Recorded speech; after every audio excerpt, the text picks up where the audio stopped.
2010, Odyssey 2 by Arthur C. Clarke. Narrated by John Stratton. Part 1, Leonov. Chapter 1, Meeting at the Focus. Even in this metric age, it was still the 1,000-foot telescope, not the 300-meter one. The great saucer set among the mountains was already half full of shadow, as the tropical sun dropped swiftly to rest. But the triangular raft of the antenna complex, suspended high above its center, still blazed with light. From the ground far below, it would have taken keen eyes to notice the two human figures in the aerial maze of girders, support cables, and waveguides.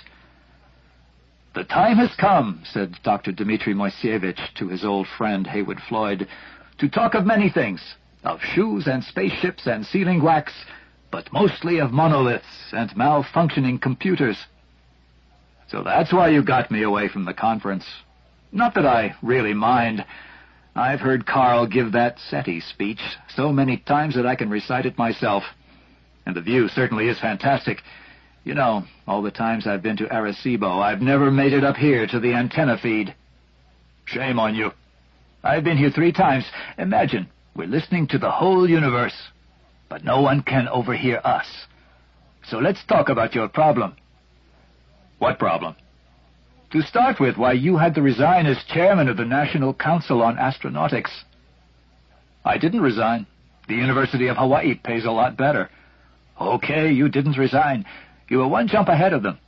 After all these years, Woody, you can't fool me, and you should give up trying. If they offered the NCA back to you right now, would you hesitate?" "All right, you old Cossack. What do you want to know?" "First of all, there are lots of loose ends in the report you finally issued after so much prodding. We'll overlook the ridiculous and frankly illegal secrecy with which your people dug up the Tycho monolith. That wasn't my idea." "Glad to hear it. I even believe you. And we appreciate the fact that you're now letting everyone examine the thing, which, of course, is what you should have done in the first place. Not that it's done much good." There was a gloomy silence while the 2 men contemplated the black enigma up there on the moon, still contemptuously defying all the weapons that human ingenuity could bring to bear upon it. Then the Russian scientist continued, "Anyway, whatever the Tycho monolith may be, there's something more important out at Jupiter. That's where it sent its signal, after all. And that's where your people ran into trouble. Sorry about that, by the way, though Frank Poole was the only one I knew personally. Met him at the 98 IAF Congress. He seemed a good man." "Thank you. They were all good men. I wish we knew what happened to them. Whatever it was, surely you'll admit that it now concerns the whole human race, not merely the United States. You can no longer try to use your knowledge for purely national advantage. Dmitri, you know perfectly well that your side would have done exactly the same thing, and you'd have helped." "You're absolutely right. But that's ancient history, like the just-departed administration of yours that was responsible for the whole mess. With a new president, perhaps wiser counsels will prevail." "Possibly. Do you have any suggestions? And are they official or just personal hopes?" "Entirely unofficial at the moment. What the bloody politicians call exploratory talks, which I shall flatly deny ever occurred." "Fair enough. Go on." "Okay, here's the situation. You're assembling Discovery 2 in parking orbit as quickly as you can, but you can't hope to have it ready in less than 3 years, which means you'll miss the next launch window." "I neither confirm nor deny. Remember, I'm merely a humble university chancellor, the other side of the world from the Astronautics Council." "And your last trip to Washington was just a holiday to see old friends, I suppose?" To continue, our own Alexei Leonov. "I thought you were calling it German Titov." "Wrong, Chancellor. The dear old CIA's let you down again. Leonov it is, as of last January. And don't let anyone know I told you it will reach Jupiter at least a year ahead of Discovery." "Don't let anyone know I told you. We were afraid of that. But do go on." "Because my bosses are just as stupid and short-sighted as yours, they want to go it alone, which means that whatever went wrong with you may happen to us, and we'll all be back to square one. Or worse." What do you think went wrong? We're just as baffled as you are.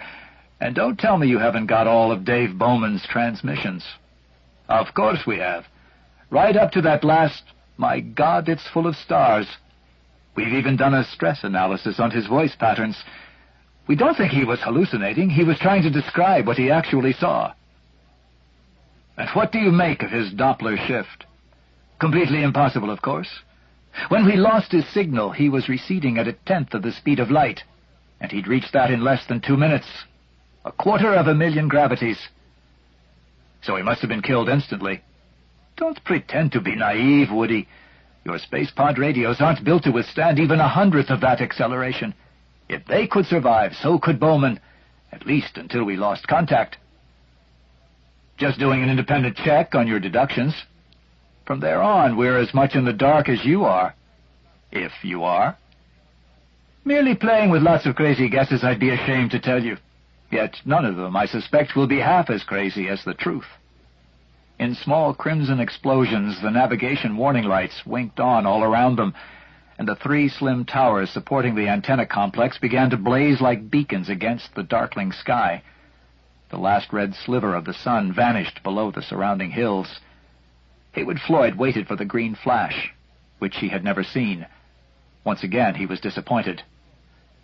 "So, Dmitri," he said, "let's get to the point. Just what are you driving at?" "There must be a vast amount of priceless information stored in Discovery's databanks. Presumably it's still being gathered, even though the ships stopped transmitting. We'd like to have that." "Fair enough. But when you get out there and Leonov makes a rendezvous, what's to prevent you from boarding Discovery and copying everything you want?" "I never thought I'd have to remind you that Discovery is United States territory, and an unauthorized entry would be piracy. Except in the event of a life-or-death emergency, which wouldn't be difficult to arrange. After all, it would be hard for us to check what your boys were up to from 1 billion kilometers away." "Thanks for the most interesting suggestion. I'll pass it on. But even if we went aboard, it would take us weeks to learn all your systems and read out all your memory banks. What I propose is cooperation. I'm convinced that's the best idea, but we may both have a job selling it to our respective bosses." "You want one of our astronauts to fly with Leonov?" "Yes, preferably an engineer who's specialized in Discovery systems, like the ones you're training at Houston to bring the ship home." "How did you know that?" "For heaven's sake, Woody, it was on Aviation Week's video text at least a month ago." "I am out of touch. Nobody tells me what's been declassified." "All the more reason to spend time in Washington." "Will you back me up?" "Absolutely. I agree with you 100%. But what?" "We both have to deal with dinosaurs with brains in their tails. Some of mine will argue, let the Russians risk their necks hurrying out to Jupiter. We'll be there anyway a couple of years later, and what's the hurry?" For a moment there was silence on the antenna raft, except for a faint creak from the immense supporting cables that held it suspended 100 meters in the sky. Then Moisievich continued so quietly that Floyd had to strain to hear him. "Has anyone checked Discovery's orbit lately?" "I really don't know, but I suppose so. Anyway, why bother? It's a perfectly stable one." "Indeed. Let me tactlessly remind you of an embarrassing incident from the old NASA days. Your first space station, Skylab. It was supposed to stay up at least a decade, but you didn't do your calculations right. The air drag in the ionosphere was badly underestimated, and it came down years ahead of schedule. I'm sure you remember that little cliffhanger, even though you were a boy at the time." "It was the year I graduated, and you know it. But Discovery doesn't go anywhere near Jupiter. Even at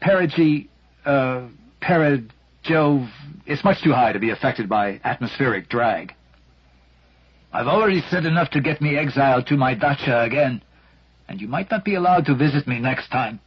So just ask your tracking people to do their job more carefully, will you? And remind them that Jupiter has the biggest magnetosphere in the solar system." "I understand what you're driving at. Many thanks. Anything else before we go down? I'm starting to freeze." "Don't worry, old friend. As soon as you let all this filter through to Washington, Wait a week or so until I'm clear. Things are going to get very, very hot. Chapter 2. The House of the Dolphins. The dolphins swam into the dining room every evening, just before sunset. Only once, since Floyd had occupied the Chancellor's residence, had they broken their routine. That was the day of the '05 tsunami, which, fortunately, had lost most of its power before it reached Hilo.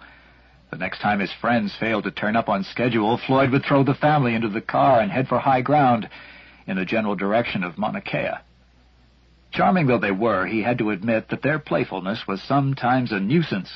The wealthy marine geologist who had designed the house had never minded getting wet because he usually wore bathing trunks, or less. But there had been one unforgettable occasion when the entire Board of Regents, in full evening attire, had been sipping cocktails around the pool while awaiting the arrival of a distinguished guest from the mainland.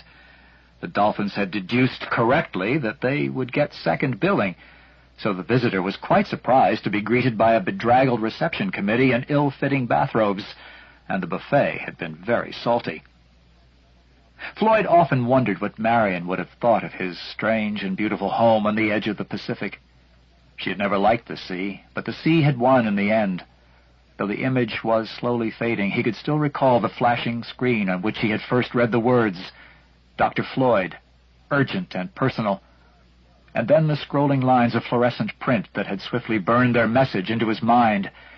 Regret to inform you, London-Washington Flight 452 reported down off Newfoundland. Rescue craft proceeding to location, but fear no survivors. Apart from an accident of fate, he would have been on that flight. For a few days he had almost regretted the European Space Administration business that had delayed him in Paris. That haggle over the Solaris payload had saved his life. And now he had a new job, a new home, and a new wife. Fate had also played an ironic role here.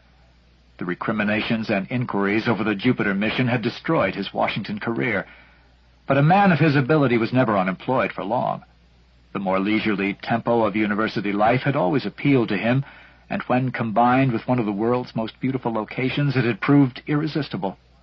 He had met the woman who was to be his second wife only a month after he had been appointed, while watching the fire mountains of Kilauea with a crowd of tourists. With Caroline, he had found the contentment that is just as important as happiness, and longer lasting. She had been a good stepmother to Marion's 2 daughters, and had given him Christopher. Despite the 20-year age difference between them, she understood his moods and could wean him out of his occasional depressions. Thanks to her, he could now contemplate the memory of Marion without grief, though not without a wistful sadness that would remain with him for the rest of his life. Caroline was throwing fish to the largest dolphin, the big male they called Scarback, when a gentle tickling on Floyd's wrist announced an incoming call. He tapped the slim metal band to quench the silent alarm and forestall the audible one, and walked to the nearest of the comsets scattered around the room. "Chancellor here. Who's calling?" "Heywood, this is Victor. How are you?" In a fraction of a second, a whole kaleidoscope of emotions flashed through Floyd's mind.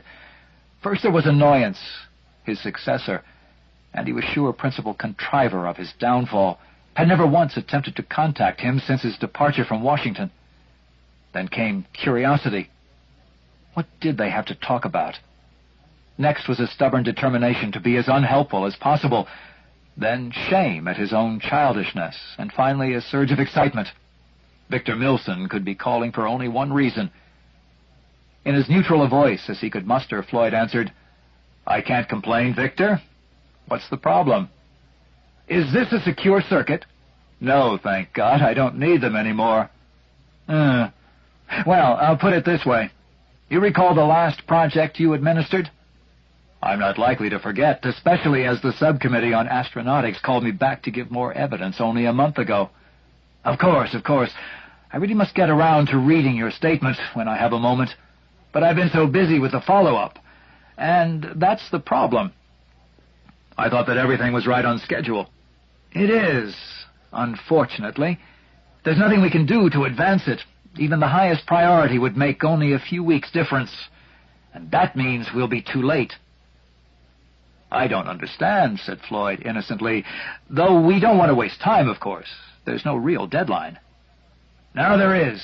Are. 2 of them." "You amaze me." If Victor noticed any irony, he ignored it. "Yes, there are 2 deadlines. One man-made, one not. It now turns out that we won't be the first to get back to the, scene of the action. Our old rivals will beat us by at least a year." "Too bad." "That's not the worst. Even if there were no competition, we'd be too late. There wouldn't be anything there when we arrive." "That's ridiculous. I'm sure I'd have heard if Congress had repealed the law of gravitation." "I'm serious. The situation isn't stable. I can't give details now. Will you be in for the rest of the evening?" "Yes," Floyd answered, realizing with some pleasure that it must now be well after midnight in Washington. "Good. You'll have a package delivered within the hour. Call me back as soon as you've had the time to study it." "Won't it be rather late by then?" "Yes, it will be, but we wasted too much time already. I don't want to lose any more." Milson was true to his word. Exactly an hour later, a large, sealed envelope was delivered by an Air Force colonel, no less, who sat patiently chatting with Caroline while Floyd read its contents. "I'm afraid I'll have to take it away when you've finished," the high-ranking messenger boy said apologetically. "I'm glad to hear it," Floyd answered, as he settled down in his favorite reading hammock. There were 2 documents. The first very short. It was stamped top secret, though the top had been crossed out and the modification endorsed by 3 signatures, all completely illegible. Obviously an extract from some much longer report, it had been heavily censored and was full of blanks, which made it most annoying to read. Fortunately, its conclusions could be summed up in 1 sentence. The Russians would reach discovery long before its rightful owners could do so. As Floyd already knew this, he turned quickly to the second document, though not before noticing with satisfaction that this time they'd managed to get the name right. As usual, Dmitri had been perfectly accurate. The next mad expedition to Jupiter would travel aboard spacecraft cosmonaut Alexei Leonov. The second document was much longer and was merely confidential. Indeed, it was in the form of a draft letter to Science, awaiting final approval before publication. Its snappy title was Space Vehicle Discovery, Anomalous Orbital Behavior. Then followed a dozen pages of mathematics and astronomical tables. Floyd skimmed through these, picking out the words from the music, and trying to detect any note of apology or even embarrassment.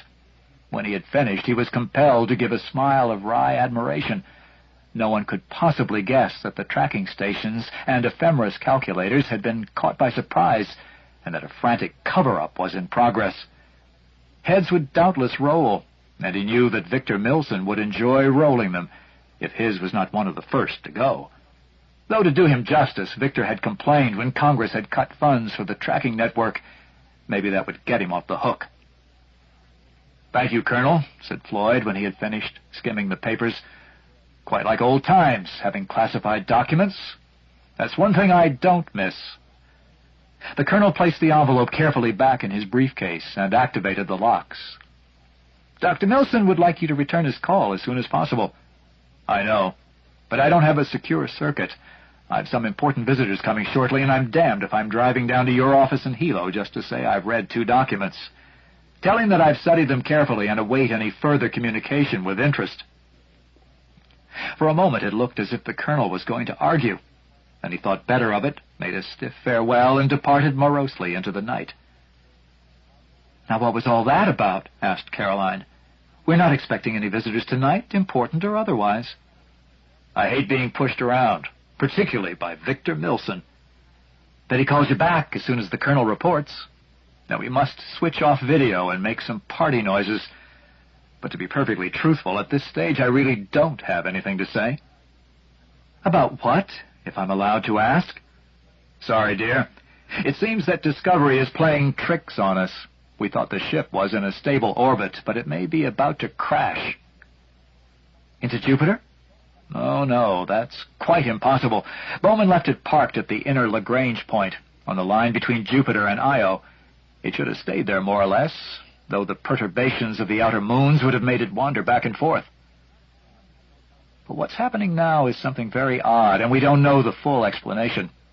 Discovery's drifting more and more rapidly toward Io, though sometimes it accelerates and sometimes even moves backward. If it keeps this up, it will impact within 2 or 3 years. I thought this couldn't happen in astronomy. Isn't celestial mechanics supposed to be an exact science? So we poor backward biologists were always being told.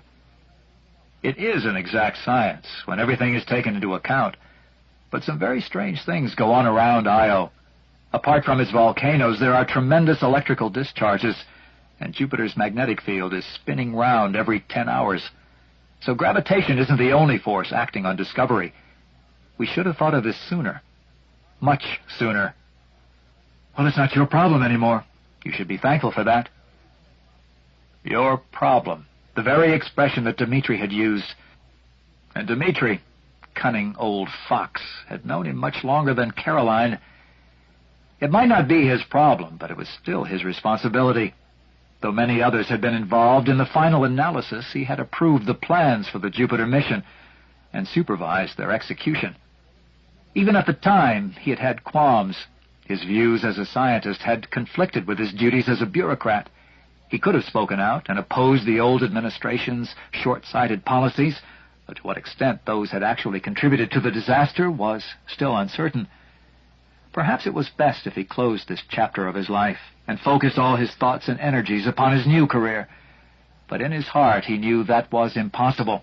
Even if Dmitri had not revived old guilts, they would have surfaced of their own accord. 4 men had died, and 1 had disappeared, out there among the moons of Jupiter. There was blood on his hands, and he did not know how to wash them clean. Chapter 3. H.A.L. 9000. Dr. Shiva Subramanian Chandrasekharam Pillai, professor of computer science at the University of Illinois, Urbana, also had an abiding sense of guilt, but one very different from Heywood Floyd's. Those of his students and colleagues who often wondered if the little scientist was quite human would not have been surprised to learn that he never thought of the dead astronauts. Dr. Chandra grieved only for his lost child, H.A.L. 9000. Even after all these years and his endless reviews of the data radioed back from Discovery, he was not sure what had gone wrong. He could only formulate theories. The facts he needed were frozen in H.A.L. circuits, out there between Jupiter and Io. The sequence of events had been clearly established up to the moment of the tragedy. Thereafter, Commander Bowman had filled in a few more details on the brief occasions when he had re-established contact, but knowing what happened did not explain why. The first hint of trouble had been late in the mission, when H.A.L. had reported the imminent failure of the unit that kept Discovery's main antenna aligned on Earth. If the 500 million kilometer long radio beam wandered off target, the ship would be blind, deaf, and dumb. Bowman himself had gone out to retrieve the suspect unit, but when it was tested it appeared to everyone's surprise to be in perfectly good order. The automatic checking circuits could find nothing wrong with it, nor could H.A.L.'s twin, H.A.L. 9000, back on Earth when the information was transmitted to Urbana. But H.A.L. had insisted on the accuracy of his diagnosis, making pointed remarks about human error. He had suggested that the control unit be put back in the antenna until it finally failed, so that the fault could be precisely located. No one could think of any objection, for the unit could be replaced in minutes, even if it did break down. Bowman and Poole, however, had not been happy. They both felt that something was wrong, though neither could pinpoint it. For months they had accepted H.A.L. as the third member of their tiny world, and knew his every mood. Then the atmosphere aboard the ship had subtly altered. There was a sense of strain in the air. Feeling rather like traitors, as a distraught Bowman had later reported to Mission Control, the human two-thirds of the crew had discussed what should be done if their colleague was indeed malfunctioning. In the worst possible case, H.A.L. would have to be relieved of all his higher responsibilities. This would involve disconnection, the computer equivalent of death. Despite their doubts, they had carried out the agreed program. Poole had flown out of Discovery in one of the little space pods that served as transporters and mobile workshops during extravehicular activities. Since the somewhat tricky job of replacing the antenna unit could not be performed with the pod's own manipulators, Poole had started to do it himself. What happened then had been missed by the external cameras, which was a suspicious detail in itself. Bowman's first warning of disaster was a cry from Poole. Then silence. A moment later he saw Poole tumbling over and over, spinning away into space. His own pod had rammed him and was itself blasting away out of control. As Bowman admitted later, he had then made several serious mistakes, all but one excusable. In the hope of rescuing Poole, if he was still alive, Bowman launched himself in another space pod, leaving Hal in full control of the ship. The EVA was in vain. Poole was dead when Bowman reached him. Numb with despair, he had carried the body back to the ship, only to be refused entry by Hal. But Hal had underestimated human ingenuity and determination. Though he had left his suit helmet in the ship and thus had to risk direct exposure to space, Bowman forced his way in by an emergency hatch, not under computer control. Then he proceeded to lobotomize Hal, unplugging his brain modules one by one.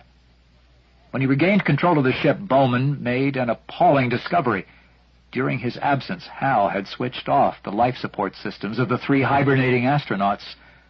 Bowman was alone, as no man had ever been before in the whole of human history. Others might have abandoned themselves to helpless despair, but now David Bowman proved that those who had selected him had indeed chosen well. He managed to keep Discovery operational, and even re-established intermittent contact with mission control by orienting the whole ship so that the jammed antenna pointed toward Earth.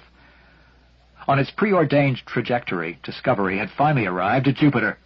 There Bowman had encountered, orbiting among the moons of the giant planet, a black slab of exactly the same shape as the monolith excavated in the lunar crater Tycho, but hundreds of times larger. He had gone out in a space pod to investigate and had disappeared, leaving that final baffling message. My God, it's full of stars. That mystery was for others to worry about. Dr. Chandra's overwhelming concern was with Hal.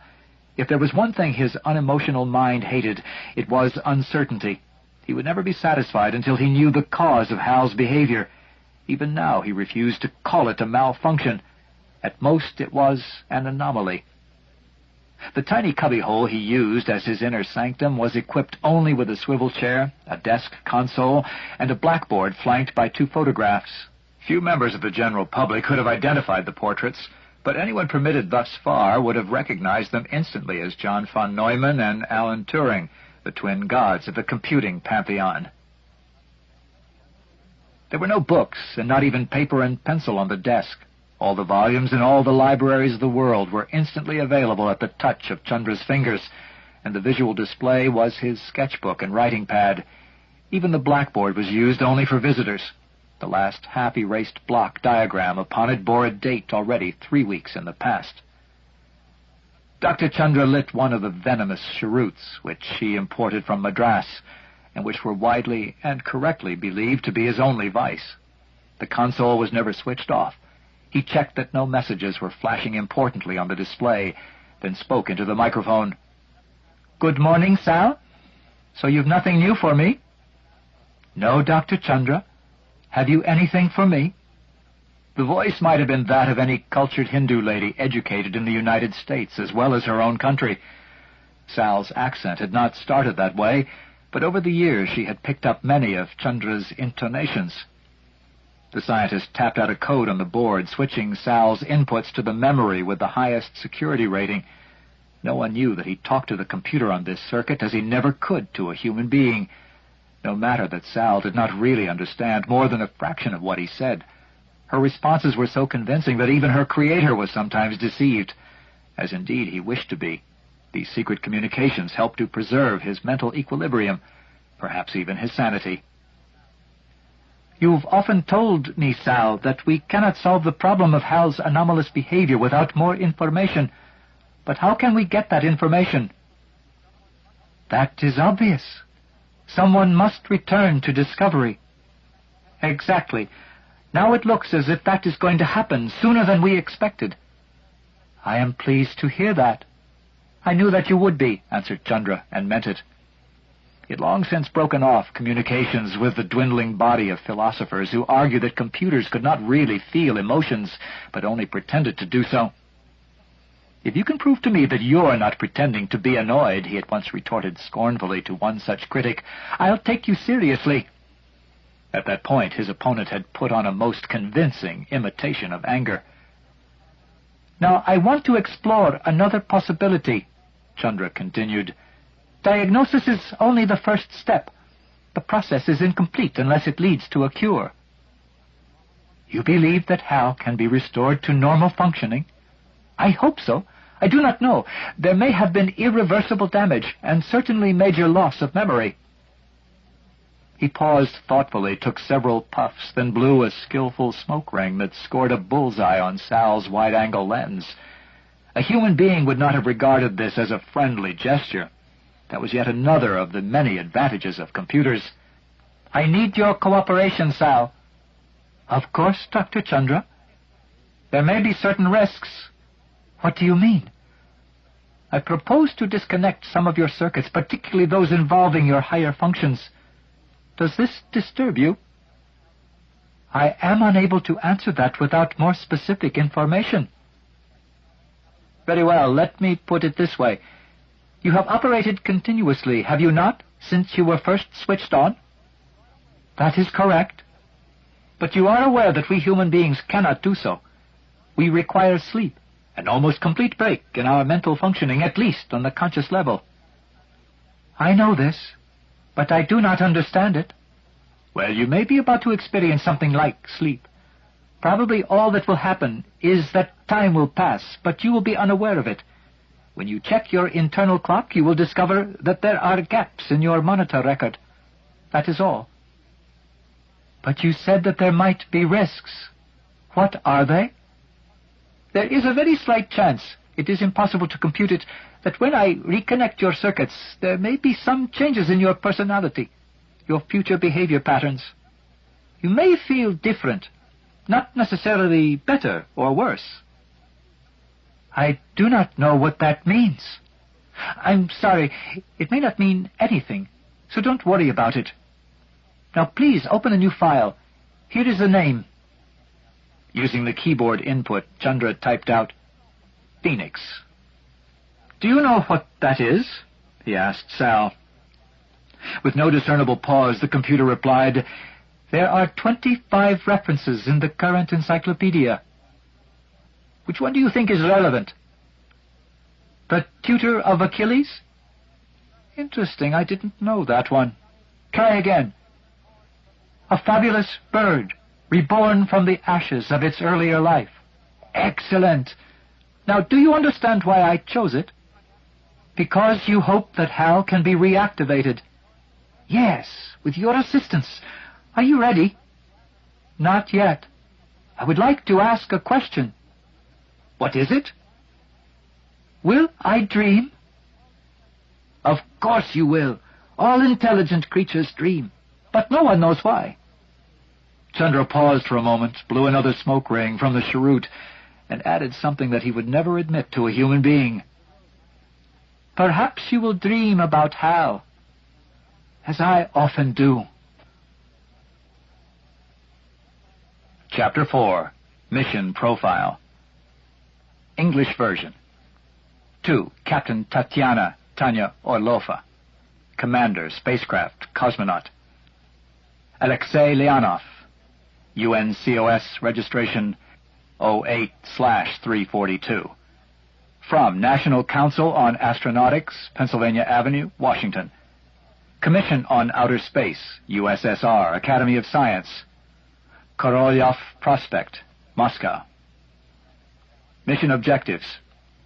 The objectives of your mission are, in order of priority: 1. To proceed to the Jovian system and rendezvous with U.S. spacecraft Discovery, UNCOS 01/283. 2.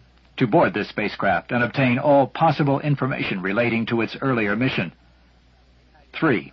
To reactivate spacecraft Discovery's onboard systems, and, if propellant supplies are adequate, inject the ship into an Earth return trajectory. 4. To locate the alien artifact encountered by Discovery, and to investigate it to the maximum extent possible by remote sensors.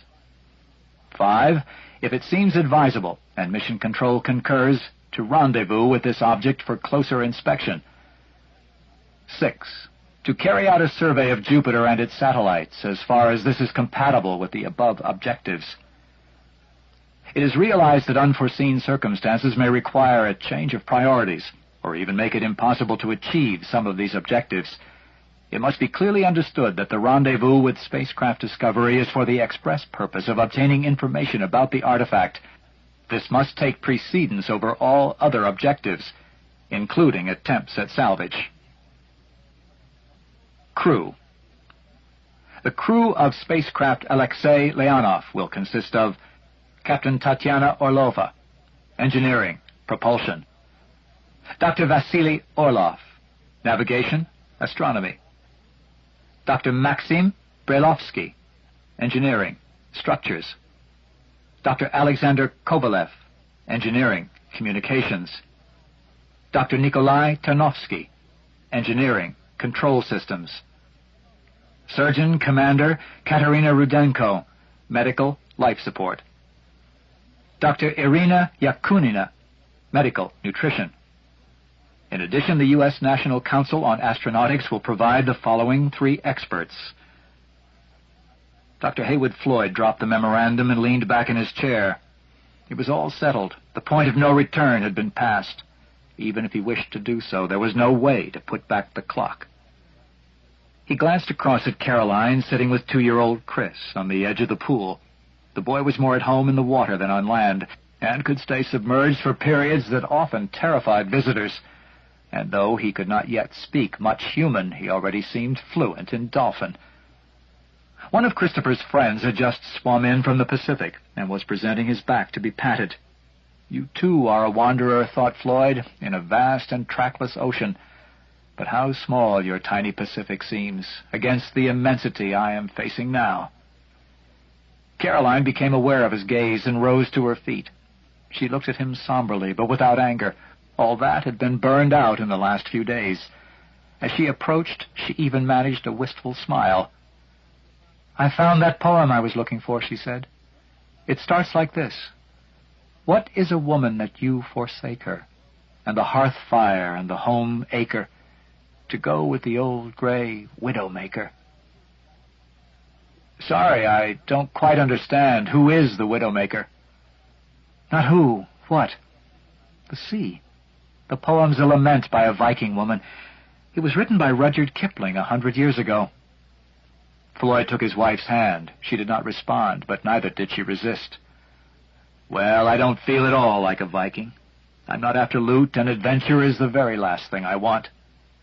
"Then why—" "No, I don't intend to start another fight. But it would help us both, if you know exactly what your motives are." "I wish I could give you one single good reason. Instead, I've a whole host of little ones, but they add up to a final answer I can't argue with, believe me." "I believe you. But are you sure you're not fooling yourself?" "If I am, then so are a lot of other people, including, may I remind you, the President of the United States." "I'm not likely to forget. But suppose, just suppose, that he hadn't asked you. Would you have volunteered?" "I can answer that truthfully. No, it would never have occurred to me. President Mordecai's call was the biggest shock of my life. But when I thought it over, I realized he was perfectly right. You know I don't go in for false modesty. I am the best qualified man for the job when the space docs give their final okay. And you should know that I'm still in pretty good shape." That brought the smile he had intended. "Sometimes I wonder if you'd suggested it yourself." The thought had indeed occurred to him, but he could answer honestly, "I would never have done so without consulting you." "I'm glad you didn't. I don't know what I'd have said." "I could still turn it down." "Now you're talking nonsense, and you know it. Even if you did, you'd hate me for the rest of your life. And you'd never forgive yourself. You have too strong a sense of duty. Maybe that's one of the reasons I married you." Duty. Yes, that was the key word. And what multitudes it contained. He had a duty to himself, to his family, to the university, to his past job, even though he had left it under a cloud, to his country, and to the human race. It was not easy to establish the priorities, and sometimes they conflicted with one another. There were perfectly logical reasons why he should go on the mission, and equally logical reasons, as many of his colleagues had already pointed out, why he should not. But perhaps in the final analysis the choice had been made by his heart, not his brain. And even here emotion urged him in two opposite directions. Curiosity, guilt, the determination to finish a job that had been badly botched, they all combined to drive him toward Jupiter and whatever might be waiting there. On the other hand, fear. He was honest enough to admit that, united with love of his family to keep him on Earth. Yet he had never had any real doubts. He had made his decision almost instantly and had deflected all of Caroline's arguments as gently as he could. And there was one other consoling thought that he had not yet risked sharing with his wife. Though he would be gone 2.5 years, all but the 50 days at Jupiter would be spent in timeless hibernation. When he returned, the gap between their ages would have narrowed by more than 2 years. He would have sacrificed the present so that they could share a longer future together. Chapter 5. Leonov. The months contracted to weeks. The weeks dwindled to days, the days shriveled to hours, and suddenly Heywood Floyd was once more at the Cape, spaceward bound for the first time since that trip to Clavius Base in the Tycho monolith so many years ago. But this time he was not alone, and there was no secrecy about the mission. A few seats ahead of him rode Dr. Chandra, already engaged in a dialogue with his briefcase computer, and quite oblivious to his surroundings. One of Floyd's secret amusements, which he had never confided to anyone, was spotting similarities between human beings and animals. The resemblances were more often flattering than insulting, and his little hobby was also a very useful aid to memory. Dr. Chandra was easy. The adjective bird-like sprang instantly to mind. He was tiny, delicate, and all his movements were swift and precise. But which bird? Obviously a very intelligent one. Magpie?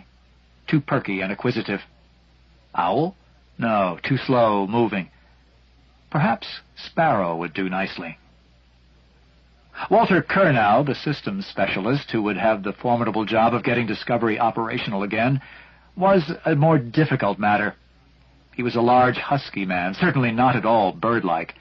One could usually find a match somewhere in the vast spectrum of dogs, but no canine seemed to fit.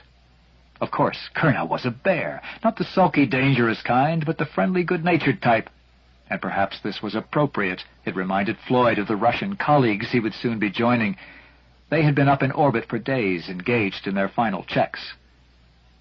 "This is the great moment of my life," Floyd told himself. "Now I am leaving on a mission that may determine the future of the human race." But he did not feel any sense of exultation. All he could think of during the last minutes of the countdown were the words he had whispered just before he had left home. "Goodbye, my dear little son. Will you remember me when I return?" And he still felt resentment toward Caroline because she would not awaken the sleeping child for one final embrace. Yet he knew that she had been wise, and it was better that way. His mood was shattered by a sudden explosive laugh. Dr. Curnow was sharing a joke with his companions, as well as a large bottle that he handled as delicately as a barely subcritical mass of plutonium. "Hey, Heywood," he called. "They tell me Captain Orlov's locked up all the drinks, so this is your last chance. Chateau Thierry, 95. Sorry about the plastic cups." As Floyd sipped at the really superb champagne, he found himself cringing mentally at the thought of Curnow's guffaw reverberating all the way across the solar system. Much as he had admired the engineer's ability, as a traveling companion, Curnow might prove something of a strain. At least Dr. Chandra would not present such problems. Floyd could hardly imagine him smiling, let alone laughing. And, of course, he turned down the champagne with a barely perceptible shudder. Curnow was polite enough, or glad enough, not to insist. The engineer was, it seemed, determined to be the life and soul of the party. A few minutes later he produced a 2-octave electronic keyboard and gave rapid renderings of Diaken John Peel, as performed successively by piano, trombone, violin, flute, and full organ with vocal accompaniment. He was really very good, and Floyd soon found himself singing along with the others. but it was just as well, he thought, that Curnow would spend most of the voyage in silent hibernation. The music died with a sudden despairing discord as the engines ignited and the shuttle launched itself into the sky. Floyd was gripped by a familiar but always new exhilaration, the sense of boundless power carrying him up and away from the cares and duties of Earth. Men knew better than they realized when they placed the abode of the gods beyond the reach of gravity. He was flying toward that realm of weightlessness. For the moment he would ignore the fact that out there lay not freedom, but the greatest responsibility of his career. As the thrust increased, he felt the weight of worlds upon his shoulders, but he welcomed it like an Atlas who had not yet tired of his burden. He did not attempt to think, but was content to savor the experience. Even if he was leaving Earth for the last time and saying farewell to all that he had ever loved, he felt no sadness. The roar that surrounded him was a paean of triumph, sweeping away all minor emotions. He was almost sorry when it ceased, though he welcomed the easier breathing and the sudden sense of freedom. Most of the other passengers started to unbuckle their safety straps, preparing to enjoy the 30 minutes of zero gravity during the transfer orbit. But a few, who were obviously making the trip for the first time, remained in their seats, looking around anxiously for the cabin attendants. "Captain speaking. We're now at an altitude of 300 kilometers, coming up over the west coast of Africa. You won't see much, as it's night down there. That glow ahead is Sierra Leone, and there's a big tropical storm over the Gulf of Guinea. Look at those flashes. We'll have sunrise in 15 minutes. Meanwhile, I'm rolling the ship so you can get a good view of the equatorial satellite belt. The brightest one, almost straight ahead, is Intelsat's Atlantic 1 antenna farm, then Intercosmos 2 to the west. That fainter star is Jupiter, and if you look just below that, you'll see a flashing light moving against the star background. That's the new Chinese space station. We pass within 100 kilometers, not close enough to see anything with the naked eye." What were they up to? Floyd thought idly. He had examined the close-ups of the squat cylindrical structure with its curious bulges, and saw no reason to believe the alarmist rumors that it was a laser-equipped fortress.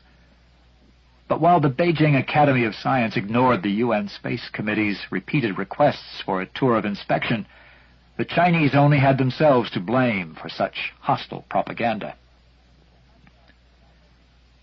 The cosmonaut Alexei Leonov was not a thing of beauty, but few spacecraft ever were. One day, perhaps, the human race would develop a new aesthetic. Generations of artists might arise whose ideals were not based upon the natural forms of Earth, molded by wind and water. Space itself was a realm of often overpowering beauty. Unfortunately, man's hardware did not yet live up to it. Apart from the 4 huge propellant tanks, which would be dropped off as soon as the transfer orbit was achieved, Leonov was surprisingly small. From heat shield to drive units was less than 50 meters. It was hard to believe that so modest a vehicle, smaller than many commercial aircraft, could carry 10 men and women halfway across the solar system. But zero gravity, which made walls and roof and floor interchangeable, rewrote all the rules of living. There was plenty of room aboard Leonov, even when everyone was awake at the same time, as was certainly the case at the moment. Indeed, her normal complement was at least doubled by assorted newsmen, engineers making final adjustments, and anxious officials. As soon as the shuttle had docked, Floyd tried to find the cabin he would share, a year hence when he awoke, with Curnow and Chandra. When he did locate it, he discovered that it was packed so tightly with neatly labeled boxes of equipment and provisions that entry was almost impossible.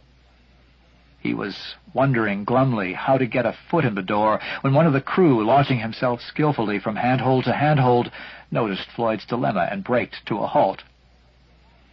"Dr. Floyd, welcome aboard. I'm Max Berlovsky, assistant engineer."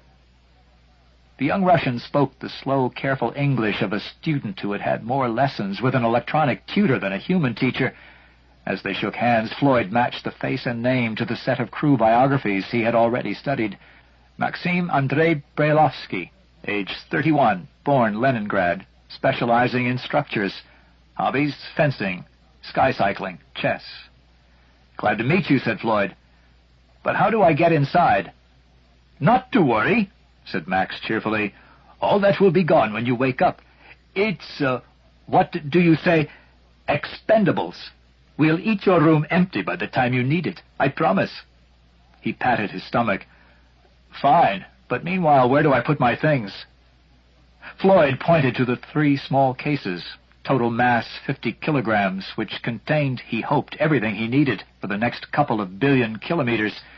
It had been no easy task, shepherding their weightless, but not inertialess, bulk through the ship's corridors, with only a few collisions.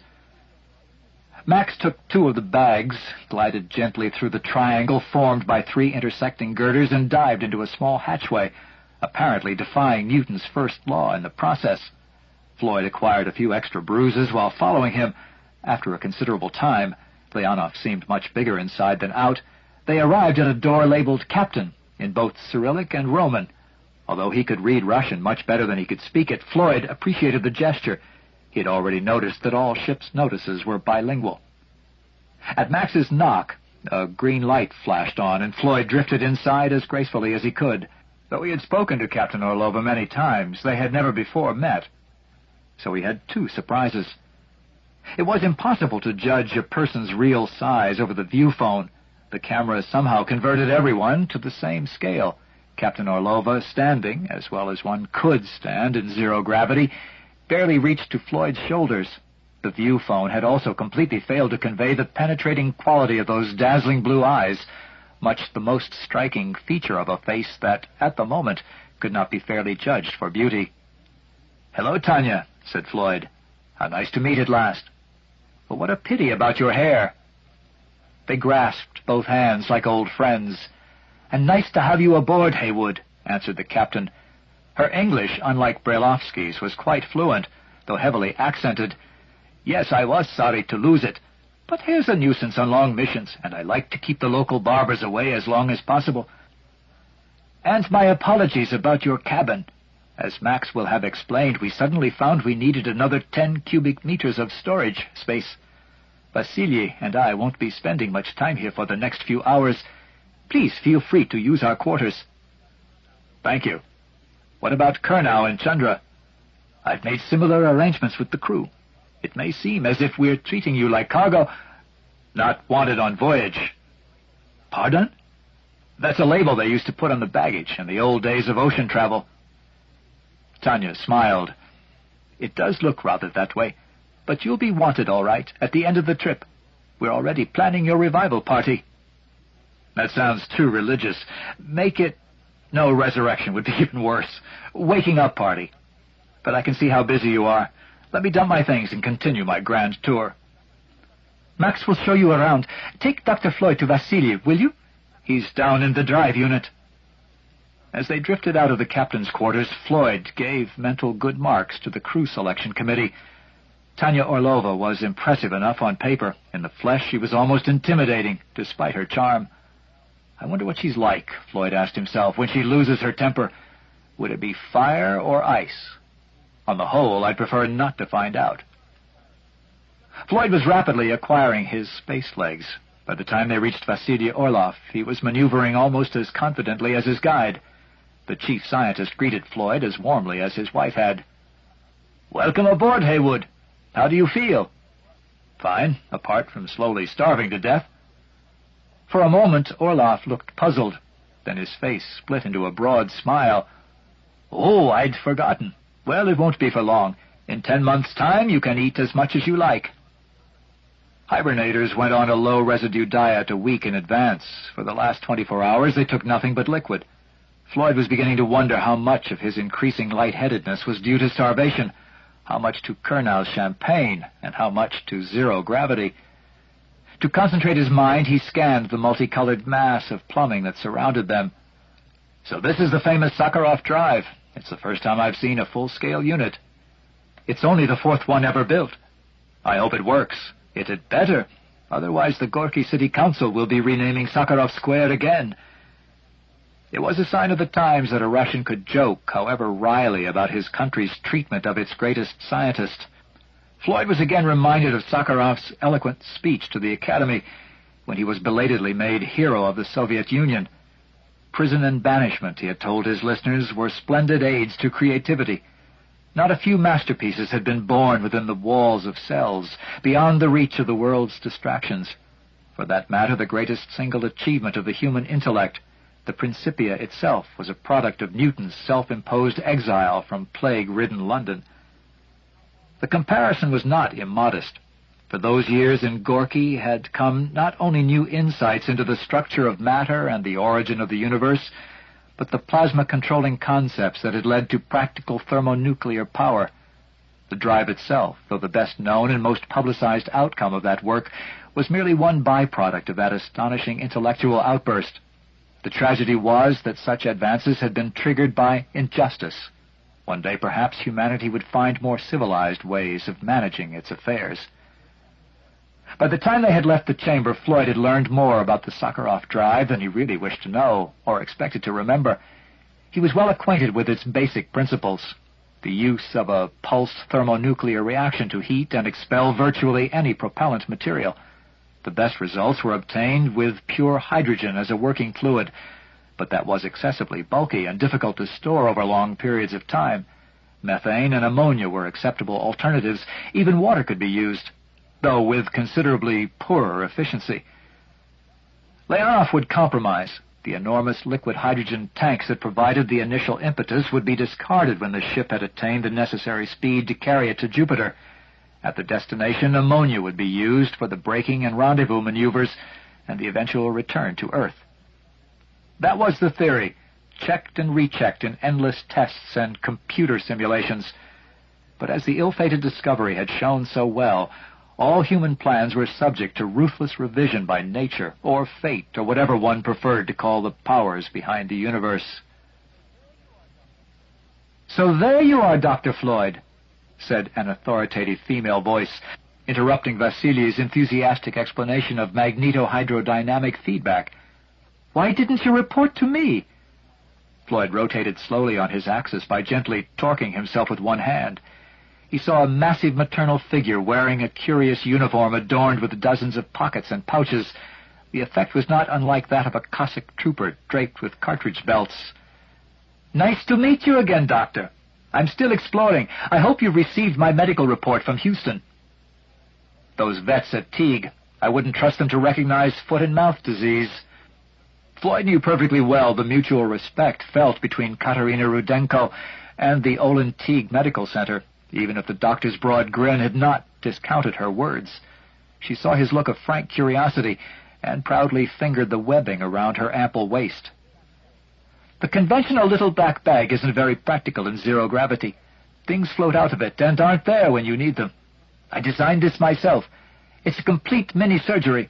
With this, I could remove an appendix, or deliver a baby.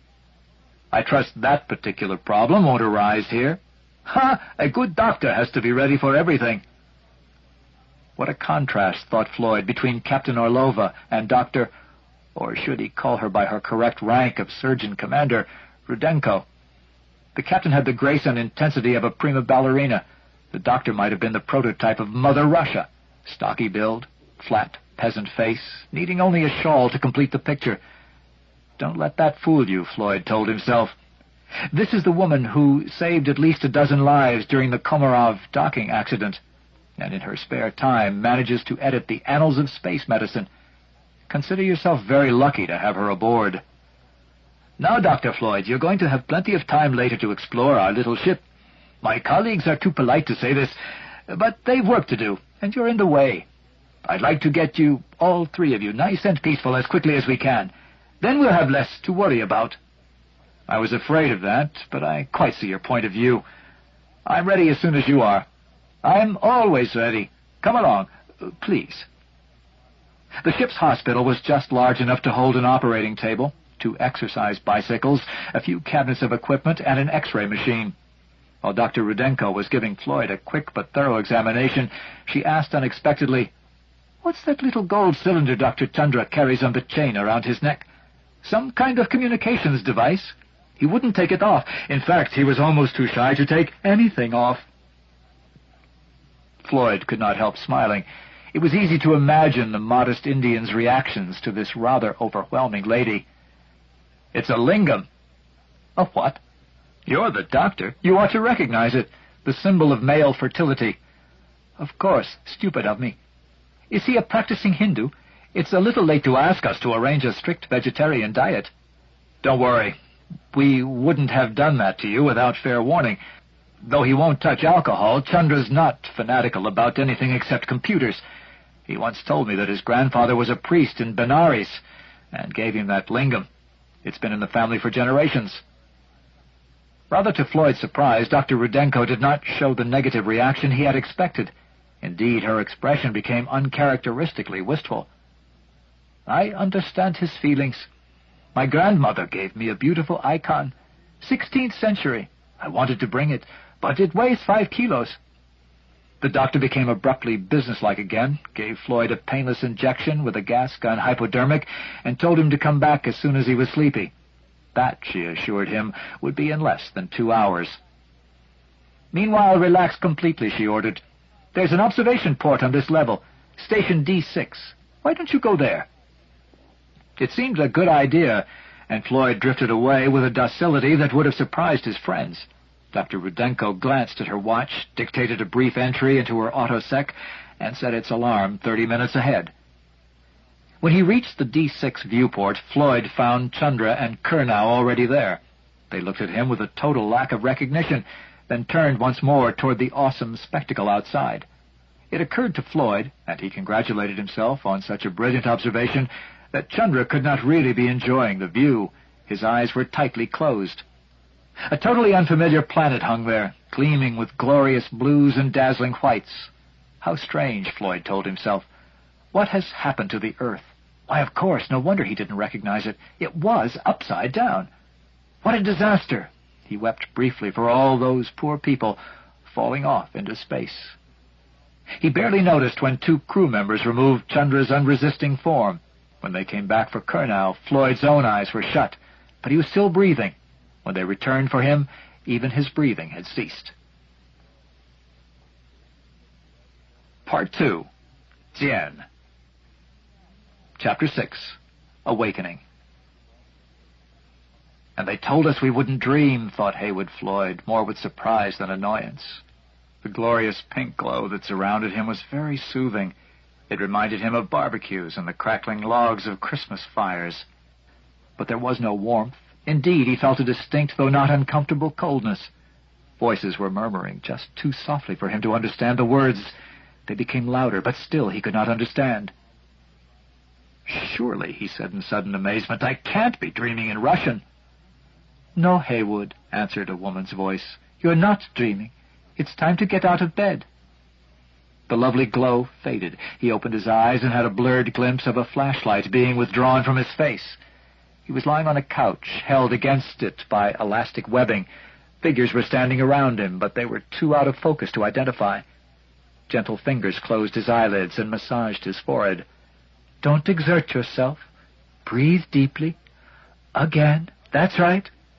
Now, how do you feel? I don't know. Strange. Lightheaded. And hungry. That's a good sign. Do you know where you are? You can open your eyes now. The figures came into focus.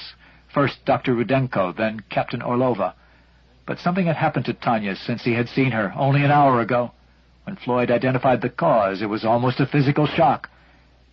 You've grown your hair back. I hope you think it's an improvement. I can't say the same about your beard.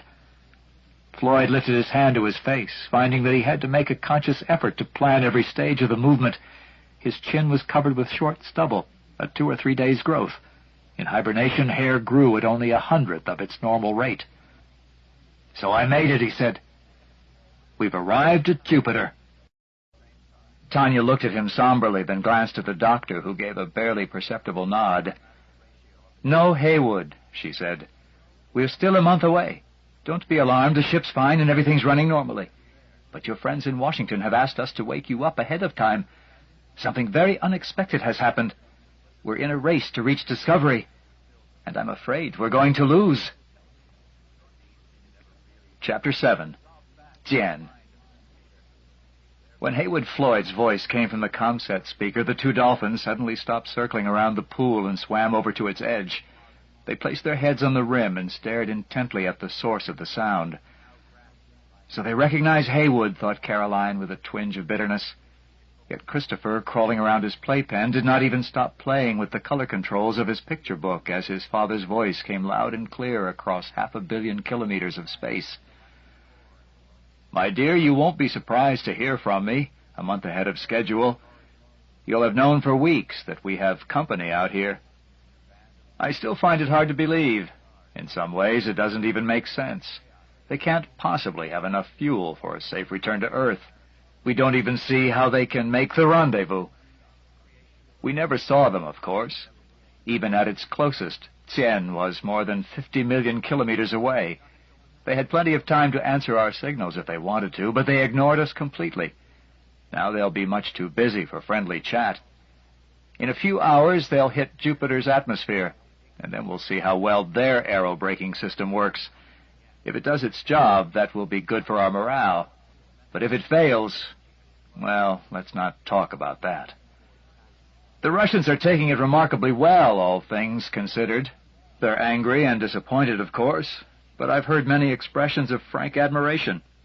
It was certainly a brilliant trick building that ship in full view and making everyone think it was a space station until they hitched on those boosters. Well, there's nothing we can do except watch. And at our distance, we won't have a much better view than your best telescopes. I can't help wishing them luck, though of course I hope they leave Discovery alone. That's our property, and I bet the State Department's reminding them of it every hour on the hour. It's an ill wind. If our Chinese friends hadn't jumped the gun on us, you wouldn't have heard from me for another month. But now that Dr. Rudenko's woken me up, I'll be speaking to you every couple of days. After the initial shock, I'm settling down nicely, getting to know the ship and its crew, finding my space legs, and polishing up my lousy Russian, though I don't have much chance of using it. Everyone insists on speaking English. What shocking linguists we Americans are. I sometimes feel ashamed of our chauvinism, or our laziness. The standard of onboard English ranges from absolutely perfect — Chief Engineer Sasha Kovalev could earn a living as a BBC announcer — down to the if you talk fast enough it doesn't matter how many mistakes you make variety. The only one who isn't fluent is Xenia Marchenko, who replaced Irina Yakunina at the last moment. Incidentally, I'm glad to hear that Irina made a good recovery.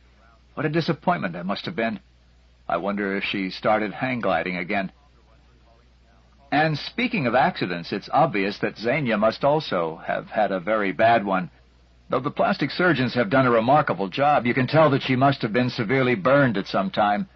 She's the baby of the crew, and the others treat her with, I was going to say pity, but that's too condescending. Let's say with special kindness. Maybe you're wondering how I get on with Captain Tanya. Well, I like her very much, but I'd hate to make her angry. There's no doubt exactly who runs this ship. And Surgeon Commander Rudenko, you met her at the Honolulu Aerospace Convention 2 years ago, and I'm sure you won't have forgotten that last party. You'll understand why we all call her Catherine the Great, behind her broad back, of course. But that's enough gossip. If I run over time, I hate to think of the surcharge. And by the way, these personal calls are supposed to be completely private, but there are a lot of links in the communications chain, so don't be surprised if you occasionally get messages by, well, another route. I'll be waiting to hear from you.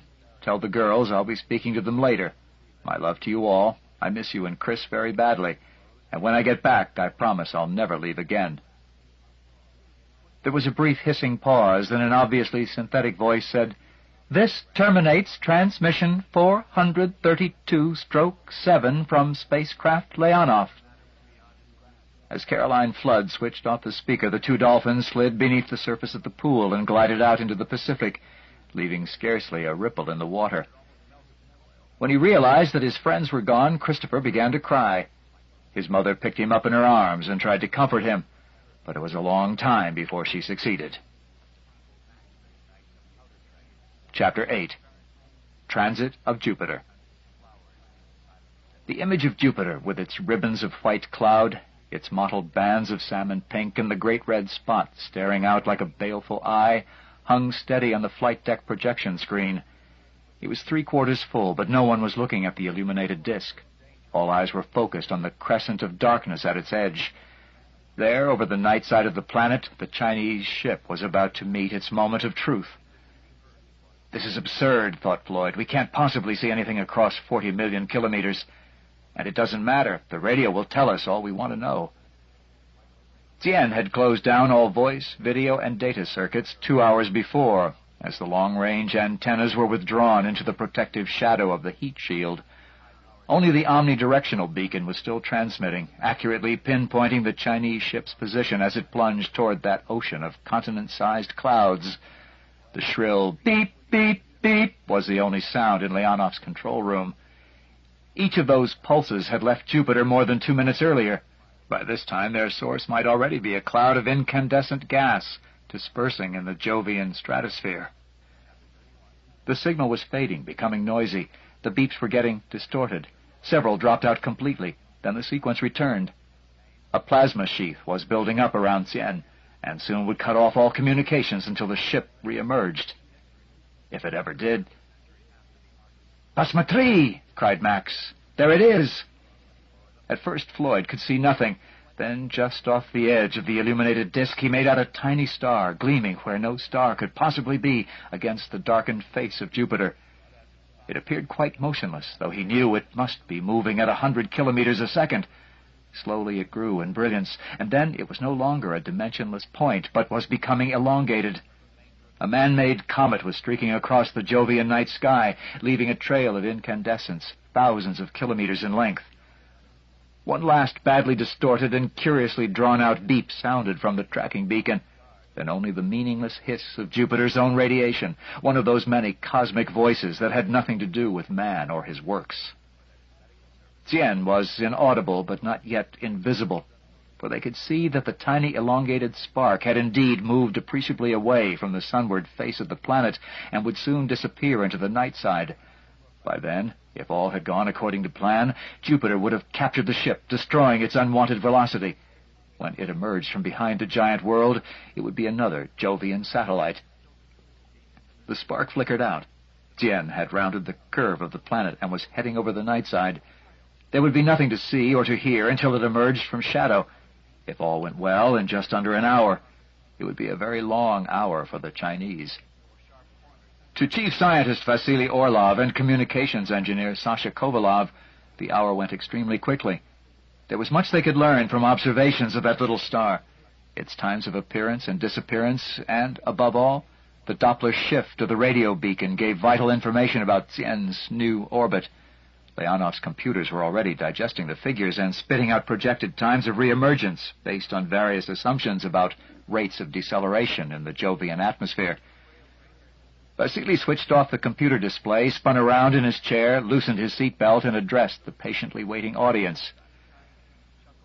"Earliest 3 appearances in 42 minutes. Why don't you spectators go for a walk so we can concentrate on getting all this into good shape? See you in 35 minutes. Shu, nu, uk hadi." Reluctantly, the unwanted bodies left the bridge, but to Vasily's disgust, everyone was back again in little more than 30 minutes. He was still chiding them for their lack of faith in his calculations when the familiar beep, beep, beep of Tien's tracking beacon burst from the loudspeakers. Vasily looked astonished and mortified, but soon joined in the spontaneous round of applause. Floyd could not see who first started the clapping. Rivals though they might be, they were all astronauts together, as far from home as any men had ever traveled. Ambassadors for mankind, in the noble words of the first UN space treaty. Even if they did not want the Chinese to succeed, neither did they wish them to meet disaster. A large element of self-interest was also involved, Floyd could not help thinking. Now the odds in Leonov's own favor were significantly improved. Tien had demonstrated that the aerobraking maneuver was indeed possible. The data on Jupiter were correct. Its atmosphere did not contain unexpected and perhaps fatal surprises. "Well," said Tanya, "I suppose we should send them a message of congratulations, but even if we did, they wouldn't acknowledge it." Some of his colleagues were still making fun of Vasily, who was staring at his computer output in frank disbelief. "I don't understand it," he exclaimed. "They should still be behind Jupiter. Sasha, give me a velocity reading on their beacon." Another silent dialogue was held with the computer. Then Vasily gave a long, low whistle. "Something's wrong. They're in a capture orbit, all right, but it won't let them make a rendezvous with Discovery. The orbit they're on now will take them way beyond Io. I'll have more accurate data when we've tracked them for another 5 minutes." "Anyway, they must be in a safe orbit," said Tanya. "They can always make corrections later." "Perhaps, but that would cost them days, even if they have the fuel, which I doubt." "So we may still beat them." "Don't be such an optimist. We're still 3 weeks from Jupiter. They can make a dozen orbits before we get there and choose the most favorable one for our rendezvous." "Again, assuming that they have enough propellant." "Of course, and that's something we can only make educated guesses about." All this conversation took place in such rapid and excited Russian that Floyd was left far behind. When Tanya took pity on him and explained that Tien had overshot and was heading for the outer satellites, his first reaction was, "Then they may be in serious trouble. What will you do if they appeal for help?" "You must be making a joke. Can you imagine them doing that? They're much too proud. Anyway, it would be impossible. We can't change our mission profile, as you know perfectly well. Even if we had the fuel—" "You're right, of course. But it might be difficult to explain that to the 99% of the human race that doesn't understand orbital mechanics. We should start thinking about some of the political complications. It would look bad for all of us if we can't help. Vasily, will you give me their final orbit as soon as you've worked it out? I'm going down to my cabin to do some homework." Floyd's cabin, or rather 1/3 of a cabin, was still partly full of stores, many of them stacked in the curtained bunks that would be occupied by Chandra and Kurnow when they emerged from their long slumbers. He had managed to clear a small working space for his personal effects and had been promised the luxury of another whole 2 cubic meters, just as soon as someone could be spared to help with the furniture removing. Floyd unlocked his little communications console, set the decryption keys, and called for the information on Tien that had been transmitted to him from Washington. He wondered if his hosts had had any luck in unscrambling it. The cipher was based on the product of 200-digit prime numbers, and the National Security Agency had staked its reputation on the claim that the fastest computer in existence could not crack it before the big crunch at the end of the universe. It was a claim that could never be proved, only disproved.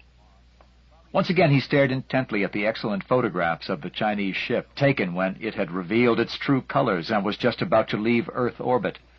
There were later shots, not so clear, because by then it had been far away from the prying cameras, of the final stage as it hurtled toward Jupiter.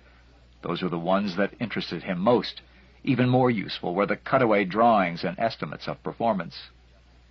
Granted the most optimistic assumptions, it was difficult to see what the Chinese hoped to do. They must have burned up at least 90% of their propellant in that mad dash across the solar system, unless it was literally a suicide mission, something that could not be ruled out. Only a plan involving hibernation and later rescue made any sense. And intelligence did not believe that Chinese hibernation technology was sufficiently far advanced to make that a viable option. But intelligence was frequently wrong, and even more often confused by the avalanche of raw facts it had to evaluate, the noise in its information circuits. It had done a remarkable job on Tien, considering the shortness of time, but Floyd wished that the material sent to him had been more carefully filtered. Some of it was obvious junk, of no possible connection with the mission. Nevertheless, when you did not know what you were looking for, it was important to avoid all prejudices and preconceptions. Something that at first sight seemed irrelevant or even nonsensical might turn out to be a vital clue. With a sigh, Floyd started once more to skim the 500 pages of data, keeping his mind as blankly receptive as possible, while diagrams, charts, photographs, some so smudgy that they could represent almost anything, news items, lists of delegates to scientific conferences, titles of technical publications, and even commercial documents scrolled swiftly down the high-resolution screen. A very efficient industrial espionage system had obviously been extremely busy. Who would have thought that so many Japanese holomemory modules, or Swiss gas flow microcontrollers, or German radiation detectors could have been traced to a destination in the dried lake bed of Lac Nord, the first milepost on their way to Jupiter? Some of the items must have been included by accident. They could not possibly relate to the mission. If the Chinese had placed a secret order for 1,000 infrared sensors through a dummy corporation in Singapore, that was only the concern of the military. It seemed highly unlikely that Tien expected to be chased by heat-seeking missiles. And this one was really funny. Specialized surveying and prospecting equipment from Glacier Geophysics Incorporated of Anchorage, Alaska. What lame brain imagined that a deep space expedition would have any need? The smile froze on Floyd's lips. He felt the skin crawl in the back of his neck. My God! They wouldn't dare! But they had already dared greatly, and now at last everything made sense. He flashed back to the photos and conjectured plans of the Chinese ship.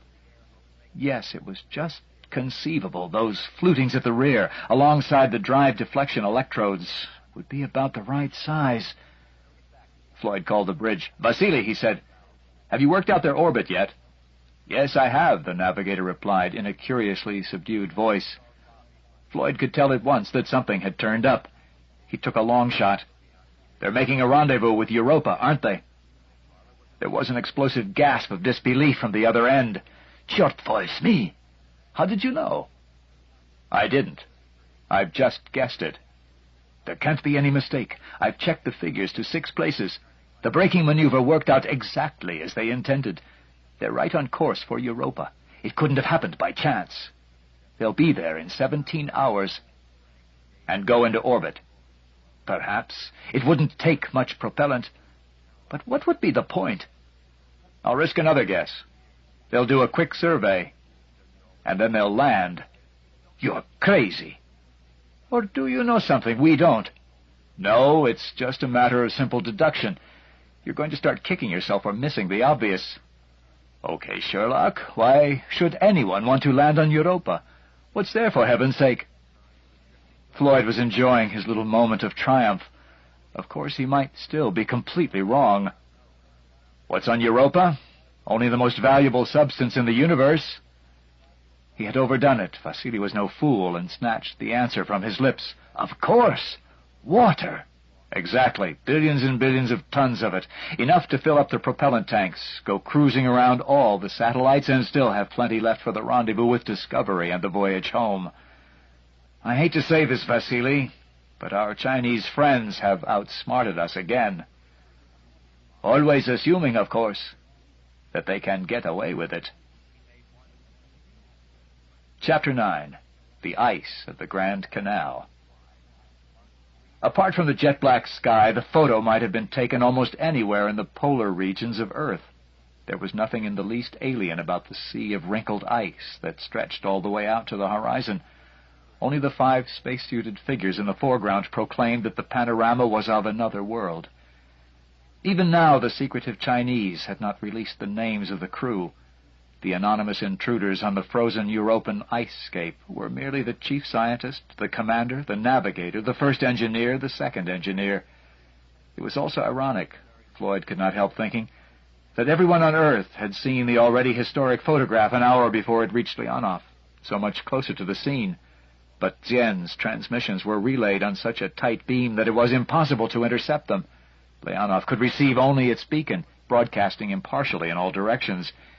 Even that was inaudible more than half the time, as Europa's rotation carried it out of sight, or the satellite itself was eclipsed by the monstrous bulk of Jupiter. All the scanty news of the Chinese mission had to be relayed from Earth. The ship had touched down, after its initial survey, on one of the few islands of solid rock that protruded through the crust of ice, covering virtually the entire moon. That ice was flat from pole to pole. There was no weather to carve it into strange shapes, no drifting snow to build up layer upon layer into slowly moving hills. Meteorites might fall upon airless Europa, but never a flake of snow. The only forces molding its surface were the steady tug of gravity, reducing all elevations to one uniform level, and the incessant quakes caused by the other satellites as they passed and repassed Europa in their orbits. Jupiter itself, despite its far greater mass, had much less effect. The Jovian tides had finished their work eons ago, ensuring that Europa remained locked forever with one face turned toward its giant master. All this had been known since the Voyager flyby missions of the 1970s, the Galileo surveys of the 1980s, and the Kepler landings of the 1990s. But in a few hours the Chinese had learned more about Europa than all the previous missions combined. That knowledge they were keeping to themselves. One might regret it, but few would deny that they had earned the right to do so. What was being denied with greater and greater asperity was their right to annex the satellite. For the first time in history, a nation had laid claim to another world, and all the news media of Earth were arguing over the legal position. Though the Chinese pointed out, at tedious length, that they had never signed the '02 UN Space Treaty, and so were not bound by its provisions, that did nothing to quell the angry protests. Suddenly, Europa was the biggest news in the solar system, and the man on the spot, at least to the nearest few million kilometers, was in great demand. This is Heywood Floyd, aboard cosmonaut Alexei Leonov, on course for Jupiter. But as you can well imagine, all our thoughts are now focused upon Europa. At this very moment, I am looking at it through the most powerful of the ship's telescopes. Under this magnification, it's 10 times larger than the moon, as you see it with the naked eye. And it's a really weird sight. The surface is a uniform pink, with a few small brown patches. It's covered with an intricate network of narrow lines, curling and weaving in all directions. In fact, it looks very much like a photo from a medical textbook, showing a pattern of veins and arteries. A few of these features are hundreds, or even thousands, of kilometers long, and look rather like the illusory canals that Percival Lowell and other early 20th century astronomers imagined they'd seen on Mars. But Europa's canals aren't an illusion, though of course they're not artificial. What's more, they do contain water, or at least ice, for the satellite is almost entirely covered by ocean, averaging 50 kilometers deep.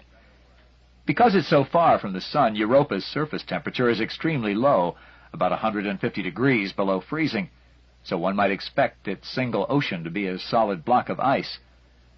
Surprisingly, that isn't the case, because there's a lot of heat generated inside Europa by tidal forces, the same forces that drive the great volcanoes on neighboring Io. So the ice is continually melting, breaking up, and freezing, forming cracks and lanes like those in the floating ice sheets in our own polar regions. It's that intricate tracery of cracks I'm seeing now. Most of them are dark and very ancient, perhaps millions of years old, but a few are almost pure white. They're the new ones that have just opened up and have a crust only a few centimeters thick. Jian has landed right beside one of these white streaks, the 1,500-kilometer-long feature that's been christened the Grand Canal. Presumably the Chinese intend to pump its water into their propellant tanks so that they can explore the Jovian satellite system and then return to Earth. That may not be easy, but they'll certainly have studied the landing site with great care and must know what they're doing. It's obvious now why they've taken such a risk and why they claim Europa. As a refueling point, it could be the key to the entire outer solar system. Though there's also water on Ganymede, it's all frozen, and also less accessible because of that satellite's more powerful gravity. And there's another point that's just occurred to me. Even if the Chinese do get stranded on Europa, they might be able to survive until a rescue mission is arranged. They have plenty of power, there may be useful minerals in the area, and we know that the Chinese are the experts on synthetic food production. It wouldn't be a very luxurious life, but I have some friends who would accept it happily for that staggering view of Jupiter sprawled across the sky, the view we expect to see ourselves in just a few days. This is Heywood Floyd saying goodbye from my colleagues and myself aboard Alexei Leonov. And this is the bridge. Very nice presentation, Heywood. You should have been a newsman. I've had plenty of practice. Half my time was spent on PR work. PR? Public relations. Usually telling politicians why they should give me more money. Something you don't have to bother about. Oh, I wish that was true. Anyway, come up to the bridge. There's some new information we'd like to discuss with you. Floyd removed his button microphone, locked the telescope into position, and extricated himself from the tiny viewing blister. As he left, he almost collided with Nikolai Ternovsky, obviously on a similar mission. I'm about to steal your best quotes for Radio Moscow, Woody. Hope you don't mind. You're welcome, Tovarishche. Anyway, how could I stop you? Up on the bridge, Captain Orlova was looking thoughtfully at a dense mass of words and figures on the main display. Floyd had painfully started to transliterate them when she interrupted him. Don't worry about the details. These are estimates of the time it will take for Tien to refill its tanks and get ready for liftoff. My people are doing the same calculations, but there are far too many variables. We think we've removed one of them. Did you know that the very best water pumps you can buy belong to fire brigades? And would you be surprised to learn that the Beijing Central Station had 4 of its latest models suddenly requisitioned a few months ago, despite the protests of the mayor? I'm not surprised, merely lost in admiration. Go on, please. That may be a coincidence, but those pumps would be just the right size. Making educated guesses about pipe deployment, drilling through the ice, and so on, well, we think they could lift off again in 5 days. 5 days? If they're lucky and everything works perfectly. And if they don't wait to fill their propellant tanks, but merely take on just enough for a safe rendezvous with Discovery before we do. Even if they beat us by a single hour, that would be enough. They could claim salvage rights, at the very least. Not according to the State Department's lawyers. At the appropriate moment, we'll declare that Discovery is not a derelict, but has merely been parked until we can retrieve it. Any attempt to take over the ship would be an act of piracy. I'm sure the Chinese will be most impressed. If they're not, what can we do about it? We outnumber them, and 2 to 1 when we revive Chandra and Kurnow. Are you serious? Where are the cutlasses for the boarding party? Cutlasses? Swords, weapons. Oh, we could use the laser telespectrometer that can vaporize milligram asteroid samples at ranges of 1,000 kilometers. I'm not sure that I like this conversation. My government certainly would not condone violence, except, of course, in self-defense. You naive Americans. We're more realistic. We have to be. All your parents died of old age, Heywood. 3 of mine were killed in the Great Patriotic War. When they were alone together, Tanya always called him Woody, never Heywood. She must be serious. Or was she merely testing his reactions? Anyway, Discovery is merely a few $1 billion worth of hardware. The ship's not important, only the information it carries. Exactly. Information that could be copied and then erased. You do get some cheerful ideas, Tanya. Sometimes I think that all Russians are a little paranoiac. Thanks to Napoleon and Hitler, we've earned every right to be. But don't tell me that you haven't already worked out that, what do you call it, scenario for yourself? It wasn't necessary, Floyd answered rather glumly. The State Department's already done it for me, with variations. We'll just have to see which one the Chinese come up with, and I wouldn't be in the least surprised if they outguess us again. Chapter 10. A Cry from Europa. Sleeping in zero gravity is a skill that has to be learned. It had taken Floyd almost a week to find the best way of anchoring legs and arms so that they did not drift into uncomfortable positions. Now he was an expert and was not looking forward to the return of weight. Indeed, the very idea gave him occasional nightmares. Someone was shaking him awake.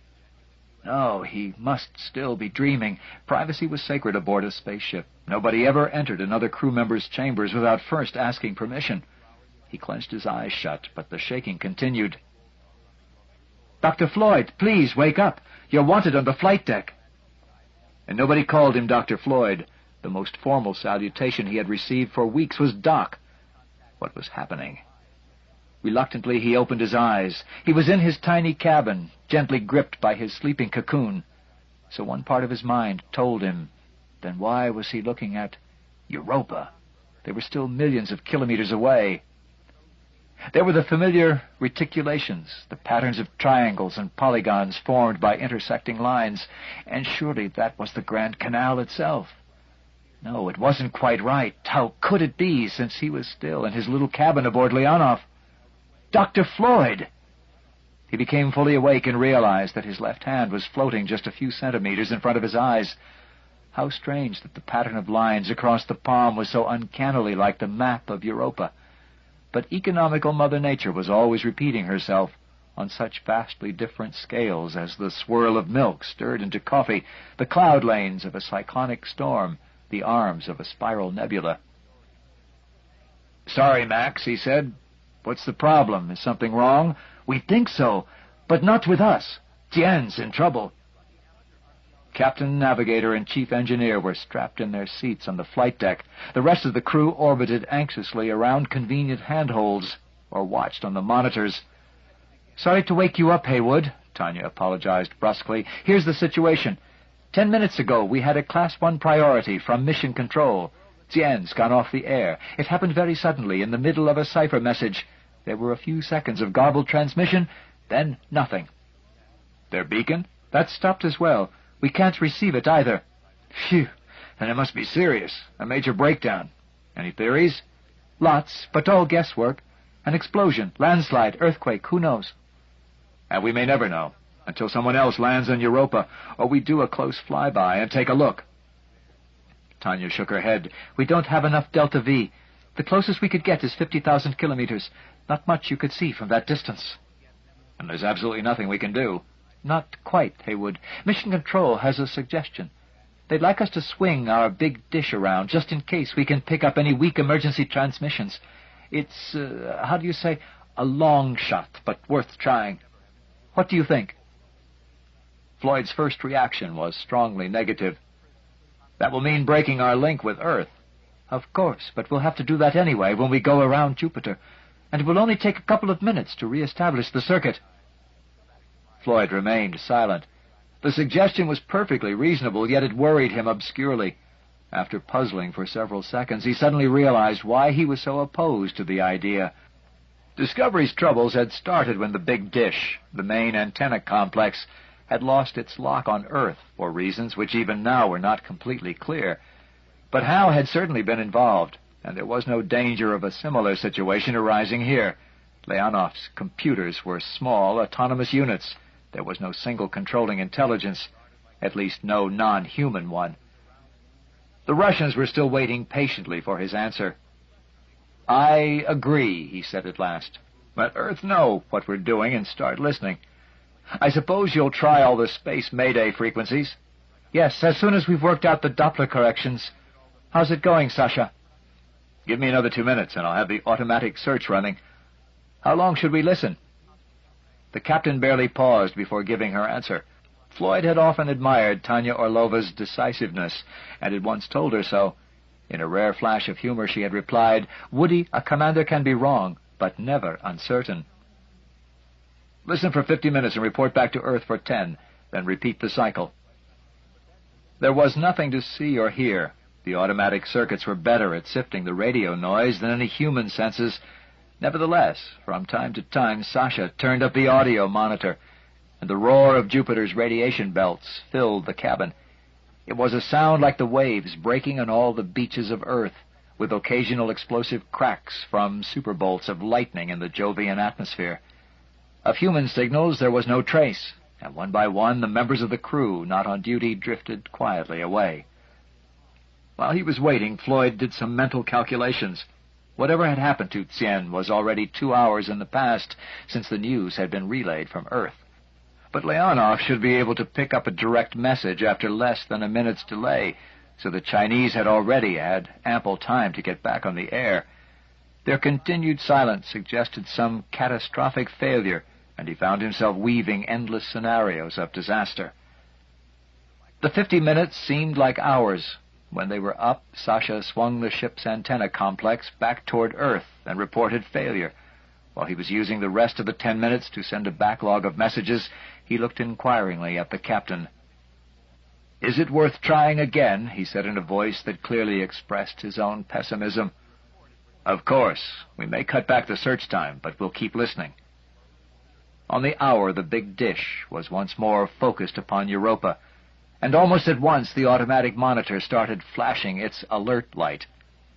Sasha's hand darted to the audio gain, and the voice of Jupiter filled the cabin. Superimposed upon that, like a whisper heard against a thunderstorm, was the faint but completely unmistakable sound of human speech. It was impossible to identify the language, though Floyd felt certain from the intonation and rhythm that it was not Chinese, but some European tongue. Sasha played skillfully with fine-tuning and bandwidth controls, and the words became clearer. The language was undoubtedly English, but its content was still maddeningly unintelligible. There is one combination of sounds that every human ear can detect instantly, even in the noisiest environment. When it suddenly emerged from the Jovian background, it seemed to Floyd that he could not possibly be awake, but was trapped in some fantastic dream. His colleagues took a little longer to react, then they stared at him with equal amazement and a slowly dawning suspicion. For the first recognizable words from Europa were, "Dr. Floyd! Dr. Floyd! I hope you can hear me." Chapter 11. Ice and Vacuum. "Who is it?" whispered someone to a chorus of shushes. Floyd raised his hands in a gesture of ignorance, and he hoped innocence. "No, you are aboard, Leonov. May not have much time. Aiming my suit antenna where I think." The signal vanished for agonizing seconds, then came back much clearer, though not appreciably louder. "Relay this information to Earth. Tien destroyed 3 hours ago. I'm only survivor. Using my suit radio. No idea if it has enough range, but it's the only chance. Please listen carefully. There is life on Europa. I repeat, there is life on Europa." The signal faded again. A stunned silence followed that no one attempted to interrupt. While he was waiting, Floyd searched his memory furiously. He could not recognize the voice. It might have been that of any Western-educated Chinese. Probably it was someone he had met at a scientific conference, but unless the speaker identified himself, he would never know. "Soon after local midnight. We were pumping steadily and the tanks were almost half full. Dr. Li and I went out to check the pipe insulation. Tien stood about 30 meters from the edge of the Grand Canal. Pipes go directly from it and down through the ice. Very thin, not safe to walk on. The warm, upwelling..." Again a long silence. Floyd wondered if the speaker was moving and had been momentarily cut off by some obstruction. "No problem. 5 kilowatts of lighting strung up on the ship. Like a Christmas tree. Beautiful, shining right through the ice. Glorious colors. Lee saw it first. A huge dark mass rising up from the depths. At first we thought it was a school of fish, too large for a single organism. Then it started to break through the ice. Dr. Floyd, I hope you can hear me. This is Professor Zhang. We met in O2, Boston IAU conference." Instantly, incongruously, Floyd's thoughts were 1 billion kilometers away. He vaguely remembered that reception after the closing session of the International Astronomical Union Congress, the last one that the Chinese had attended before the Second Cultural Revolution. And now he recalled Zhang very distinctly, a small, humorous astronomer and exobiologist with a good fund of jokes. He wasn't joking now. Like huge strands of wet seaweed, crawling along the ground. Lee ran back to the ship to get her camera. I stayed to watch, reporting over the radio. The thing moved so slowly I could easily outrun it. I was much more excited than alarmed. Thought I knew what kind of creature it was. I've seen pictures of the kelp forests off California, but I was quite wrong. I could tell it was in trouble. It couldn't possibly survive at a temperature 150 below its normal environment. It was freezing solid as it moved forward. Bits were breaking off like glass, but it was still advancing toward the ship, a black tidal wave, slowing down all the time. I was still so surprised that I couldn't think straight, and I couldn't imagine what it was trying to do. "Is there any way we can call him back?" Floyd whispered urgently. "No, it's too late. Europa will soon be behind Jupiter. We'll have to wait until it comes out of eclipse." Climbing up the ship, building a kind of ice tunnel as it advanced. Perhaps this was insulating it from the cold, the way termites protect themselves from sunlight with their little corridors of mud.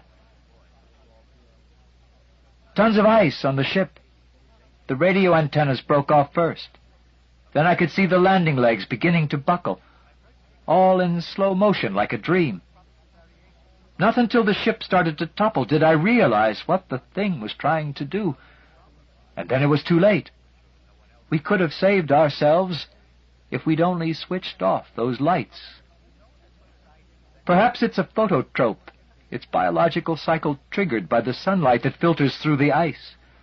Or it could have been attracted like a moth to a candle. Our floodlights must have been more brilliant than anything that Europa has ever known.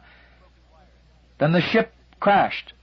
I saw the hull split, a cloud of snowflakes form as moisture condensed. All the lights went out, except for one swinging back and forth on a cable a couple of meters above the ground. I don't know what happened immediately after that. The next thing I remember, I was standing under the light beside the wreck of the ship with a fine powdering of fresh snow all around me. I could see my footsteps in it very clearly. I must have run there. Perhaps only a minute or two had elapsed. The plant, I still thought of it as a plant, was motionless. I wondered if it had been damaged by the impact. Large sections, as thick as a man's arm, had splintered off like broken twigs. Then the main trunk started to move again. It pulled away from the hull and began to crawl toward me. That was when I knew for certain that the thing was light-sensitive. I was standing immediately under the 1,000-watt lamp, which had stopped swinging now. Imagine an oak tree, better still, a banyan with its multiple trunks and roots, flattened out by gravity and trying to creep along the ground. It got to within 5 meters of the light, then started to spread out until it had made a perfect circle around me. Presumably that was the limit of its tolerance, the point at which photo-attraction turned to repulsion. After that, nothing happened for several minutes. I wondered if it was dead, frozen solid at last. Then I saw that large buds were forming on many of the branches. It was like watching a time-lapse film of flowers opening. In fact, I thought they were flowers, each about as big as a man's head. Delicate, beautifully colored membranes started to unfold. Even then, it occurred to me that no one, no thing, could ever have seen these colors before. They had no existence until we brought our lights, our fatal lights, to this world. Tendrils, stamens, waving feebly. I walked over to the living wall that surrounded me so that I could see exactly what was happening. Neither then or at any other time had I felt the slightest fear of the creature. I was certain that it was not malevolent, if indeed it was conscious at all. There were scores of the big flowers in various stages of unfolding.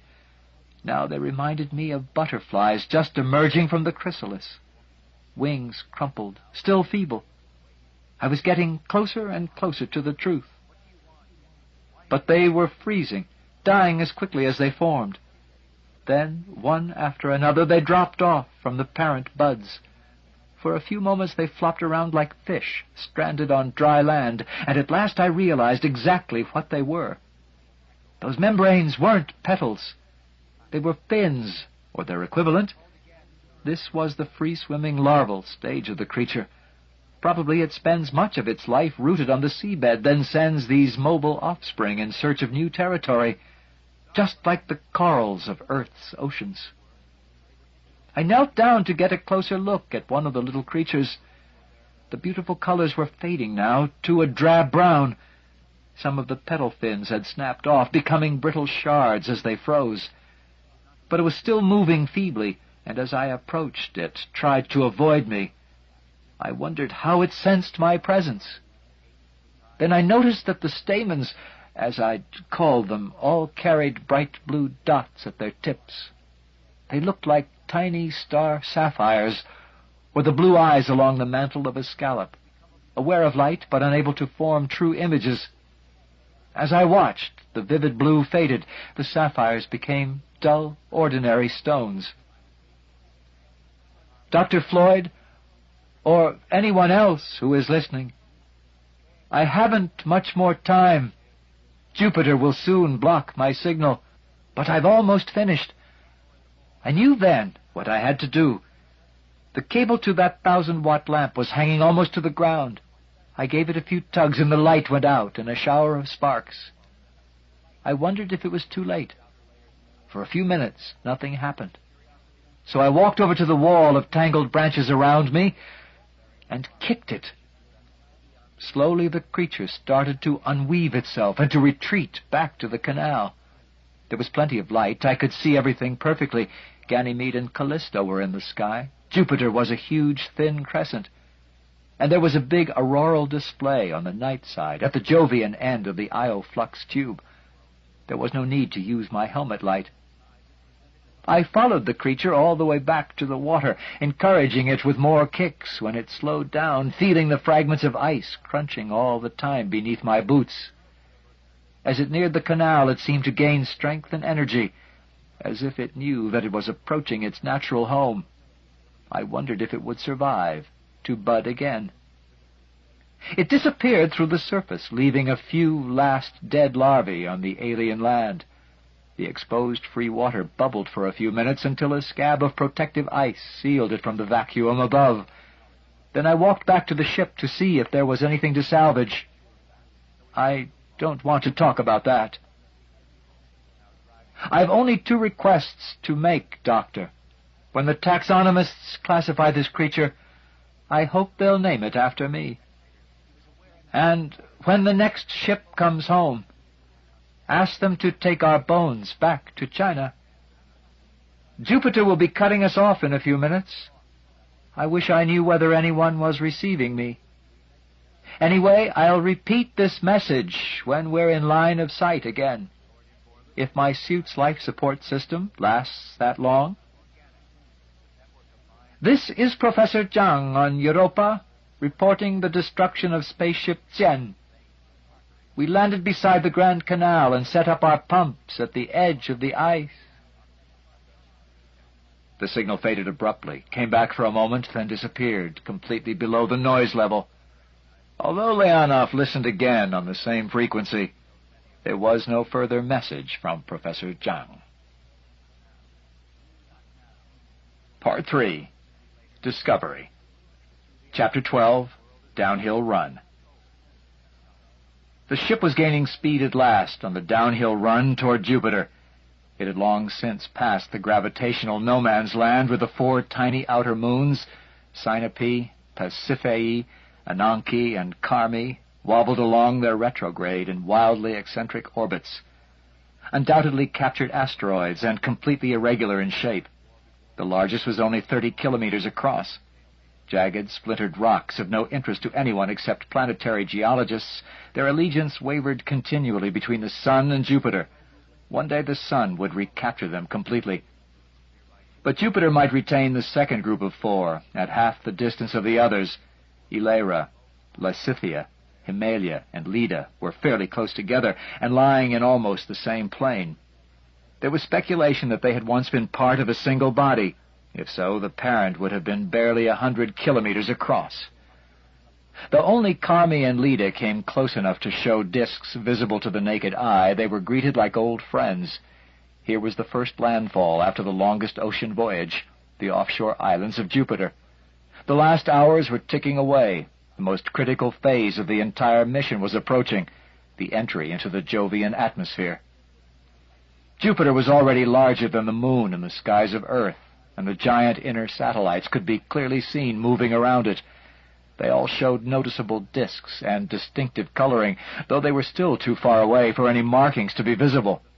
The eternal ballet they performed, disappearing behind Jupiter, reappearing to transit the daylight face with their accompanying shadows, was an endlessly engaging spectacle. It was one that astronomers had watched ever since Galileo had first glimpsed it almost exactly 4 centuries ago. But the crew of Leonov were the only living men and women to have seen it with unaided eyes. The interminable chess games had ceased. Off-duty hours were spent at the telescopes, or in earnest conversation, or listening to music, usually while gazing at the view outside. And at least one shipboard romance had reached a culmination. The frequent disappearance of Max Brailovsky and Xenia Marchenko was the subject of much good-natured banter. They were, thought Floyd, an oddly matched pair. Max was a big, handsome blonde who had been a champion gymnast, reaching the finals of the 2000 Olympics. Though he was in his early 30s, he had an open-faced, almost boyish expression. This was not altogether misleading. Despite his brilliant engineering record, he often struck Floyd as naive and unsophisticated, one of those people who are pleasant to talk to, but not for too long. Outside his own field of undoubted expertise, he was engaging, but rather shallow. Xenia, at 29, the youngest on board, was still something of a mystery. Since no one wished to talk about it, Floyd had never raised the subject of her injuries, and his Washington sources could provide no information. Obviously, she had been involved in some serious accident, but it might have been nothing more unusual than a car crash. The theory that she had been on a secret space mission, still part of popular mythology outside the USSR, could be ruled out. Thanks to the global tracking networks, no such thing had been possible for 50 years. In addition to her physical and doubtless psychological scars, Xenia labored under yet another handicap. She was a last-minute replacement, and everyone knew it. Irina Yakunina was to have been dietitian and medical assistant aboard Leonov before that unfortunate argument with a hang glider broke too many bones. Every day at 1800 GMT, the crew of 7+1 passenger gathered in the tiny common room that separated the flight deck from the galley and sleeping quarters. The circular table at its center was just big enough for 8 people to squeeze around. When Chandra and Kurnow were revived, it would be unable to accommodate everyone, and 2 extra seats would have to be fitted in somewhere else. Though the 6 o'clock Soviet, as the daily roundtable conference was called, seldom lasted more than 10 minutes, it played a vital role in maintaining morale. Complaints, suggestions, criticisms, progress reports, anything could be raised, subject only to the captain's overriding veto, which was very seldom exercised. Typical items on the non-existent agenda were requests for changes in the menu, appeals for more private communication time with Earth, suggested movie programs, exchange of news and gossip, and good-natured needling of the heavily outnumbered American contingent. Things would change, Floyd warned them, when his colleagues came out of hibernation, and the odds improved from 1 in 7 to 3 in 9. He did not mention his private belief that Kurnow could out-talk or out-shout any 3 other people aboard. When he was not sleeping, much of Floyd's own time was spent in the common room, partly because, despite its smallness, it was much less claustrophobic than his own tiny cubicle. It was also cheerfully decorated, all available flat surfaces being covered with photos of beautiful land and seascapes, sporting events, portraits of popular video stars, and other reminders of Earth. Pride of place, however, was given to an original Leonov painting, his 1965 study Near the Moon, made in the same year when, as a young lieutenant colonel, he left Voskhod II and became the first man in history to perform an extravehicular excursion. Clearly the work of a talented amateur rather than a professional, it showed the cratered edge of the moon with the beautiful Sinus Iridum, Bay of Rainbows, in the foreground. Looming monstrously above the lunar horizon was the thin crescent of Earth, embracing the darkened night side of the planet. Beyond that blazed the sun, the streamers of the corona reaching out into space for millions of kilometers around it. It was a striking composition, and a glimpse of the future that even then lay only 3 years ahead. On the flight of Apollo 8, Anders, Borman, and Lovell were to see this splendid sight with their unaided eyes as they watched Earth rise above the far side on Christmas Day, 1968. Heywood Floyd admired the painting, but he also regarded it with mixed feelings. He could not forget that it was older than everybody else on the ship, with one exception. He was already 9 years old when Alexei Leonov had painted it. Chapter 13. The Worlds of Galileo. Even now, more than 3 decades after the revelations of the first Voyager flybys, no one really understood why the 4 giant satellites differed so wildly from one another.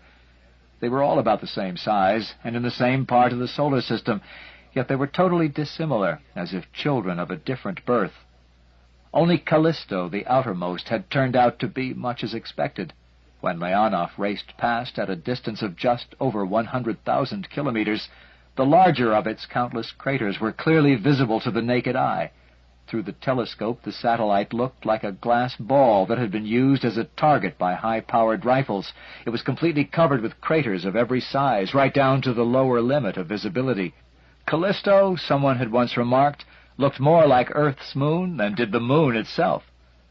Now, was this particularly surprising? One would have expected a world out here, at the edge of the asteroid belt, to have been bombarded with the debris left over from the creation of the solar system. Yet Ganymede, the satellite next door, had a totally different appearance. Though it had been well peppered with impact craters in the remote past, most of them had been plowed over, a phrase that seemed peculiarly appropriate. Huge areas of Ganymede were covered with ridges and furrows, as if some cosmic gardener had dragged a giant rake across them. And there were light-colored streaks, like trails that might have been made by slugs 50 kilometers across. Most mysterious of all were long, meandering bands containing dozens of parallel lines. It was Nikolai Ternovsky who decided what they must be, multi-lane superhighways laid out by drunken surveyors. He even claimed to have detected overpasses and cloverleaf intersections. Leonov had added some trillions of bits of information about Ganymede to the store of human knowledge before it crossed the orbit of Europa. That icebound world, with its derelict and its dead, was on the other side of Jupiter, but it was never far from anyone's thoughts. Back on Earth, Dr. Zhang was already a hero, and his countrymen had, with obvious embarrassment, acknowledged countless messages of sympathy. One had been sent in the name of Leonov's crew, after, Floyd gathered, considerable redrafting in Moscow.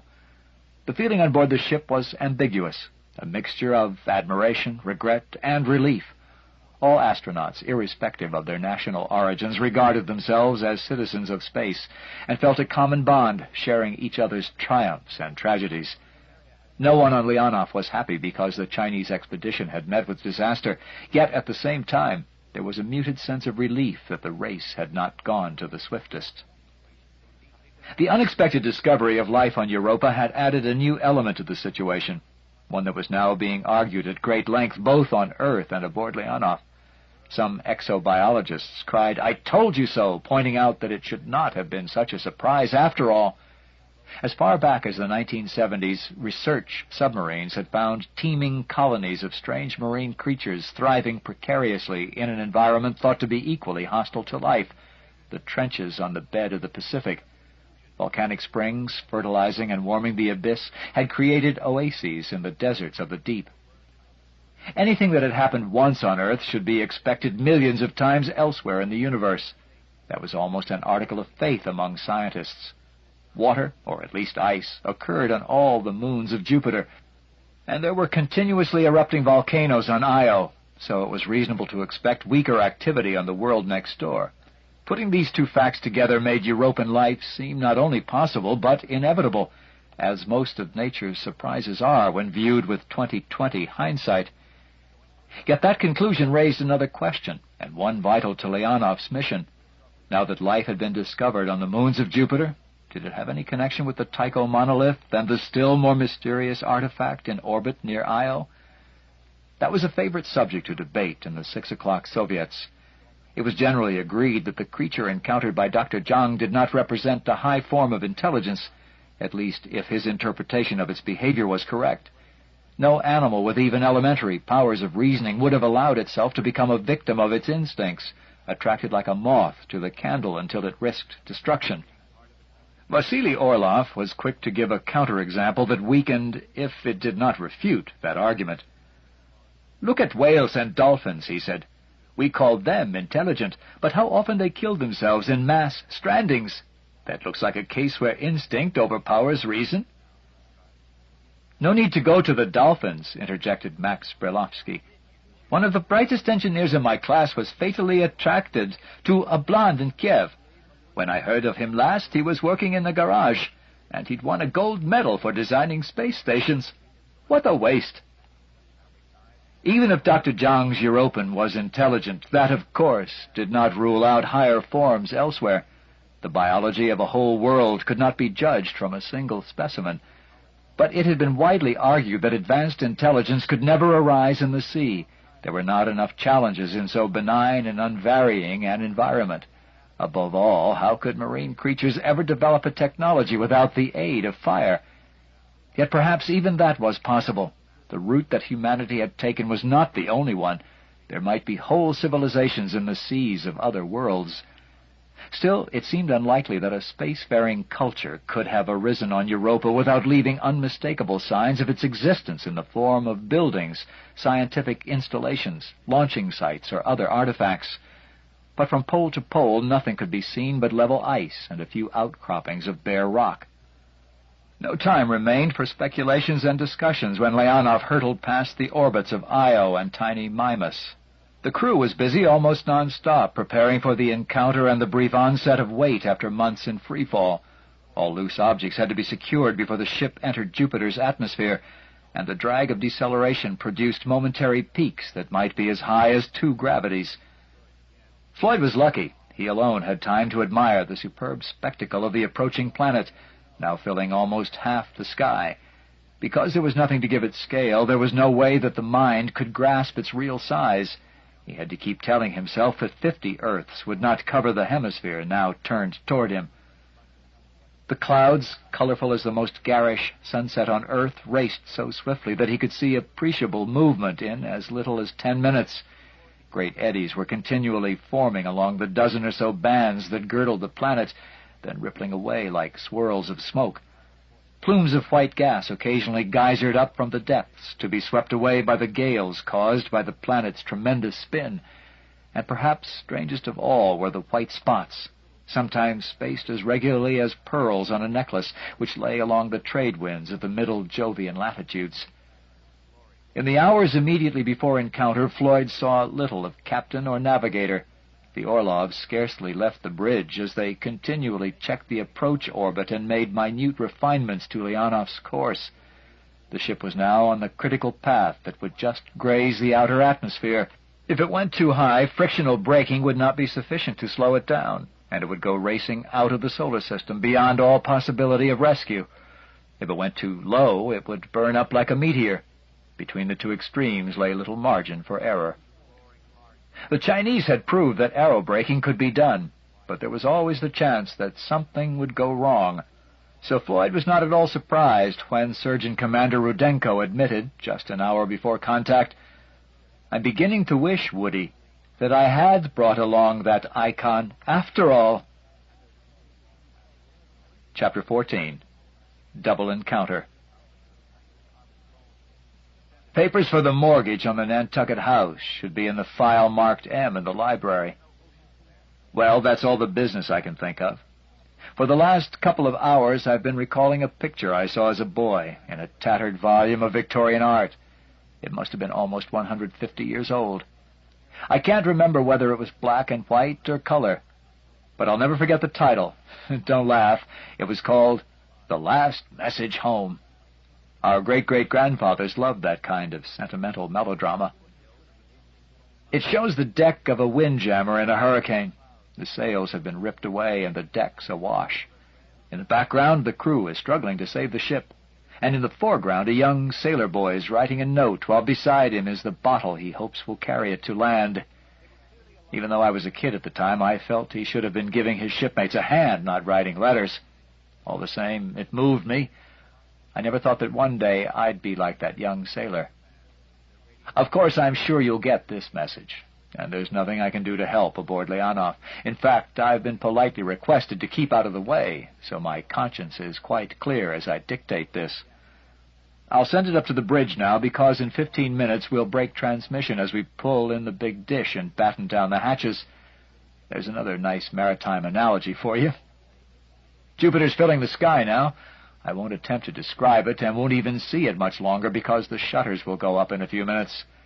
Anyway, the cameras can do far better than I could. Goodbye, my dearest, and my love to you all, especially Chris. By the time you get this, it will be over, one way or the other. Remember, I tried to do my best for all our sakes. Goodbye. When he had removed the audio chip, Floyd drifted up to the communications center and handed it over to Sasha Kovalev. "Please make sure it gets off before we close down," he said earnestly. "Don't worry," promised Sasha. I'm still working on all channels, and we have a good 10 minutes left." He held out his hand. "If we do meet again, why, we shall smile. If not, why, then this parting was well made." Floyd blinked. "Shakespeare, I suppose?" "Of course, Brutus and Cassius before battle. See you later." Tanya and Vasily were too intent upon their situation displays to do more than wave to Floyd, and he retreated to his cabin. He had already said farewell to the rest of the crew. There was nothing to do but wait. His sleeping bag was slung in preparation for the return of gravity when deceleration commenced, and he had only to climb into it. "Antennas retracted, all protective shields up," said the intercom speaker. "We should feel first braking in 5 minutes. Everything normal." "That's hardly the word I'd use," Floyd muttered to himself. "I think you mean nominal." He had barely concluded the thought when there was a diffident knock on the door. "Tom?" To his astonishment, it was Xenia. "Do you mind if I come in?"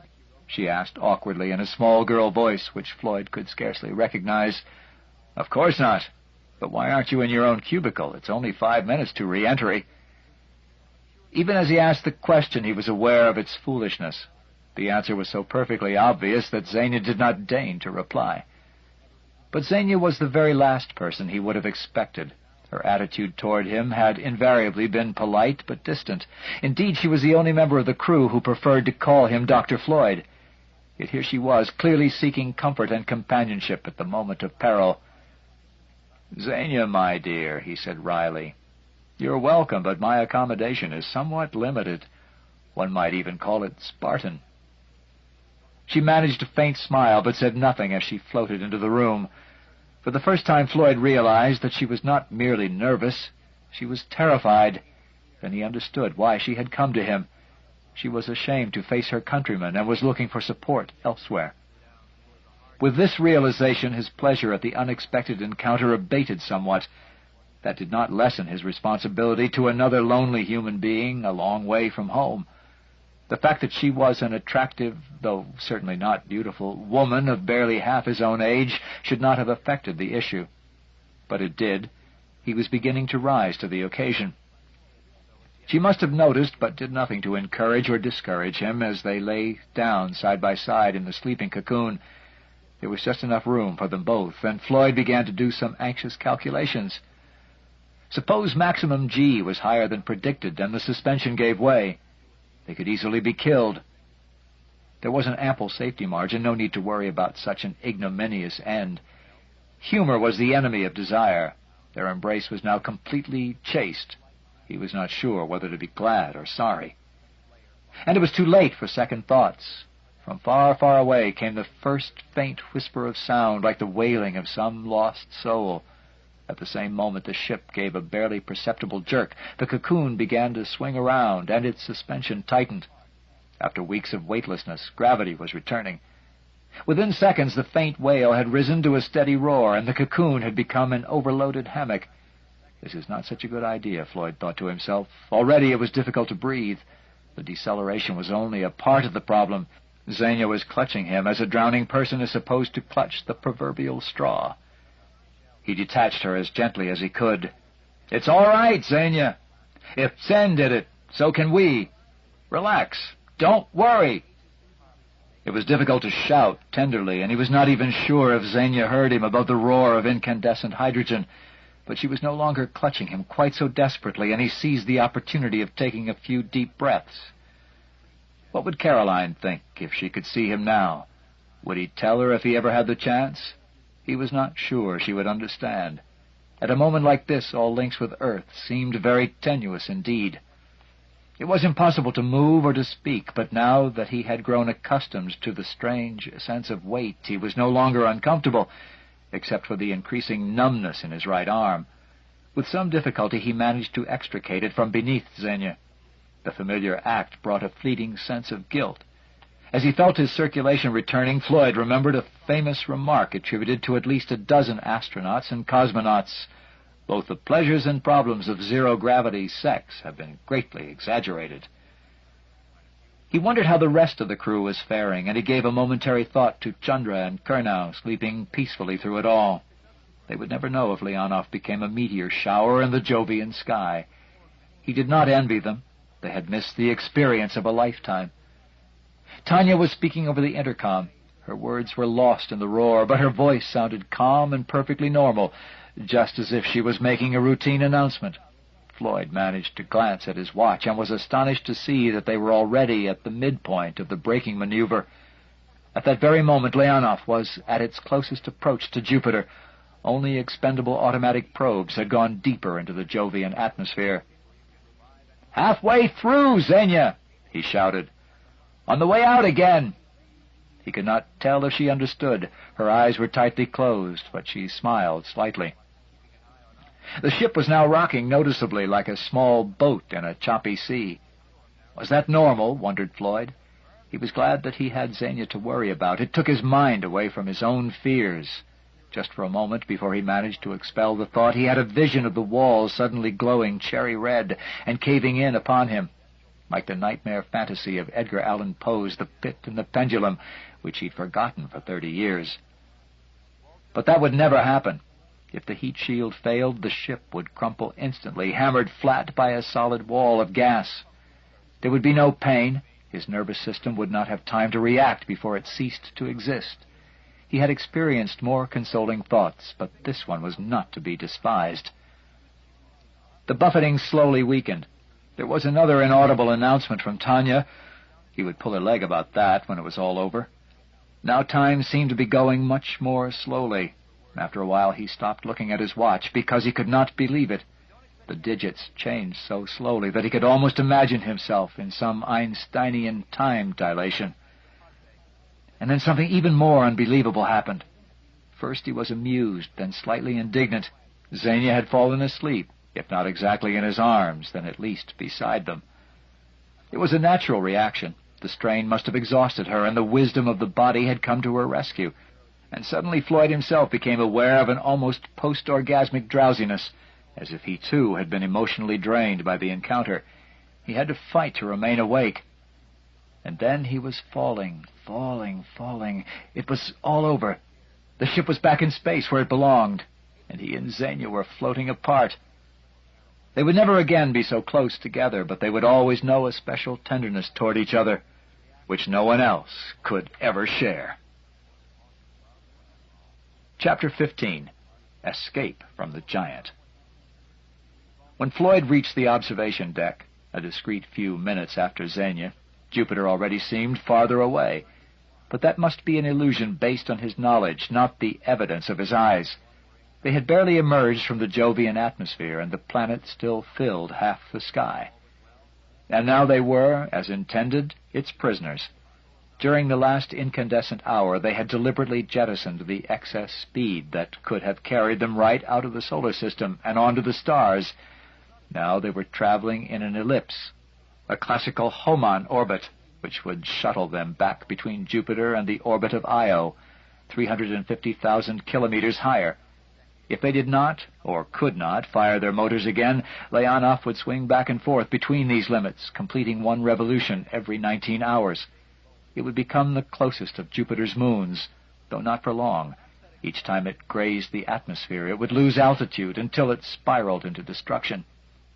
Floyd had never really enjoyed vodka, but he joined the others without any reservations in drinking a triumphant toast to the ship's designers, coupled with a vote of thanks to Sir Isaac Newton. Then Tanya put the bottle firmly back in its cupboard. There was still much to be done. Though they were all expecting it, everyone jumped at the sudden muffled thud of explosive charges and the jolt of separation. A few seconds later, a large, still glowing disk floated into view, slowly turning end over end as it drifted away from the ship. "Look!" cried Max. "A flying saucer! Who's got a camera?" There was a distinct note of hysterical relief in the laughter that followed. It was interrupted by the captain in a more serious vein. "Goodbye, faithful heat shield. You did a wonderful job." "But what a waste," said Sasha. "There's at least a couple of tons left. Think of all the extra payload we could have carried." "If that's good conservative Russian engineering," retorted Floyd, "then I'm all for it. Far better a few tons too much than 1 milligram too little. Everyone applauded those noble sentiments as the jettisoned shield cooled to yellow, then red, and finally became as black as the space around it. It vanished from sight while only a few kilometers away, though occasionally the sudden reappearance of an eclipsed star would betray its presence. "Preliminary orbit check completed," said Vasily. "We're within 10 meters a second of our right vector. Not bad for a first try." There was a subdued sigh of relief at the news, and a few minutes later Vasily made another announcement. "Changing attitude for course correction. Delta V 6 meters a second. 20-second burn coming up in 1 minute." They were still so close to Jupiter it was impossible to believe that the ship was orbiting the planet. They might have been in a high-flying aircraft that had just emerged from a sea of clouds. There was no sense of scale. It was easy to imagine that they were speeding away from some terrestrial sunset. The reds and pinks and crimsons sliding below were so familiar. And that was an illusion. Nothing here had any parallels with Earth. Those colors were intrinsic, not borrowed from the setting sun. The very gases were utterly alien. Methane and ammonia and a witch's brew of hydrocarbons, stirred in a hydrogen-helium cauldron. Not one trace of free oxygen, the breath of human life. The clouds marched from horizon to horizon in parallel rows, distorted by occasional swirls and eddies. Here and there upwellings of brighter gas broke the pattern, and Floyd could also see the dark rim of a great whirlpool, a maelstrom of gas leading down into unfathomable Jovian depths. He began to look for the great red spot, then quickly checked himself at such a foolish thought. All the enormous cloudscape he could see below would be only a few % of the red spot's immensity. One might as well expect to recognize the shape of the United States from a small airplane flying low above Kansas. "Correction completed. We're now on interception orbit with H.A.L. Arrival time 8 hours, 55 minutes.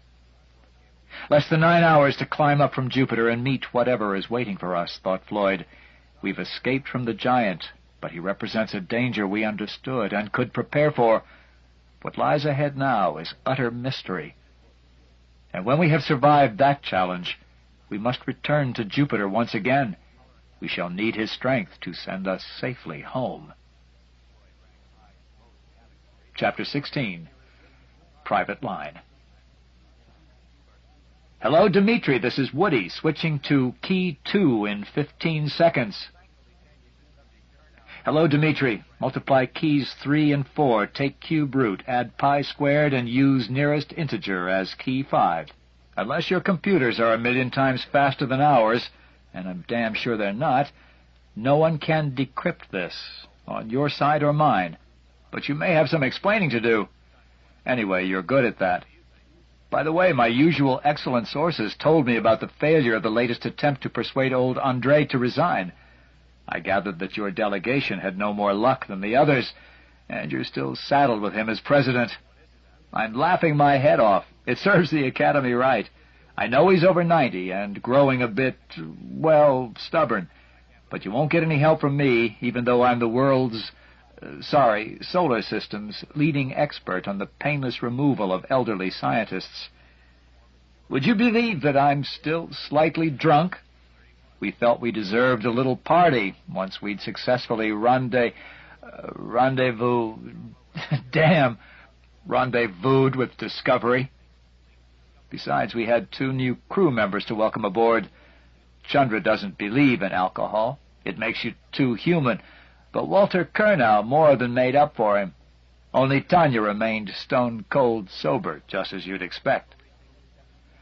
My fellow Americans, I sound like a politician, God help me, came out of hibernation without any problems and are both looking forward to starting work. We'll all have to move quickly. Not only is time running out, but Discovery seems to be in very bad shape. We could hardly believe our eyes when we saw how its spotless white hull had turned a sickly yellow. Io's to blame, of course. The ships spiraled down to within 3,000 kilometers, and every few days one of the volcanoes blasts a few megatons of sulfur up into the sky. Even though you've seen the movies, you can't really imagine what it's like to hang above that inferno. I'll be glad when we can get away. even though we'll be heading for something much more mysterious, and perhaps far more dangerous. I flew over Kilauea during the 06 eruption. That was mighty scary, but it was nothing compared to this. At the moment, we're over the night side, and that makes it worse. You can see just enough to imagine a lot more. It's as close to hell as I ever want to get. Some of the sulfur lakes are hot enough to glow, but most of the light comes from electrical discharges. Every few minutes, the whole landscape seems to explode, as if a giant photo flash has gone off above it. And that's probably not a bad analogy.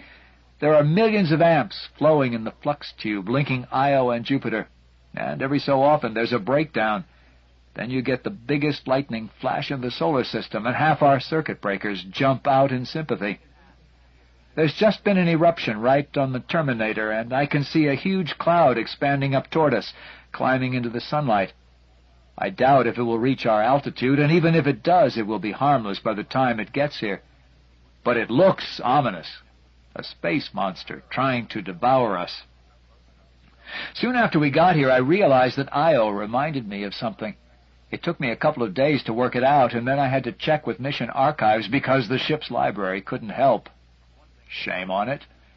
Do you remember how I introduced you to the Lord of the Rings when we were kids back at that Oxford conference? Well, Io is Mordor. Look up Part 3. There's a passage about rivers of molten rock that wound their way until they cooled and lay like twisted dragon shapes vomited from the tormented earth. That's a perfect description. How did Tolkien know a quarter century before anyone ever saw a picture of Io? Talk about nature imitating art. At least we won't have to land there. I don't think that even our late Chinese colleagues would have attempted that. But perhaps one day it may be possible. There are areas that seem fairly stable and not continually inundated by sulfur floods. Who would have believed that we'd come all the way to Jupiter, greatest of planets, and then ignore it? Yet that's what we're doing most of the time. And when we're not looking at Io or Discovery, we're thinking about the artifact. It's still 10,000 kilometers away, up there at the libration point, but when I look at it through the main telescope, it seems close enough to touch. Because it's so completely featureless, there's no indication of size, no way the eye can judge it's really a couple of kilometers long. If it's solid, it must weigh billions of tons. But is it solid? It gives almost no radar echo, even when it's square onto us. We can see it only as a black silhouette against the clouds of Jupiter 300,000 kilometers below. Apart from its size, it looks exactly like the monolith we dug up on the moon. Well, tomorrow we'll go aboard Discovery, and I don't know when I'll have time or opportunity to speak to you again. But there's one more thing, old friend, before I sign off. It's Caroline. She's never really understood why I had to leave Earth, and in a way I don't think she'll ever quite forgive me. Some women believe that love isn't the only thing, but everything. Perhaps they're right. Anyway, it's certainly too late to argue now. Try and cheer her up when you have a chance. She talks about going back to the mainland. I'm afraid that if she does, if you can't get through to her, try to cheer up Chris. I miss him more than I care to say. He'll believe Uncle Dmitri if you say that his father still loves him and will be coming home just as quickly as he can. Chapter 17. Boarding Party. Even in the best of circumstances, it is not easy to board a derelict and uncooperative spaceship. Indeed, it can be positively dangerous. Walter Kurnow knew that as an abstract principle, but he did not really feel it in his bones until he saw the entire 100-meter length of Discovery turning end over end, while Leonov kept at a safe distance. Years ago, friction had braked the spin of Discovery's carousel, thus transferring its angular momentum to the rest of the structure. Now, like a drum majorette's baton at the height of its trajectory, the abandoned ship was slowly tumbling along its orbit. The first problem was to stop that spin, which made Discovery not only uncontrollable, but almost unapproachable. As he suited up in the airlock with Max Brailovsky, Kurnow had a very rare sensation of incompetence, even inferiority. It was not his line of business. He had already explained gloomily, I'm a space engineer, not a space monkey. But the job had to be done. He alone possessed the skills that could save Discovery from Io's grasp. Max and his colleagues, working with unfamiliar circuit diagrams and equipment, would take far too long. By the time they had restored power to the ship and mastered its controls, it would have plunged into the sulphurous fire pits below. "You're not scared, are you?" asked Max when they were about to put on their helmets. "Not enough to make a mess in my suit. Otherwise, yes." Max chuckled. "I'd say that's about right for this job. But don't worry. I'll get you there in one piece with my, what do you call it?" "Broomstick, because witches are supposed to ride them." "Oh, yes. Have you ever used one?" "I tried once, but mine got away from me. Everyone else thought it was very funny." There are some professions which have evolved unique and characteristic tools. The longshoreman's hook, the potter's wheel, the bricklayer's trowel, the geologist's hammer. The men who had to spend much of their time on zero-gravity construction projects had developed the broomstick. It was very simple, a hollow tube just a meter long with a footpad at one end and a retaining loop at the other. At the touch of a button, it could telescope out to 5 or 6 times its normal length, and the internal shock-absorbing system allowed a skilled operator to perform the most amazing maneuvers. The footpad could also become a claw or hook if necessary. There were many other refinements, but that was the basic design. It looked deceptively easy to use. It wasn't. The airlock pumps finished recycling. The exit sign came on. The outer doors opened, and they drifted slowly into the void. Discovery was windmilling about 200 meters away, following them in orbit around Io, which filled half the sky. Jupiter was invisible, on the other side of the satellite. This was a matter of deliberate choice. They were using Io as a shield to protect them from the energies raging back and forth in the flux tube that linked the two worlds. Even so, the radiation level was dangerously high. They had less than 15 minutes before they must get back to shelter. Almost immediately, Curnow had a problem with his suit. "It fitted me when I left Earth," he complained, "but now I'm rattling around inside like a pea in a pod." "That's perfectly normal, Walter," said Surgeon Commander Rudenko, breaking into the radio circuit. "You lost 10 kilos in hibernation, which you could very well afford to miss, and you've already put 3 of them back." Before Curnow had time to think of a suitable retort, he found himself gently but firmly jerked away from Leonov. "Just relax, Walter," said Brelovsky. "Don't use your thrusters, even if you start tumbling. Let me do all the work." Curnow could see the faint puffs from the younger man's backpack as its tiny jets drove them toward Discovery. With each little cloud of vapor there came a gentle tug on the tow line, and he would start moving toward Brelovsky, but he never caught up with him before the next puff came. He felt rather like a yo-yo, now making one of its periodic comebacks on Earth, bouncing up and down on its string. There was only one safe way to approach the derelict, and that was along the axis around which it was slowly revolving. Discovery's center of rotation was approximately amidships, near the main antenna complex, and Brelovsky was heading directly toward this area, with his anxious partner in tow. "How will he stop both of us in time?" Curnow asked himself. Discovery was now a huge, slender dumbbell, slowly flailing the entire sky ahead of them. Though it took several minutes to complete one revolution, the far ends were moving at an impressive speed. Curnow tried to ignore them and concentrated on the approaching and immobile center. "I'm aiming for that," said Brelovsky. "Don't try to help, and don't be surprised at anything that happens." "What does he mean by that?" Curnow asked himself, while preparing to be as unsurprised as possible. Everything happened in about 5 seconds. Brelovsky triggered his broomstick so that it telescoped out to its full length of 4 meters and made contact with the approaching ship. The broomstick started to collapse, its internal spring absorbing Brelovsky's considerable momentum. But it did not, as Curnow had fully expected, bring him to rest beside the antenna mount. It immediately expanded again, reversing the Russian's velocity so that he was, in effect, reflected away from Discovery just as rapidly as he had approached. He flashed past Curnow, heading out into space again, only a few centimeters away. The startled American just had time to glimpse a large grin before Brelovsky shot past him. A second later there was a jerk on the line connecting them and a quick surge of deceleration as they shared momentum. Their opposing velocities had been neatly cancelled. They were virtually at rest with respect to Discovery.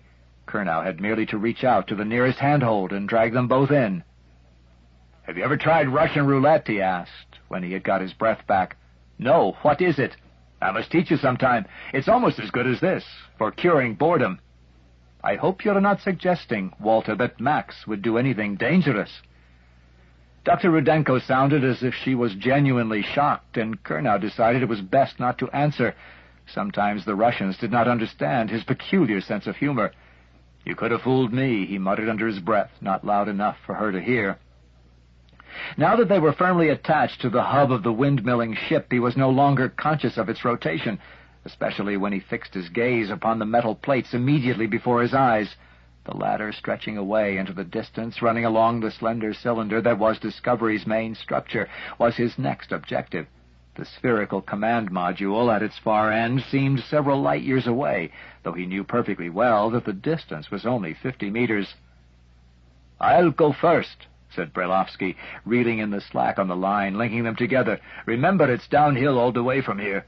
But that's no problem. You can hold on with one hand. Even at the bottom, gravity's only about 1/10 G, and that's, what do you say? Chicken shit." "I think you mean chicken feed.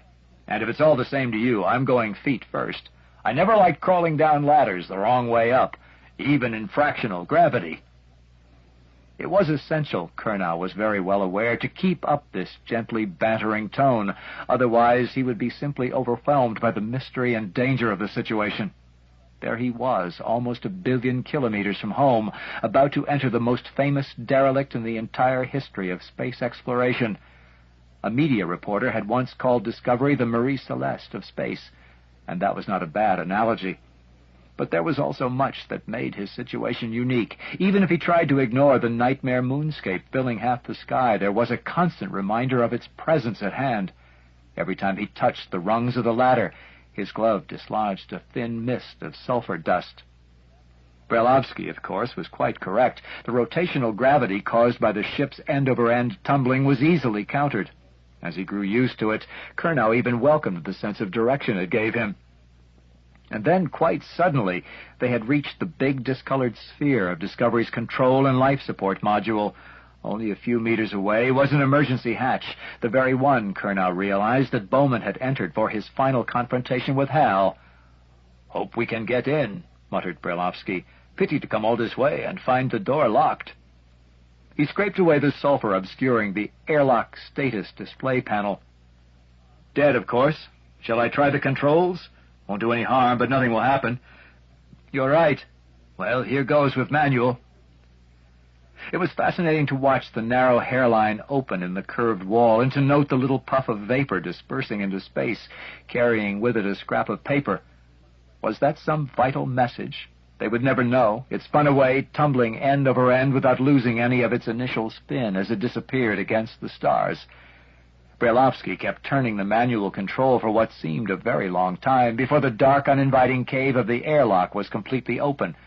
Curnow had hoped that the emergency lights, at least, might still be operating. No such luck. "You're boss now, Walter. Welcome to U.S. territory." It certainly did not look very welcoming as he clambered inside, flashing the beam of his helmet light around the interior. As far as Curnow could tell, everything was in good order. What else had he expected, he asked himself half angrily. Closing the door manually took even longer than opening it, but there was no alternative until the ship was powered up again. Just before the hatch was sealed, Curnow risked a glance at the insane panorama outside. A flickering blue lake had opened up near the equator. He was sure it had not been there a few hours earlier. Brilliant yellow flares, the characteristic color of glowing sodium, were dancing along its edges, and the whole of the nightland was veiled in the ghostly plasma discharge of one of Io's almost continuous auroras. It was the stuff of future nightmares, and as if that was not sufficient, there was one further touch worthy of a mad surrealist artist. Stabbing up into the black sky, apparently emerging directly from the fire pits of the burning moon, was an immense, curving horn, such as a doomed bullfighter might have glimpsed in the final moment of truth. The crescent of Jupiter was rising to greet Discovery and Leonov as they swept toward it, along their common orbit. Chapter 18. Salvage. The moment that the outer hatch had closed behind them, there had been a subtle reversal of roles. Curnow was at home now, while Brailovsky was out of his element, feeling ill at ease in the labyrinth of pitch-black corridors and tunnels that was Discovery's interior.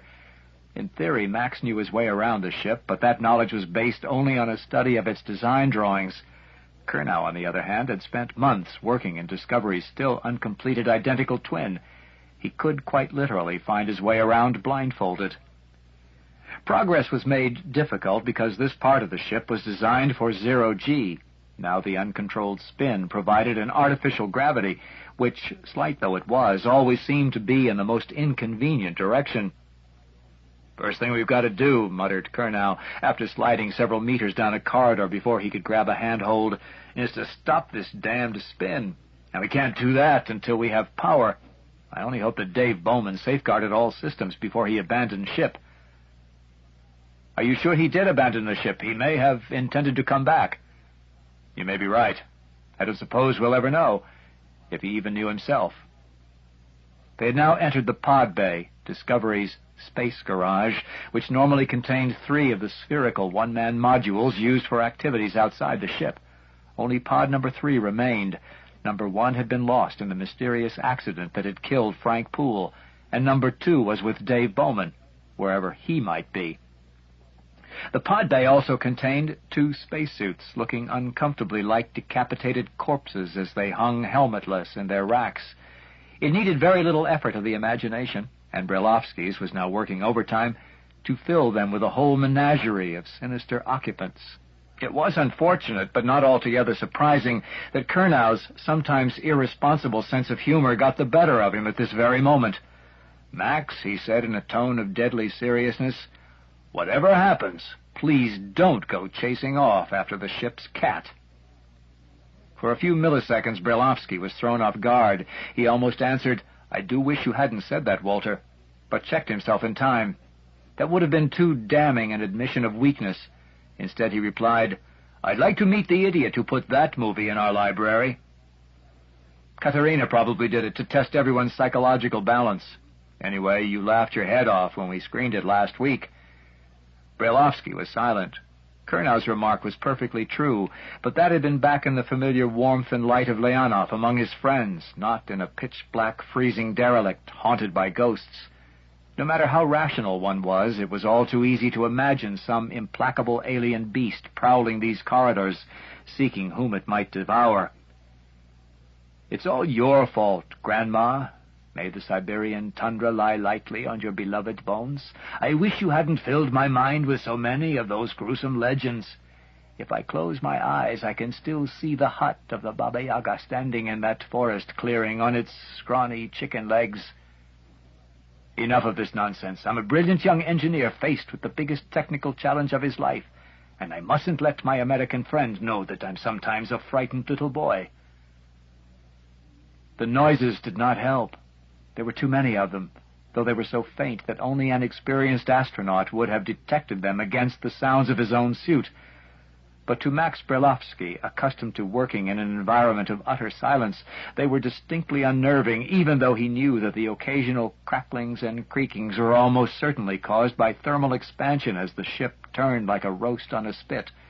Feeble though the sun was out here, there was still an appreciable temperature change between light and shade.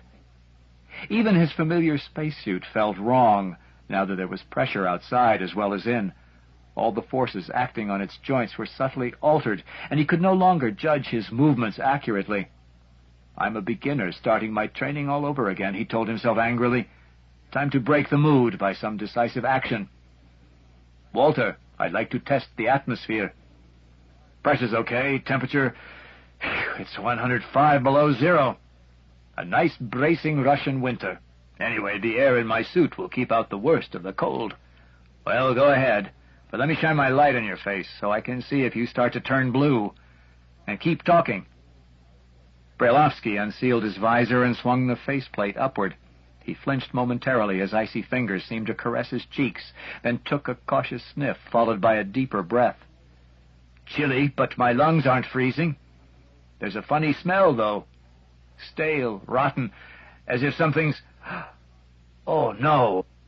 Looking suddenly pale, Brailovsky quickly snapped the faceplate shut. "What's the trouble, Max?" Curnow asked with sudden and now perfectly genuine anxiety. Brailovsky did not reply.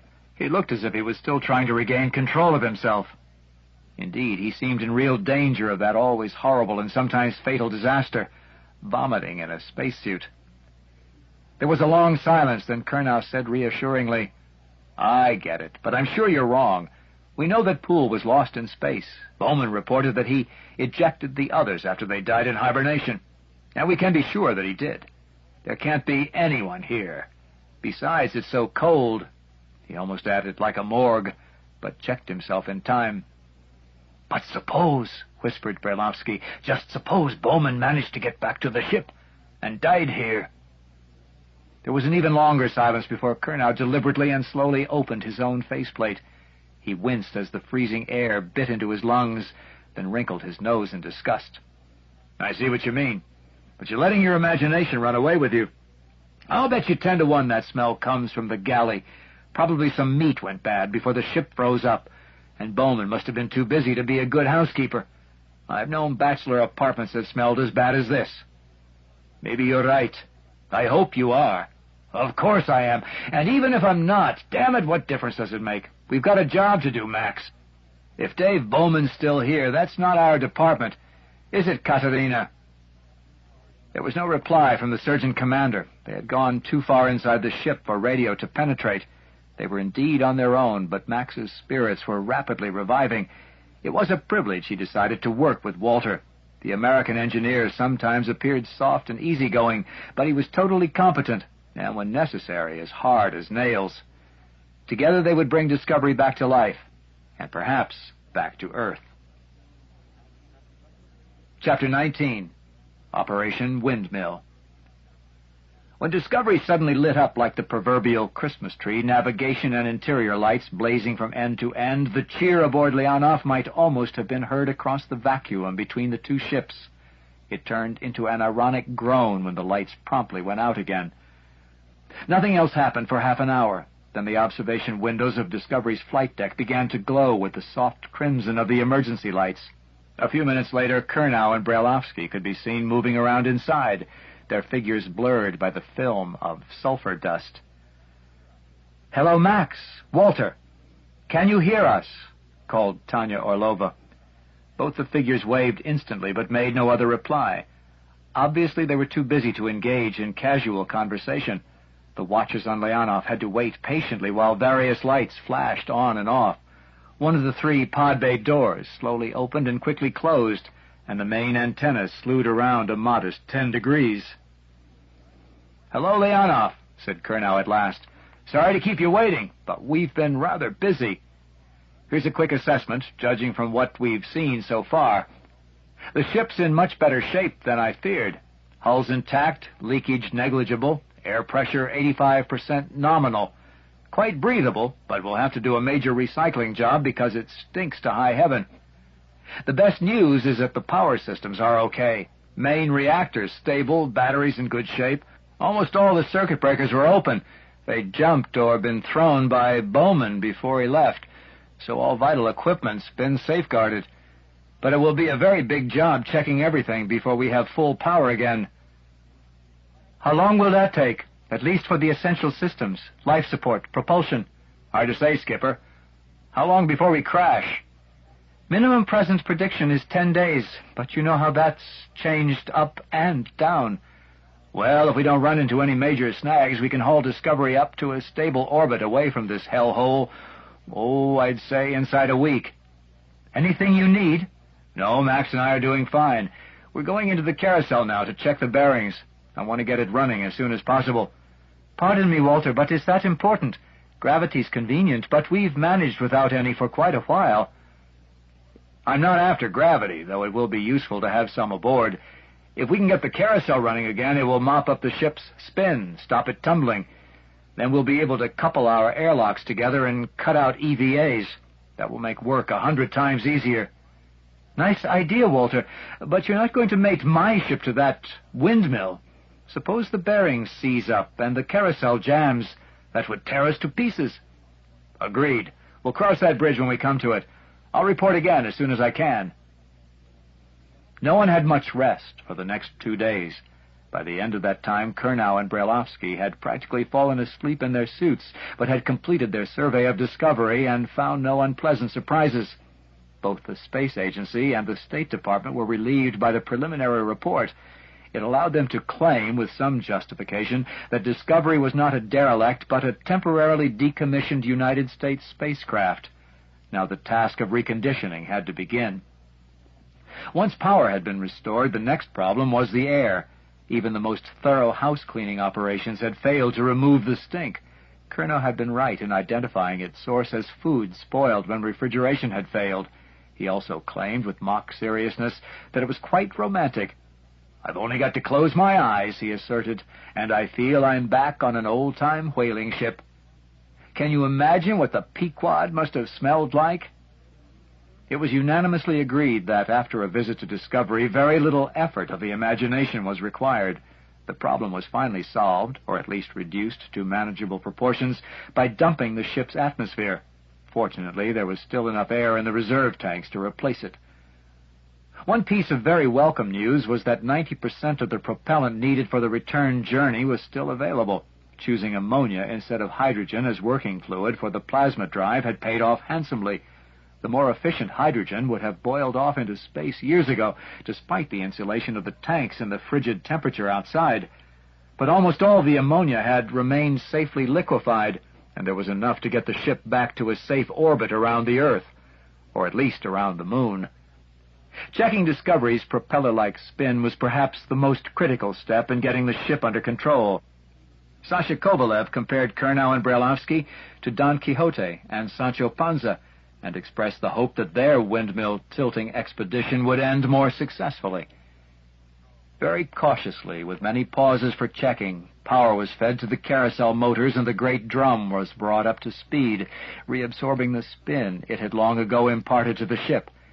Discovery executed a complex series of precessions until eventually its end-over-end tumble had almost vanished. The last traces of unwanted rotation were neutralized by the attitude control jets until the two ships were floating motionless side by side, the squat, stocky Leonov dwarfed by the long, slender Discovery.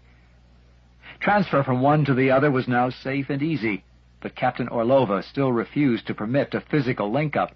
Everyone agreed with this decision, for Io was coming steadily closer. They might yet have to abandon the vessel they had worked so hard to save. The fact that they now knew the reason for Discovery's mysterious orbital decay did not help in the least. Every time the ship passed between Jupiter and Io, it sliced through the invisible flux tube linking the two bodies, the electric river flowing from world to world. The resulting eddy currents induced in the ship were continually slowing it down, breaking it once every revolution. There was no way to predict the final moment of impact, for the current in the flux tube varied wildly according to Jupiter's own inscrutable laws. Sometimes there were dramatic surges of activity accompanied by spectacular electric and auroral storms around Io. Then the ships would lose altitude by many kilometers, at the same time becoming uncomfortably hot before their thermal control systems could readjust. This unexpected effect had scared and surprised everyone before the obvious explanation was realized. Any form of braking produces heat. Somewhere, the heavy currents induced in the hulls of Leonov and Discovery turned them briefly into low-powered electric furnaces. It was not surprising that some of Discovery's food supply had been ruined during the years the ship had been alternately cooked and cooled. The festering landscape of Io, looking more than ever like an illustration from a medical textbook, was only 500 kilometers away when Curnow risked activating the main drive, while Leonov stood off at a very respectful distance. There were no visible effects, none of the smoke and fire of the old-time chemical rockets, but the two ships drew slowly apart as Discovery gained speed. After a few hours of very gentle maneuvering, both ships had raised themselves 1,000 kilometers. Now there was time to relax briefly and to make plans for the next stage in the mission. "You've done a wonderful job, Walter," said Surgeon Commander Rudenko, putting her ample arm around the exhausted Curnow's shoulders. "We're all proud of you." Very casually, she broke a small capsule under his nose. It was 24 hours before he woke up. annoyed and hungry. Chapter 20. Guillotine. "What is it?" asked Curnow with mild distaste, hefting the little mechanism in his hand. "A guillotine for mice?" "Not a bad description, but I'm after bigger game." Floyd pointed to a flashing arrow on the display screen, which was now showing a complicated circuit diagram. "You see this line?" "Yes, the main power supply. So?" "This is the point where it enters H.A.L's central processing unit. I'd like you to install this gadget here, inside the cable trunking, where it can't be found without a deliberate search." "I see. A remote control so you can pull the plug on H.A.L whenever you want to." "Very neat. And a non-conducting blade, too, so there won't be any embarrassing shorts when it's triggered." "Who makes toys like this? The CIA?" "Never mind. The control's in my room, that little red calculator I always keep on my desk. Put in 9 nines, take the square root, and press INT. That's all. I'm not sure of its range. We'll have to test that, but as long as Leonov and Discovery are within a couple of kilometers of each other, there'll be no danger of H.A.L running amok again."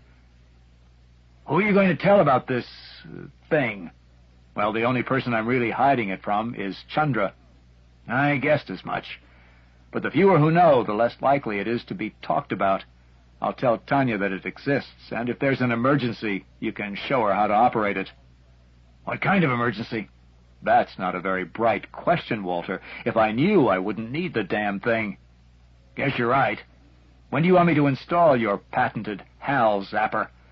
"As soon as you can, preferably tonight, when Chandra's sleeping." "Are you kidding? I don't think he ever sleeps. He's like a mother nursing a sick baby." "Well, he's got to come back to Leonov to eat occasionally." "I've news for you. The last time he went across, he tied a little sack of rice to his suit. That will keep him going for weeks." "Then we'll have to use one of Katerina's famous knockout drops. They did a pretty good job on you, didn't they?" Curnow was joking about Chandra. At least Floyd assumed that he was, though one could never be quite sure. He was fond of making outrageous statements with a perfectly straight face. It had been some time before the Russians had fully realized that. Soon, in self-defense, they were prone to preemptive laughs, even when Curnow was being perfectly serious. Kurnow's own laugh, mercifully, had much abated since Floyd had first heard it in the upward-bound shuttle. On that occasion, it had obviously been primed by alcohol. He had fully expected to cringe from it again at the end of Orbit Party, when Leonov had finally made rendezvous with Discovery. But even on that occasion, though Curnow had drunk a good deal, he had remained as much under control as Captain Orlova herself. The one thing he did take seriously was his work. On the way up from Earth, he had been a passenger. Now, he was crew. Chapter 21. Resurrection. "We are," Floyd told himself, "about to awaken a sleeping giant. How will H.A.L react to our presence after all these years? What will he remember of the past? And will he be friendly or hostile?" As he floated just behind Dr. Chandra in the zero-gravity environment of Discovery's flight deck, Floyd's mind was seldom far from the cutoff switch installed and tested only a few hours earlier. The radio control was mere centimeters from his hand, and he felt somewhat foolish to have brought it with him. At this stage, H.A.L was still disconnected from all the ship's operational circuits. Even if he was reactivated, he would be a brain without limbs, though not without sense organs. He would be able to communicate, but not to act. As Curnow had put it, the worst he can do is swear at us. "I'm ready for the first test, Captain," said Chandra. "All the missing modules have been replaced, and I've run diagnostic programs on all circuits. Everything appears normal, at least on this level." Captain Orlova glanced at Floyd, who gave a nod. At Chandra's insistence, only the three of them were present for this critical first run, and it was quite obvious that even this small audience was unwelcome. "Very well, Dr. Chandra." Ever conscious of protocol, the captain added quickly, "Dr. Floyd has given his approval, and I have no objections myself." "I should explain," said Chandra in a tone that clearly conveyed disapproval, "that his voice recognition and speech synthesis centers have been damaged. We'll have to teach him to speak all over again. Luckily, he learns several billion times faster than a human being." The scientist's fingers danced over the keyboard as he typed out a dozen words, apparently at random, carefully pronouncing each one as it appeared on the screen. Like a distorted echo, the words came back from the speaker grill, lifeless, indeed mechanical, with no sense of any intelligence behind them. This isn't the old H.A.L, thought Floyd. It's no better than the primitive speaking toys that were such a novelty when I was a kid. Chandra pressed the repeat button, and the series of words sounded once again. Already there was a noticeable improvement, though no one could have mistaken the speaker for a human being. The words I gave him contain the basic English phonemes. About 10 iterations, and he'll be acceptable. But I don't have the equipment to do a really good job of therapy. Therapy? Asked Floyd. You mean that he's, brain damaged? No, snapped Chandra. The logic circuits are in perfect condition. Only the voice output may be defective, though it will improve steadily. So check everything against the visual display to avoid misinterpretations. And when you do speak, enunciate carefully. Floyd gave Captain Orlova a wry smile and asked the obvious question. What about all the Russian accents around here? I'm sure that won't be a problem with Captain Orlova and Dr. Kovalev, but with the others, well, we'll have to run individual tests. Anyone who can't pass will have to use the keyboard. That's still looking a long way ahead. For the present, you're the only one who should attempt communication. Agreed, Captain? Absolutely. Only the briefest of nods revealed that Dr. Chandra had heard them. His fingers continued to fly over the keyboard, and columns of words and symbols flashed across the display screen at such a rate that no human being could possibly assimilate them. Presumably Chandra had an eidetic memory, for he appeared to recognize whole pages of information at a glance. Floyd and Orlov were just about to leave the scientist to his arcane devotions when he suddenly acknowledged their presence again, holding up his hand in warning or anticipation. With an almost hesitant movement, in marked contrast with his previous swift actions, he slid back a locking bar and pressed a single isolated key. Instantly, with no perceptible pause, a voice came from the console, no longer in a mechanical parody of human speech. There was intelligence, consciousness, self-awareness here, though as yet only on a rudimentary level. "Good morning, Dr. Chandra. This is H.A.L. I am ready for my first lesson." There was a moment of shocked silence. Then, acting on the same impulse, the two observers left the deck. Heywood Floyd would never have believed it. Dr. Chandra was crying. Part 4. Lagrange. Chapter 22. Big Brother. What delightful news about the baby dolphin! I can just imagine how excited Chris was when the proud parents brought it into the house. You should have heard the ohs and ahs of my shipmates when they saw the videos of them swimming together, and Chris riding on its back. They suggest we call it Sputnik, which means companion as well as satellite. Sorry it's been quite a while since my last message, but the newscasts will have given you an idea of the huge job we've had to do. Even Captain Tanya's given up all pretense of a regular schedule. Each problem has to be fixed as it comes along, by whoever is on the spot. We sleep when we can't stay awake any longer. I think we can all be proud of what we've done. Both ships are operational, and we've nearly finished our first round of tests on H.A.L. In a couple of days, we'll know if we can trust him to fly Discovery when we leave here to make our final rendezvous with Big Brother. I don't know who first gave it that name. The Russians, understandably, aren't keen on it, and they've waxed quite sarcastic about our official designation, TMA-2, pointing out to me several times that it's the best part of 1 billion kilometers from Tycho. Also that Bowman reported no magnetic anomaly, and that the only resemblance to TMA-1 is the shape. When I asked them what name they preferred, they came up with Zagadka, which means enigma. It's certainly an excellent name, but everyone smiles when I try to pronounce it, so I'll stick to Big Brother. Whatever you call the thing, it's only 10,000 kilometers away now, and the trip won't take more than a few hours.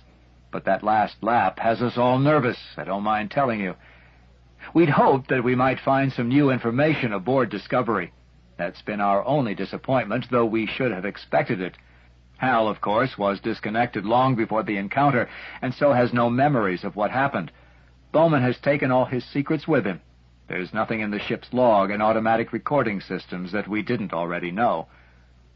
The only new item we discovered was purely personal, a message that Bowman had left for his mother.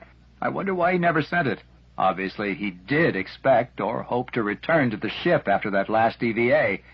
Of course, we've had it forwarded to Mrs. Bowman. She's in a nursing home somewhere in Florida, and her mental condition is poor, so it may not mean anything to her. Well, that's all the news this time. I can't tell you how much I miss you, and the blue skies and green seas of Earth. All the colors here are reds and oranges and yellows, often as beautiful as the most fantastic sunset. But after a while, one grows sick for the cool, pure rays at the other end of the spectrum. My love to you both. I'll call again just as soon as I can. Chapter 23, Rendezvous. Nikolai Tarnovsky, Leonov's control and cybernetics expert, was the only man aboard who could talk to Dr. Chandra on something like his own terms. Although H.A.L.'s principal creator and mentor was reluctant to admit anyone into his full confidence, sheer physical exhaustion had forced him to accept help. Russian and Indo-American had formed a temporary alliance, which functioned surprisingly well. Most of the credit for this went to the good-natured Nikolai, who was somehow able to sense when Chandra really needed him and when he preferred to be alone. The fact that Nikolai's English was much the worst on the ship was totally unimportant, since most of the time both men spoke a computerese wholly unintelligible to anyone else. After a week's slow and careful reintegration, all of H.A.L.'s routine supervisory functions were operating reliably. He was like a man who could walk, carry out simple orders, do unskilled jobs, and engage in low-level conversation. In human terms, he had an intelligence quotient of perhaps 50. Only the faintest outlines of his original personality had yet emerged. He was still sleepwalking. Nevertheless, in Chandra's expert opinion, he was now quite capable of flying Discovery from its close orbit around Io up to the rendezvous with Big Brother. The prospect of getting an extra 7,000 kilometers away from the burning hell beneath them was welcomed by everyone. Trivial though that distance was in astronomical terms, it meant that the sky would no longer be dominated by a landscape that might have been imagined by Dante or Hieronymus Bosch. And although not even the most violent eruptions had blasted any material up to the ships, there was always the fear that Io might attempt to set a new record. As it was, visibility from Leonov's observation deck was steadily degraded by a thin film of sulfur, and sooner or later someone would have to go out and clean it off. Only Kurnow and Chandra were aboard Discovery when H.A.L. was given the first control of the ship. It was a very limited form of control. He was merely repeating the program that had been fed into his memory and monitoring its execution. And the human crew was monitoring him. If any malfunction occurred, they would take over immediately. The first burn lasted for 10 minutes. Then H.A.L. reported that Discovery had entered the transfer orbit. As soon as Leonov's radar and optical tracking confirmed that, the other ship injected itself into the same trajectory. 2 minor in-course corrections were made. Then 3 hours and 15 minutes later, both arrived uneventfully at the first Lagrange point, L1, 10,500 kilometers up on the invisible line connecting the centers of Io and Jupiter. H.A.L. had behaved impeccably, and Chandra showed unmistakable traces of such purely human emotions as satisfaction and even joy. But by that time, everyone's thoughts were elsewhere. Big Brother, alias Zagadka, was only 100 kilometers away. Even from that distance, it already appeared larger than the moon as seen from Earth, and shockingly unnatural in its straight-edged geometrical perfection. Against the background of space, it would have been completely invisible, but the scudding Jovian clouds 350,000 kilometers below showed it up in dramatic relief. They also produced an illusion that, once experienced, the mind found almost impossible to refute. Because there was no way in which its real location could be judged by the eye, Big Brother often looked like a yawning trapdoor set in the face of Jupiter. There was no reason to suppose that 100 kilometers would be safer than 10, or more dangerous than 1,000. It merely seemed psychologically right for a first reconnaissance. From that distance, the ship's telescopes could have revealed details only centimeters across, but there were none to be seen.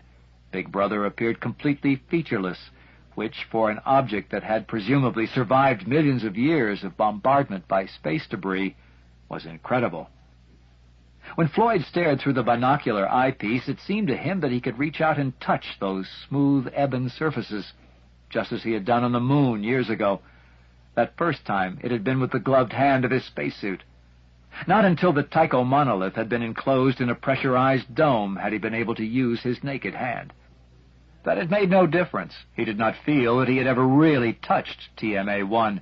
The tips of his fingers had seemed to skitter over an invisible barrier, and the harder he pushed, the greater the repulsion grew. He wondered if Big Brother would produce the same effect. Yet before they came that close, they had to make every test they could devise and report their observations to Earth. They were in much the same position as explosives experts trying to defuse a new type of bomb which might be detonated by the slightest false move. For all they could tell, even the most delicate of radar probes might trigger some unimaginable catastrophe.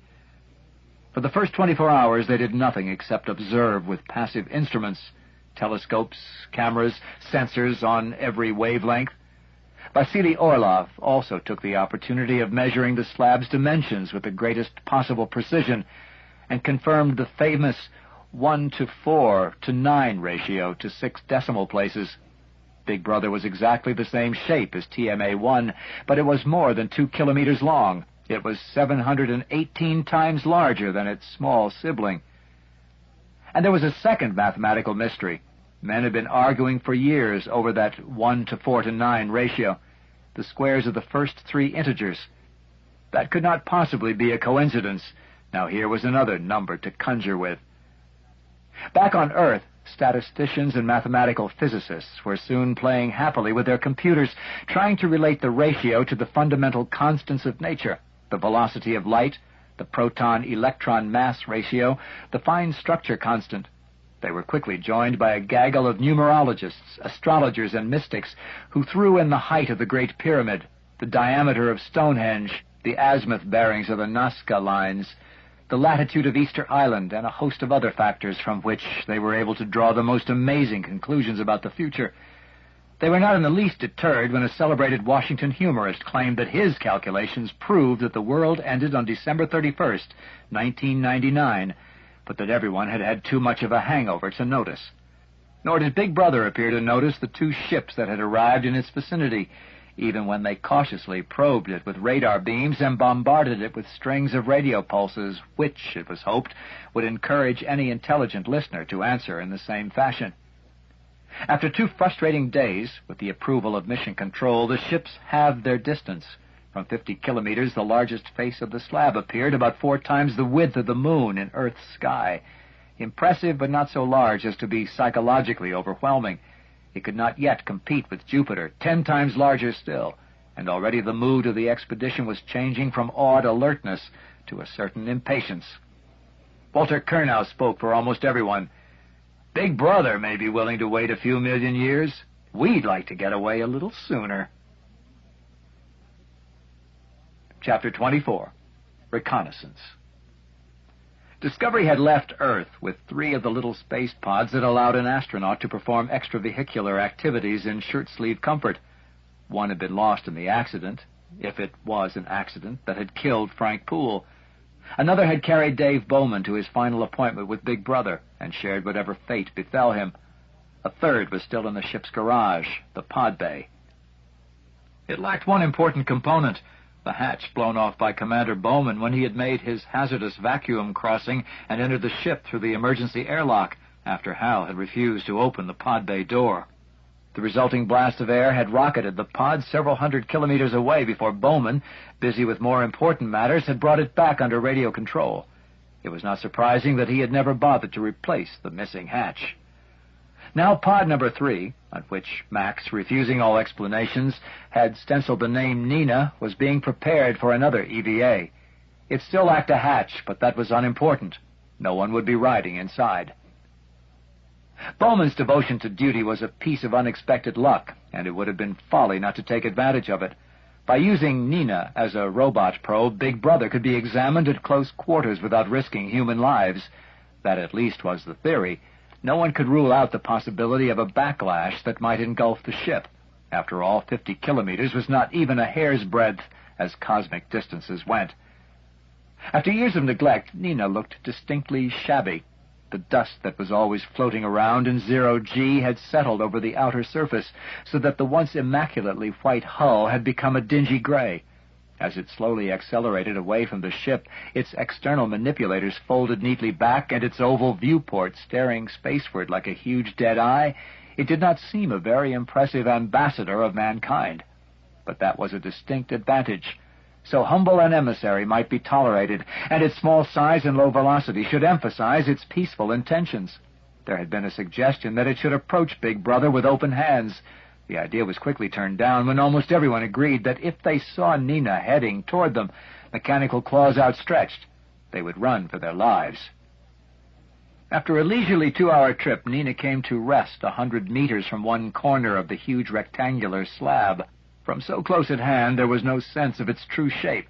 The TV cameras might have been looking down on the tip of a black tetrahedron of indefinite size. The onboard instruments showed no sign of radioactivity or magnetic fields.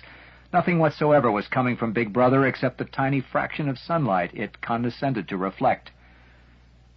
After 5 minutes' pause, the equivalent, it was intended, of "Hello, here I am," Nina started the diagonal crossing of the smaller face, then the next larger, and finally the largest, keeping at a distance of about 50 meters, but occasionally coming in to 5. Whatever the separation, Big Brother looked exactly the same, smooth and featureless. Long before the mission was completed, it had become boring, and the spectators on both ships had gone back to their various jobs, only glancing at the monitors from time to time. "That's it," said Walter Kernow at last, when Nina had arrived back where she had started. "We could spend the rest of our lives doing this without learning anything more. What do I do with Nina? Bring her home?" "No," said Vasily, breaking into the circuit from aboard Leonov. "I have a suggestion. Take her to the exact center of the big face. Bring her to rest, 100 meters away, and leave her parked there, with the radar switched to maximum precision." "No problem, except that there's bound to be some residual drift. But what's the point?" "I've just remembered an exercise from one of my college astronomy courses, the gravitational attraction of an infinite flat plate. I never thought I'd have a chance of using it in real life. After I've studied Nina's movements for a few hours, at least I'll be able to calculate Zagadka's mass. That is, if it has any. I'm beginning to think there's nothing really there." "There's an easy way to settle that, and we'll have to do it eventually. Nina must go in and touch the thing." "She already has." "What do you mean?" asked Kernow rather indignantly. "I never got nearer than 5 meters. I'm not criticizing your driving skills, though it was a pretty close thing at that first encounter, wasn't it? But you've been tapping gently on Zagadka every time you use Nina's thrusters near its surface." "A flea jumping on an elephant." "Perhaps. We simply don't know. But we'd better assume that, one way or another, it's aware of our presence, and will only tolerate us as long as we aren't a nuisance." He left the unspoken question hanging in the air. How did one annoy a 2-kilometer-long black rectangular slab, and just what form would its disapproval take? Chapter 25. The View from Lagrange. Astronomy was full of such intriguing but meaningless coincidences. The most famous was the fact that from the Earth both sun and moon have the same apparent diameter. Here, at the L1 libration point, which Big Brother had chosen for its cosmic balancing act on the gravitational tightrope between Jupiter and Io, a similar phenomenon occurred. Planet and satellite appeared exactly the same size. And what a size! Not the miserable half-degree of sun and moon, but 40 times their diameter, 1,600 times their area. The sight of either was enough to fill the mind with awe and wonder. Together the spectacle was overwhelming. Every 42 hours they would go through their complete cycle of phases. When Io was new, Jupiter was full, and vice versa. But even when the sun was hiding behind Jupiter and the planet presented only its night side, it was unmistakably there, a huge black disk eclipsing the stars. Sometimes that blackness would be momentarily rent by lightning flashes lasting for many seconds, from electrical storms far larger than the Earth. On the opposite side of the sky, always keeping the same face toward its giant master, Io would be a sluggishly boiling cauldron of reds and oranges, with occasional yellow clouds erupting from one of its volcanoes and falling swiftly back to the surface. Like Jupiter, but on a slightly longer time scale, Io was a world without geography. Its face was remodeled in a matter of decades. Jupiter's in a matter of days. As Io waned toward its last quarter, so the vast, intricately banded Jovian cloudscape would light up beneath the tiny distant sun.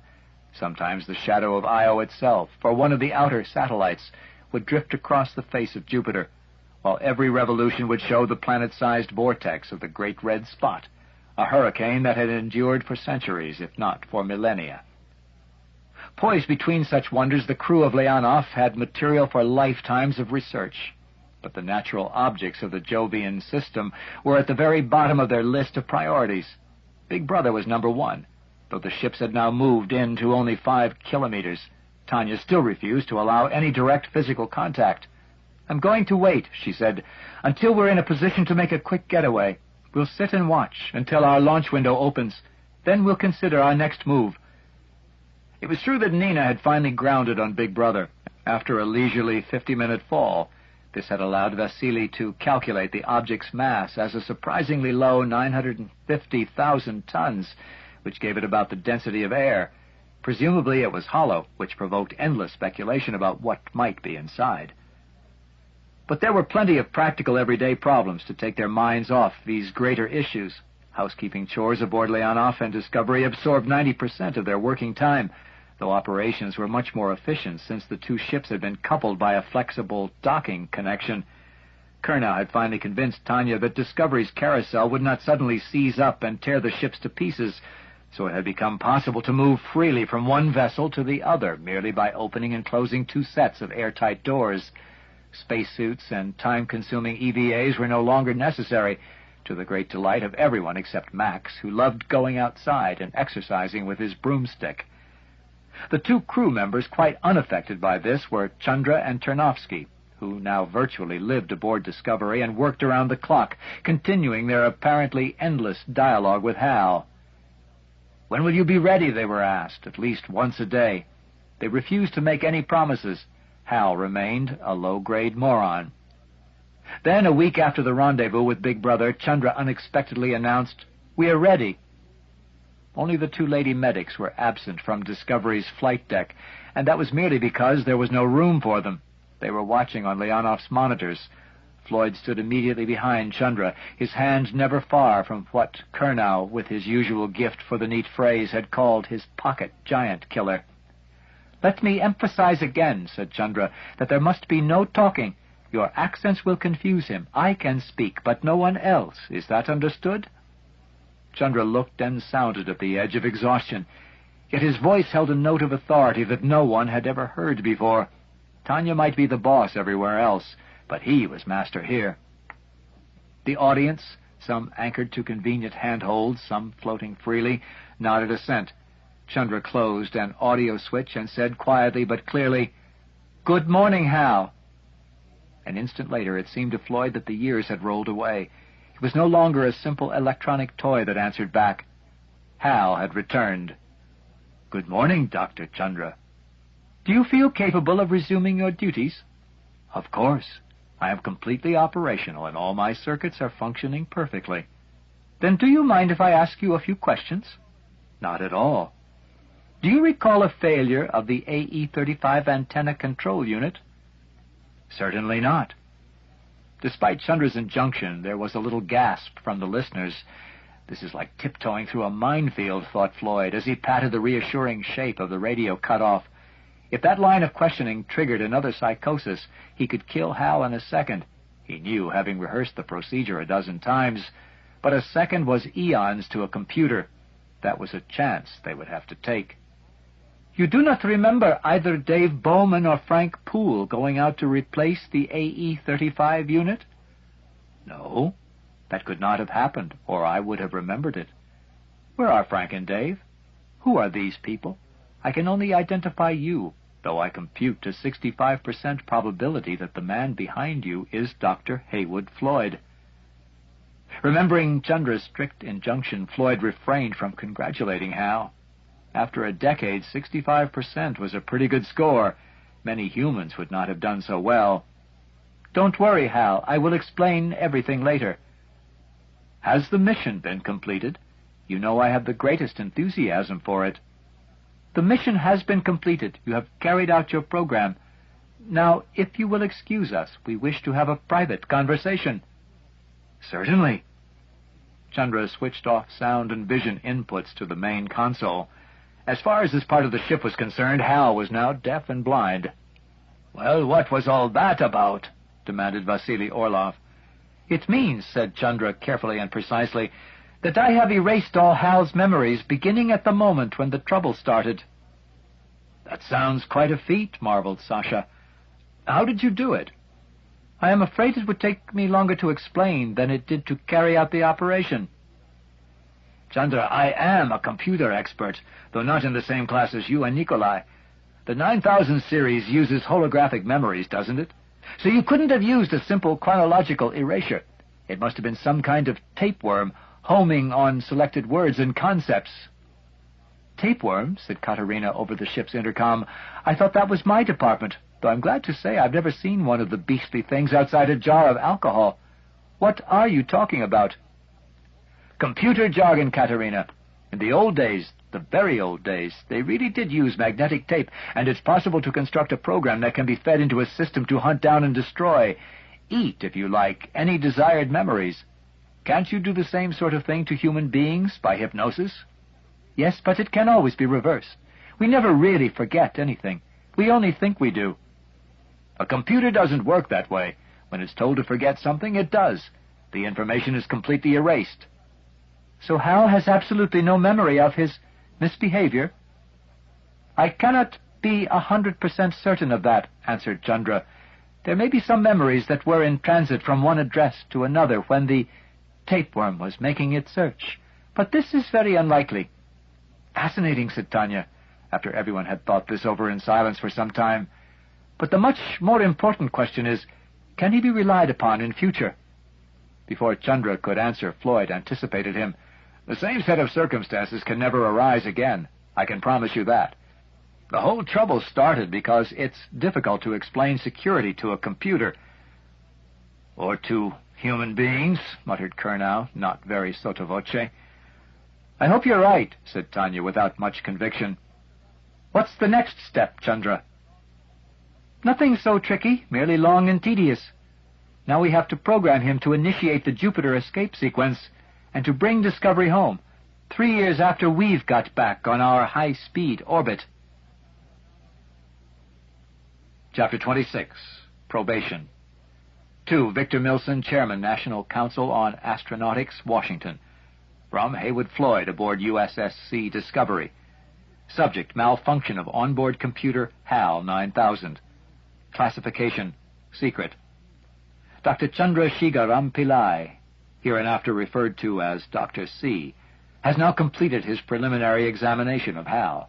He has restored all missing modules, and the computer appears to be fully operational. Details of Dr. C's actions and conclusions will be found in the report he and Dr. Ternovsky will submit shortly. Meanwhile, you have asked me to summarize them in non-technical terms for the benefit of the Council, especially the new members who will not be familiar with the background. Frankly, I doubt my ability to do this. As you know, I am not a computer specialist, but I will do my best. The problem was apparently caused by a conflict between HAL's basic instructions and the requirements of security. By direct presidential order, the existence of TMA-1 was kept a complete secret.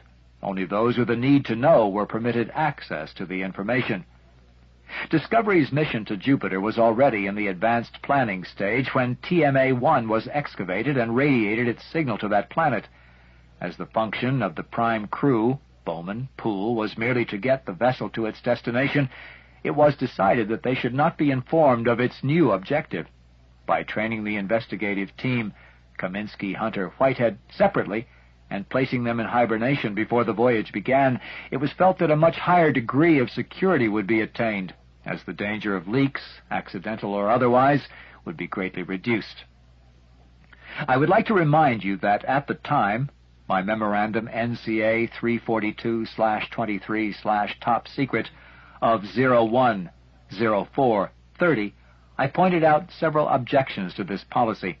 However, they were overruled at a higher level. As Hal was capable of operating the ship without human assistance, it was also decided that he should be programmed to carry out the mission autonomously in the event of the crew's being incapacitated or killed. He was therefore given full knowledge of its objectives, but was not permitted to reveal them to Bowman or Poole.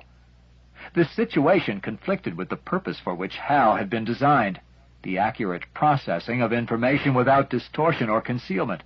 As a result, Hal developed what could be called, in human terms, a psychosis, specifically schizophrenia.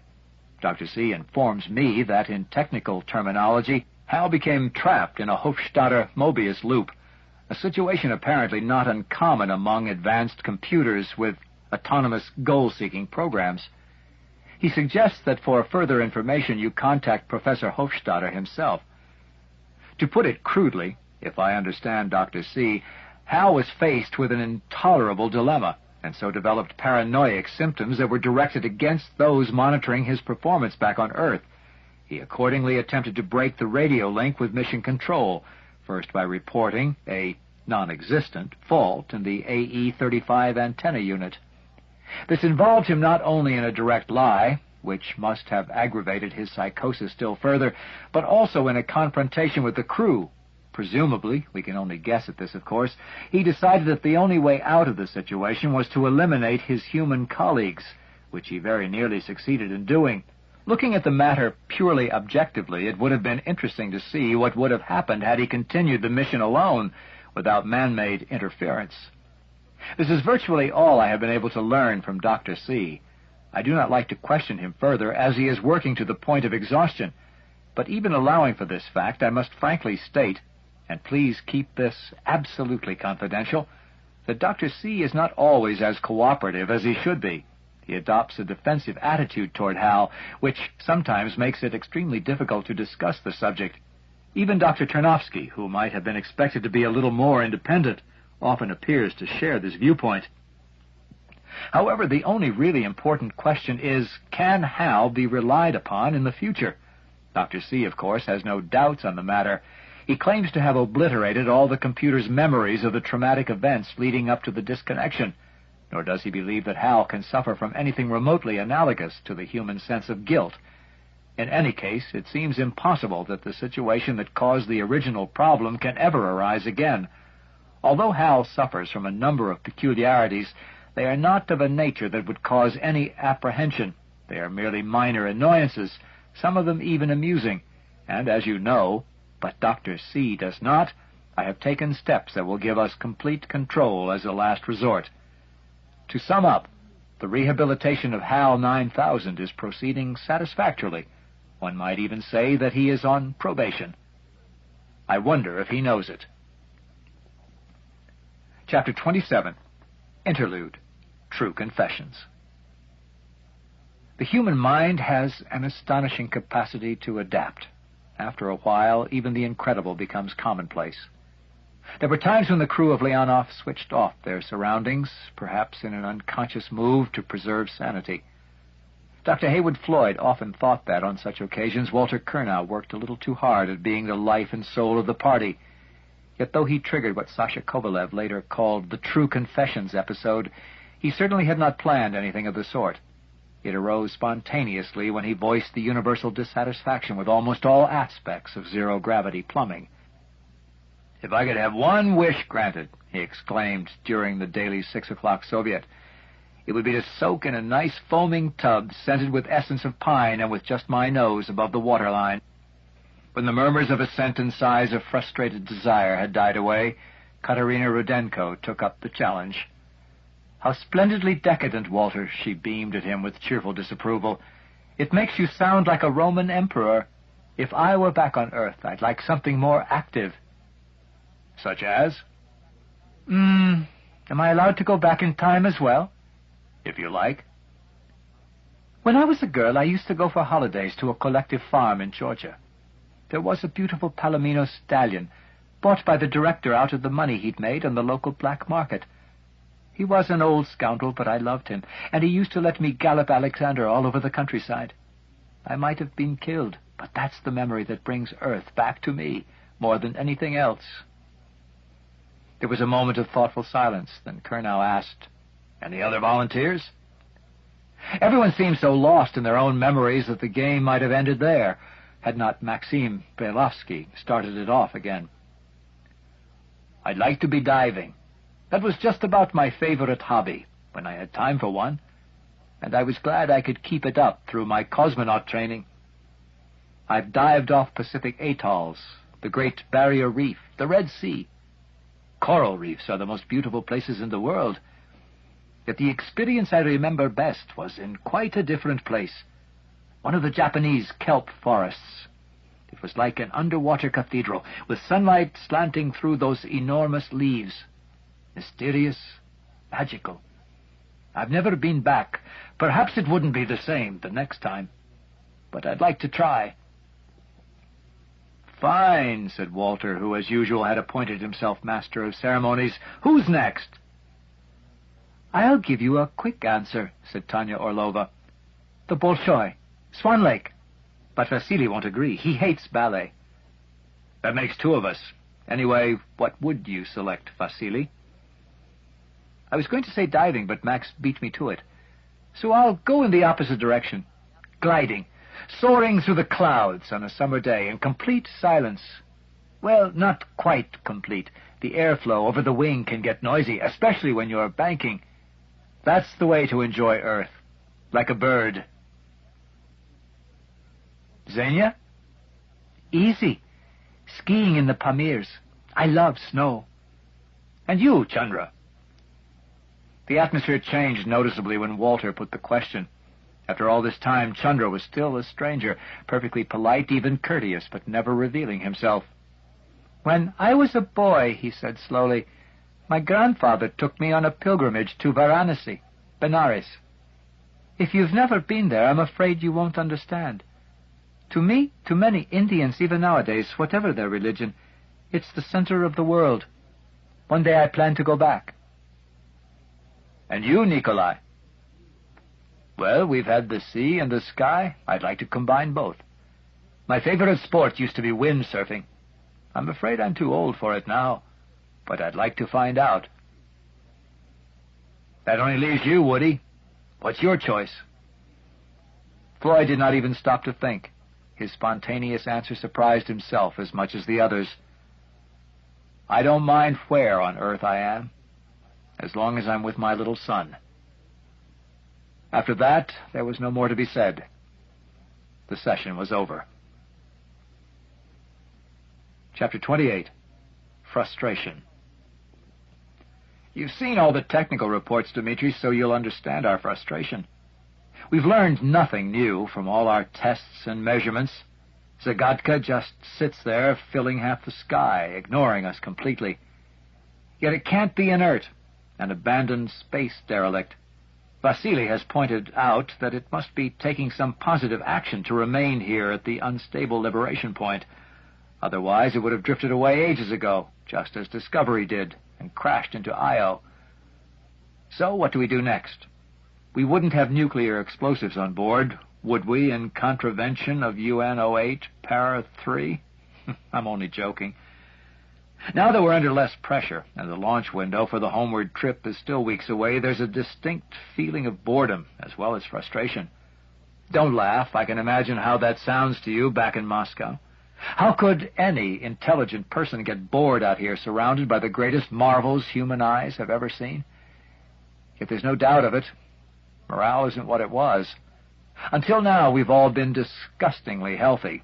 Now almost everyone has a minor cold, or an upset stomach, or a scratch that won't heal, despite all of Katerina's pills and powders. She's given up now and just swears at us. Sasha has helped to keep us amused with a series of bulletins on the ship's bulletin board. Their theme is Stamp Out Rushlish, and he lists horrid mixtures of both languages he claims to have overheard, wrong uses of words, and so forth. We'll all need linguistic decontamination when we get home. Several times I've come across your countrymen chatting in English without even being aware of it, lapsing into their native tongue only for difficult words. The other day I caught myself talking Russian to Walter Kernow, and neither of us noticed for several minutes. There was one bit of unscheduled activity the other day that will tell you something about our state of mind. The fire alarm went off in the middle of the night, triggered by one of the smoke detectors. Well, it turned out that Chandra had smuggled some of his lethal cigars aboard and couldn't resist temptation anymore. He was smoking one in the toilet like a guilty schoolboy.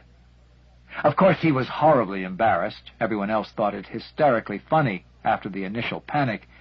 You know the way some perfectly trivial joke, which doesn't mean a thing to outsiders, can sweep through a group of otherwise intelligent people and reduce them to helpless laughter? One had only to pretend to light a cigar for the next few days, and everybody would go to pieces. What makes it even more ridiculous is that no one would have minded in the least if Chandra had just gone into an airlock or switched off the smoke detector. But he was too shy to admit that he had such a human weakness, so now he spends even more of his time communing with H.A.L. Floyd pressed the pause button and stopped the recording. Perhaps it was not fair to make fun of Chandra, tempting though it often was. All sorts of little quirks of personality had surfaced during the last few weeks. There had even been some bad quarrels, for no obvious reason. And for that matter, what of his own behavior? Had that always been above criticism? He was still not sure if he had handled Colonel properly, though he did not suppose that he would ever really like the big engineer, or enjoy the sound of his slightly too loud voice. Floyd's attitude toward him had changed from mere tolerance to respectful admiration. The Russians adored him, not least because his rendering of such favorites as Pulushko Polya often reduced them to tears, and in one case Floyd felt that the adoration had gone a little too far. "Walter," he had begun cautiously, "I'm not sure if it's my business, but there's a personal matter I'd like to raise with you." "When someone says it's not his business, he's usually right. What's the problem?" "To be blunt, your behavior with Max." There was a frigid silence, which Floyd occupied with a careful inspection of the poor paint job on the opposite wall. Then Colonel replied in a soft yet implacable voice, "I was under the distinct impression that he was more than 18. Don't confuse the issue. And frankly, it's not Max I'm concerned about. It's Xenia." Colonel's lips parted in unconcealed surprise. "Xenia? What's she got to do with it?" "For an intelligent man, you're often singularly unobservant, even obtuse. Surely you realize that she's in love with Max. Haven't you noticed the way she looks when you put your arm around him?" Floyd had never imagined that he would see Colonel looking abashed, but the blow seemed to have struck home. "Xenia? I thought everyone was joking. She's such a quiet little mouse. And everyone's in love with Max, after their fashion, even Catherine the Great. Still, I guess I should be more careful, at least while Xenia's around." There was a prolonged silence while the social temperature rose back to normal.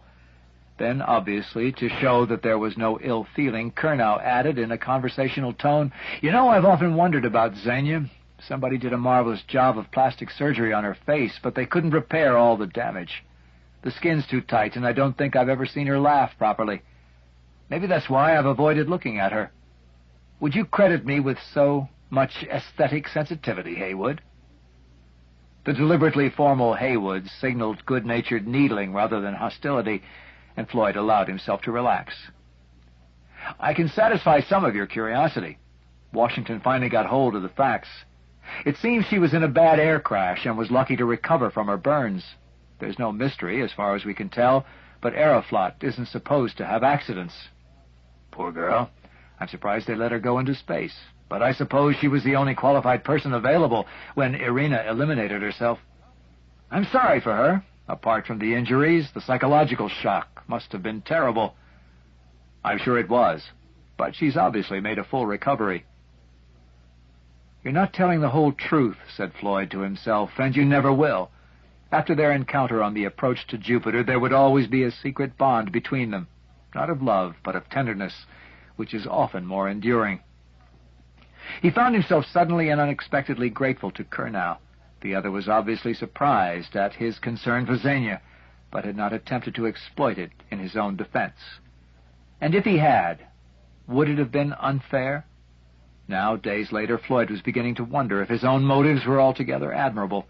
For his part, Colonel had certainly kept his promise. Indeed, if one did not know better, one might have imagined that he was deliberately ignoring Max, at least while Xenia was around, and he treated her with much greater kindness.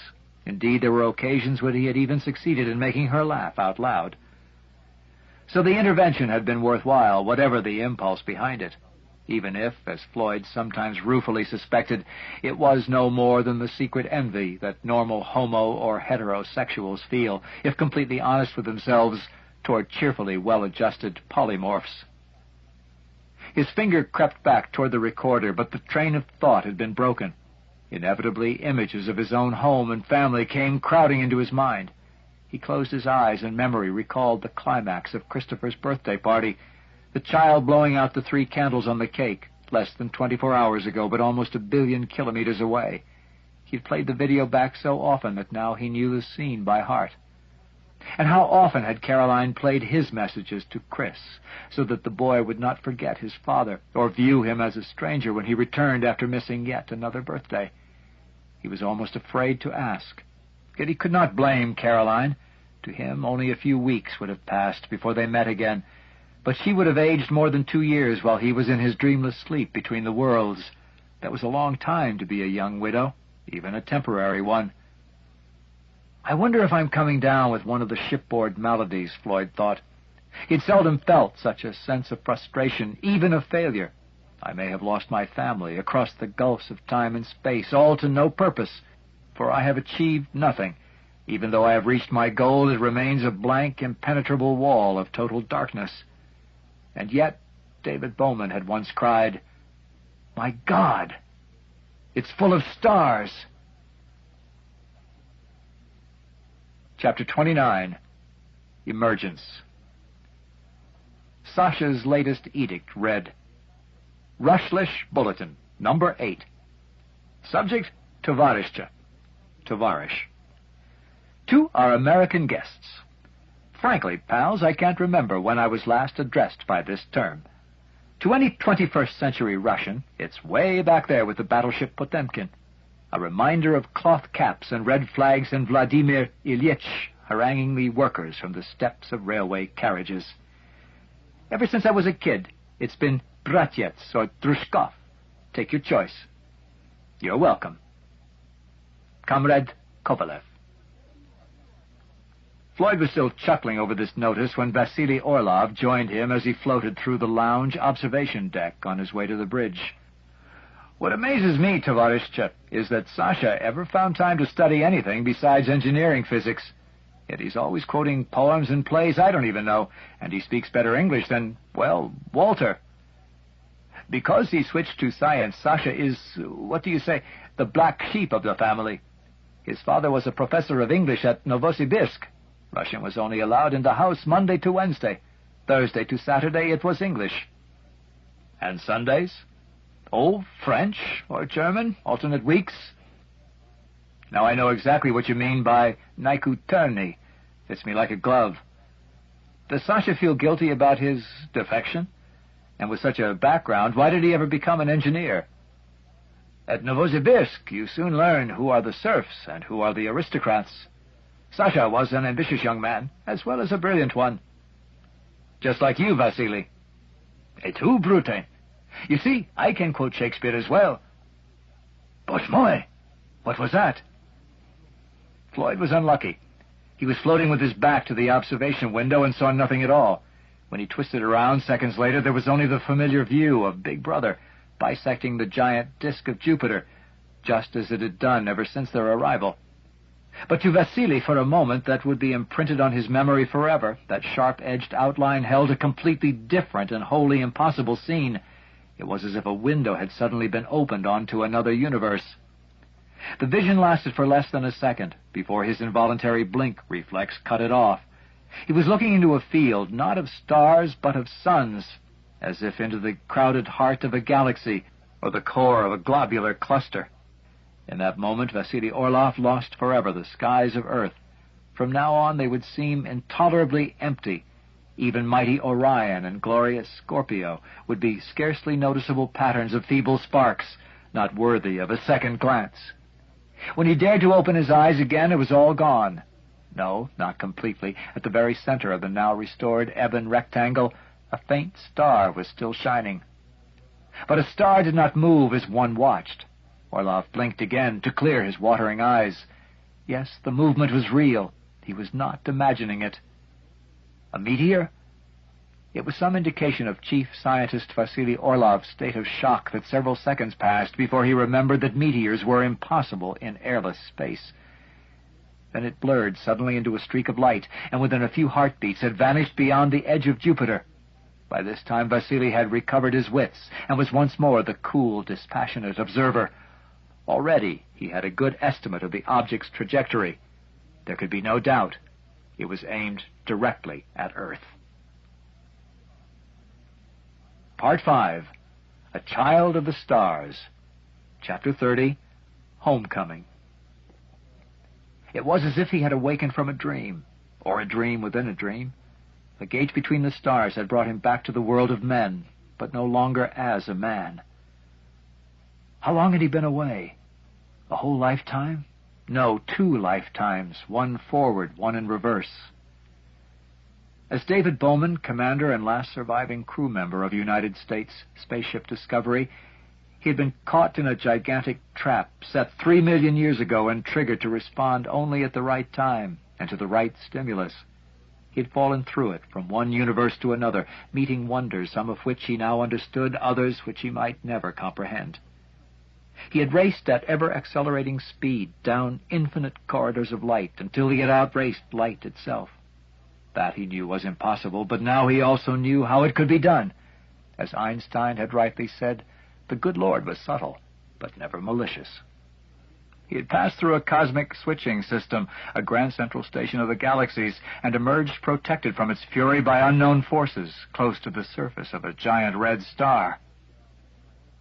There he had witnessed the paradox of sunrise on the face of a sun, when the dying star's brilliant white dwarf companion had climbed into its sky, a searing apparition drawing a tidal wave of fire beneath it.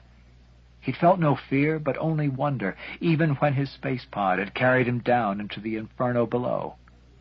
To arrive, beyond all reason, in a beautifully appointed hotel suite containing nothing that was not wholly familiar. However, much of it was fake.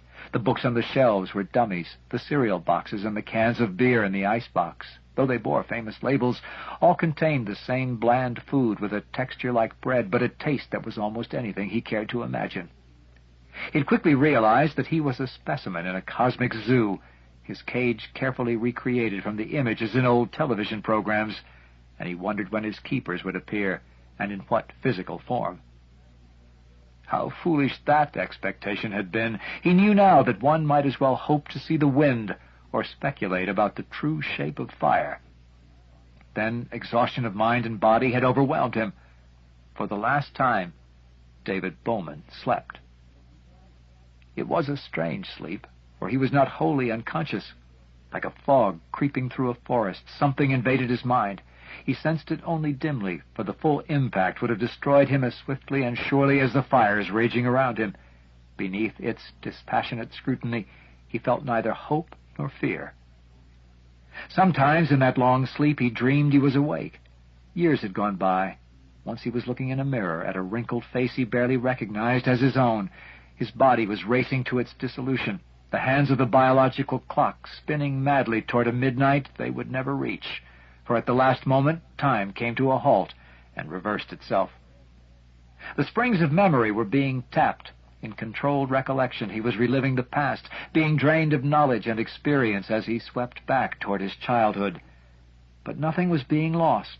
All that he had ever been, at every moment of his life, was being transferred to safer keeping. Even as one David Bowman ceased to exist, another became immortal, passing beyond the necessities of matter. He was an embryo god not yet ready to be born. For ages he floated in limbo, knowing what he had been, but not what he had become.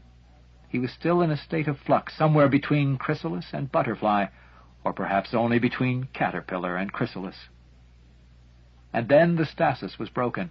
Time re-entered his little world. The black rectangular slab that suddenly appeared before him was like an old friend. He had seen it on the moon.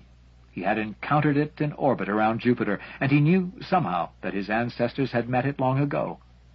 Though it held still unfathomed secrets, it was no longer a total mystery.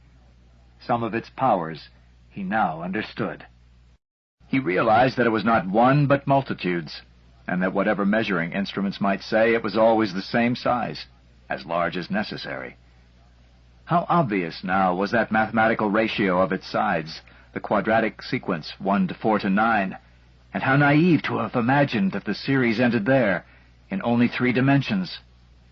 Even as his mind focused upon these geometrical simplicities, the empty rectangle filled with stars, the hotel suite, if indeed it had ever really existed, dissolved back into the mind of its creator, and there before him was the luminous whirlpool of the galaxy. It might have been some beautiful, incredibly detailed model embedded in a block of plastic, but it was the reality, now grasped by him as a whole with senses more subtle than vision. If he wished, he could focus his attention upon any one of its 100 billion stars. Here he was, adrift in this great river of suns, halfway between the banked fires of the galactic core and the lonely scattered sentinel stars of the rim. And there was his origin, on the far side of this chasm in the sky, this serpentine band of darkness, empty of all stars. He knew that this formless chaos, visible only by the glow that limned its edges from fire mists far beyond, was the still unused stuff of creation, the raw material of evolutions yet to be. Here time had not yet begun. Not until the suns that now burned were long since dead would light and life reshape this void. Unwittingly he had crossed it once. Now, far better prepared, though still wholly ignorant of the impulse that drove him, he must cross it again. The galaxy burst forth from the mental frame in which he had enclosed it. Stars and nebulae poured past him in an illusion of infinite speed. Phantom suns exploded and fell behind as he slipped like a shadow through their cores. The stars were thinning out, the glare of the Milky Way dimming into a pale ghost of the glory he had known, and might one day know again. He was back in the space that men called real, at the very point he had left it, seconds or centuries ago. He was vividly aware of his surroundings and far more conscious than in that earlier existence of a myriad sensory inputs from the external world. He could focus upon any one of them and scrutinize it in virtually limitless detail until he confronted the fundamental granular structure of time and space, below which there was only chaos. And he could move, though he did not know how.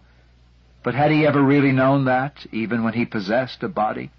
The chain of command from brain to limb was a mystery to which he had never given any thought.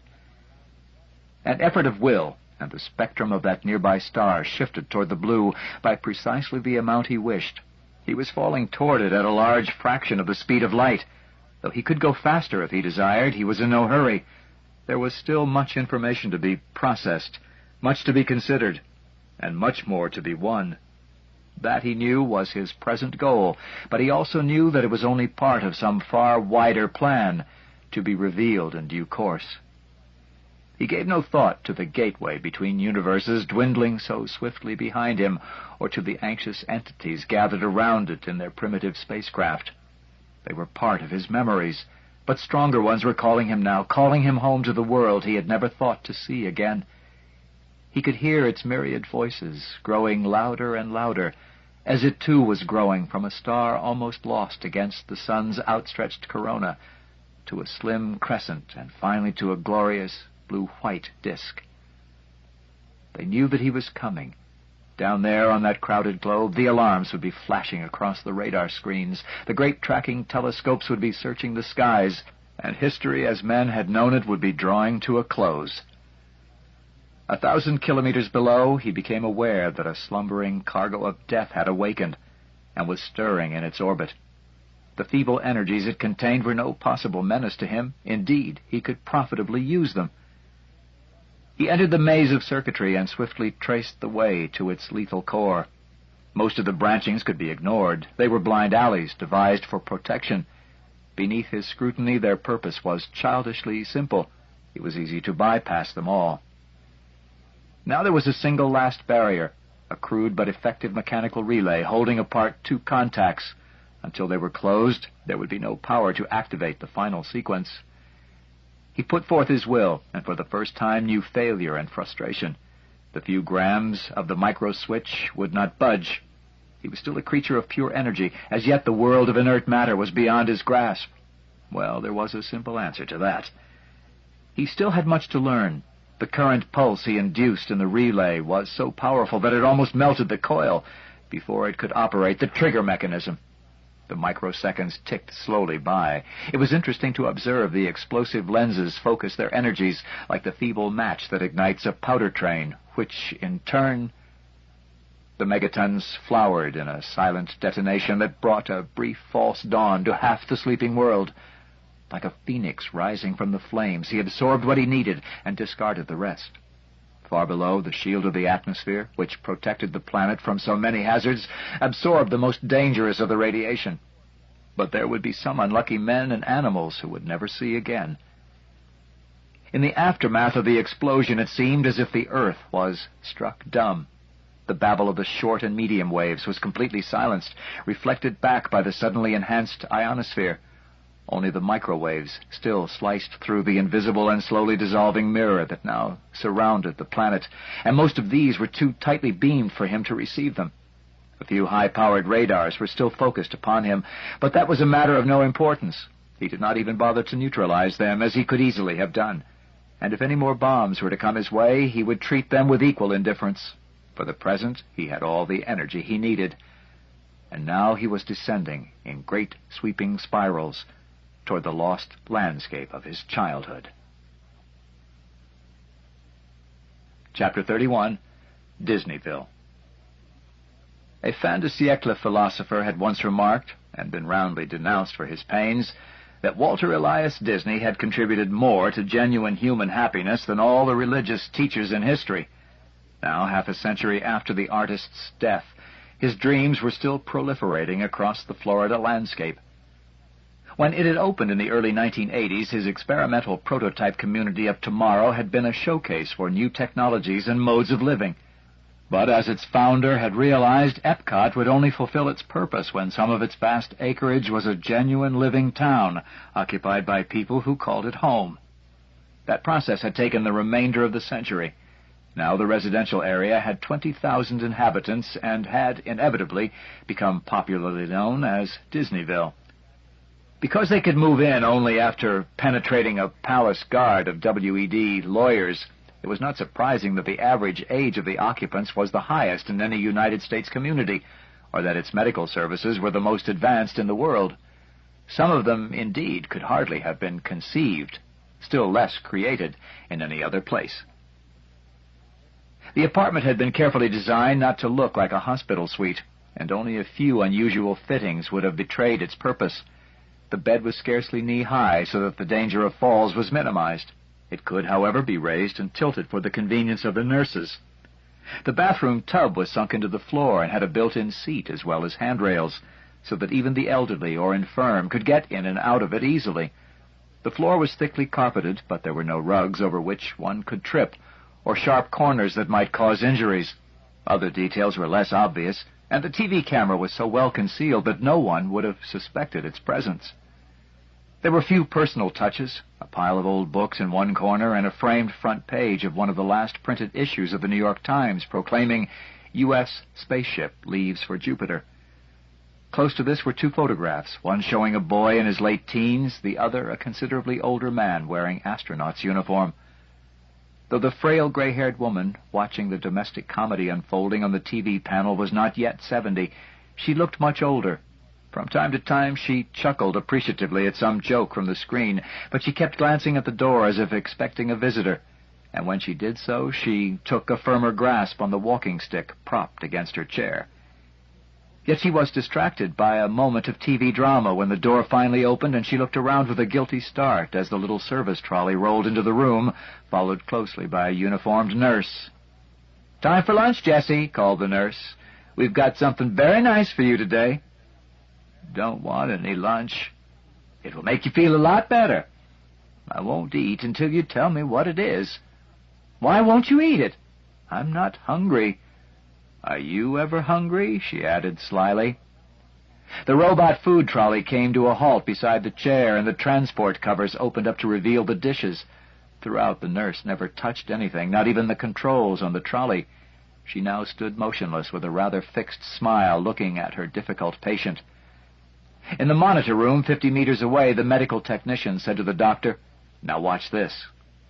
Jessie's gnarled hand lifted the walking stick. Then, with surprising speed, she swept it in a short arc toward the nurse's legs. The nurse took no notice whatsoever, even when the stick sliced right through her. Instead, she remarked soothingly, "Now, doesn't that look nice? Eat it up, dear." A cunning smile spread across Jessie's face, but she obeyed instructions. In a moment, she was eating heartily. "You see," said the technician, "she knows perfectly well what's going on. She's a lot brighter than she pretends to be, most of the time." "And she's the first?" "Yes, all the others believe that really is Nurse Williams bringing their meals." "Well, I don't think it matters. Look how pleased she is, just because she's outsmarted us. She's eating her food, which is the purpose of the exercise. But we must warn the nurses, all of them, not just Williams." "Why, oh, of course. The next time it may not be a hologram, and then think of the lawsuits we'll be facing from our battered staff."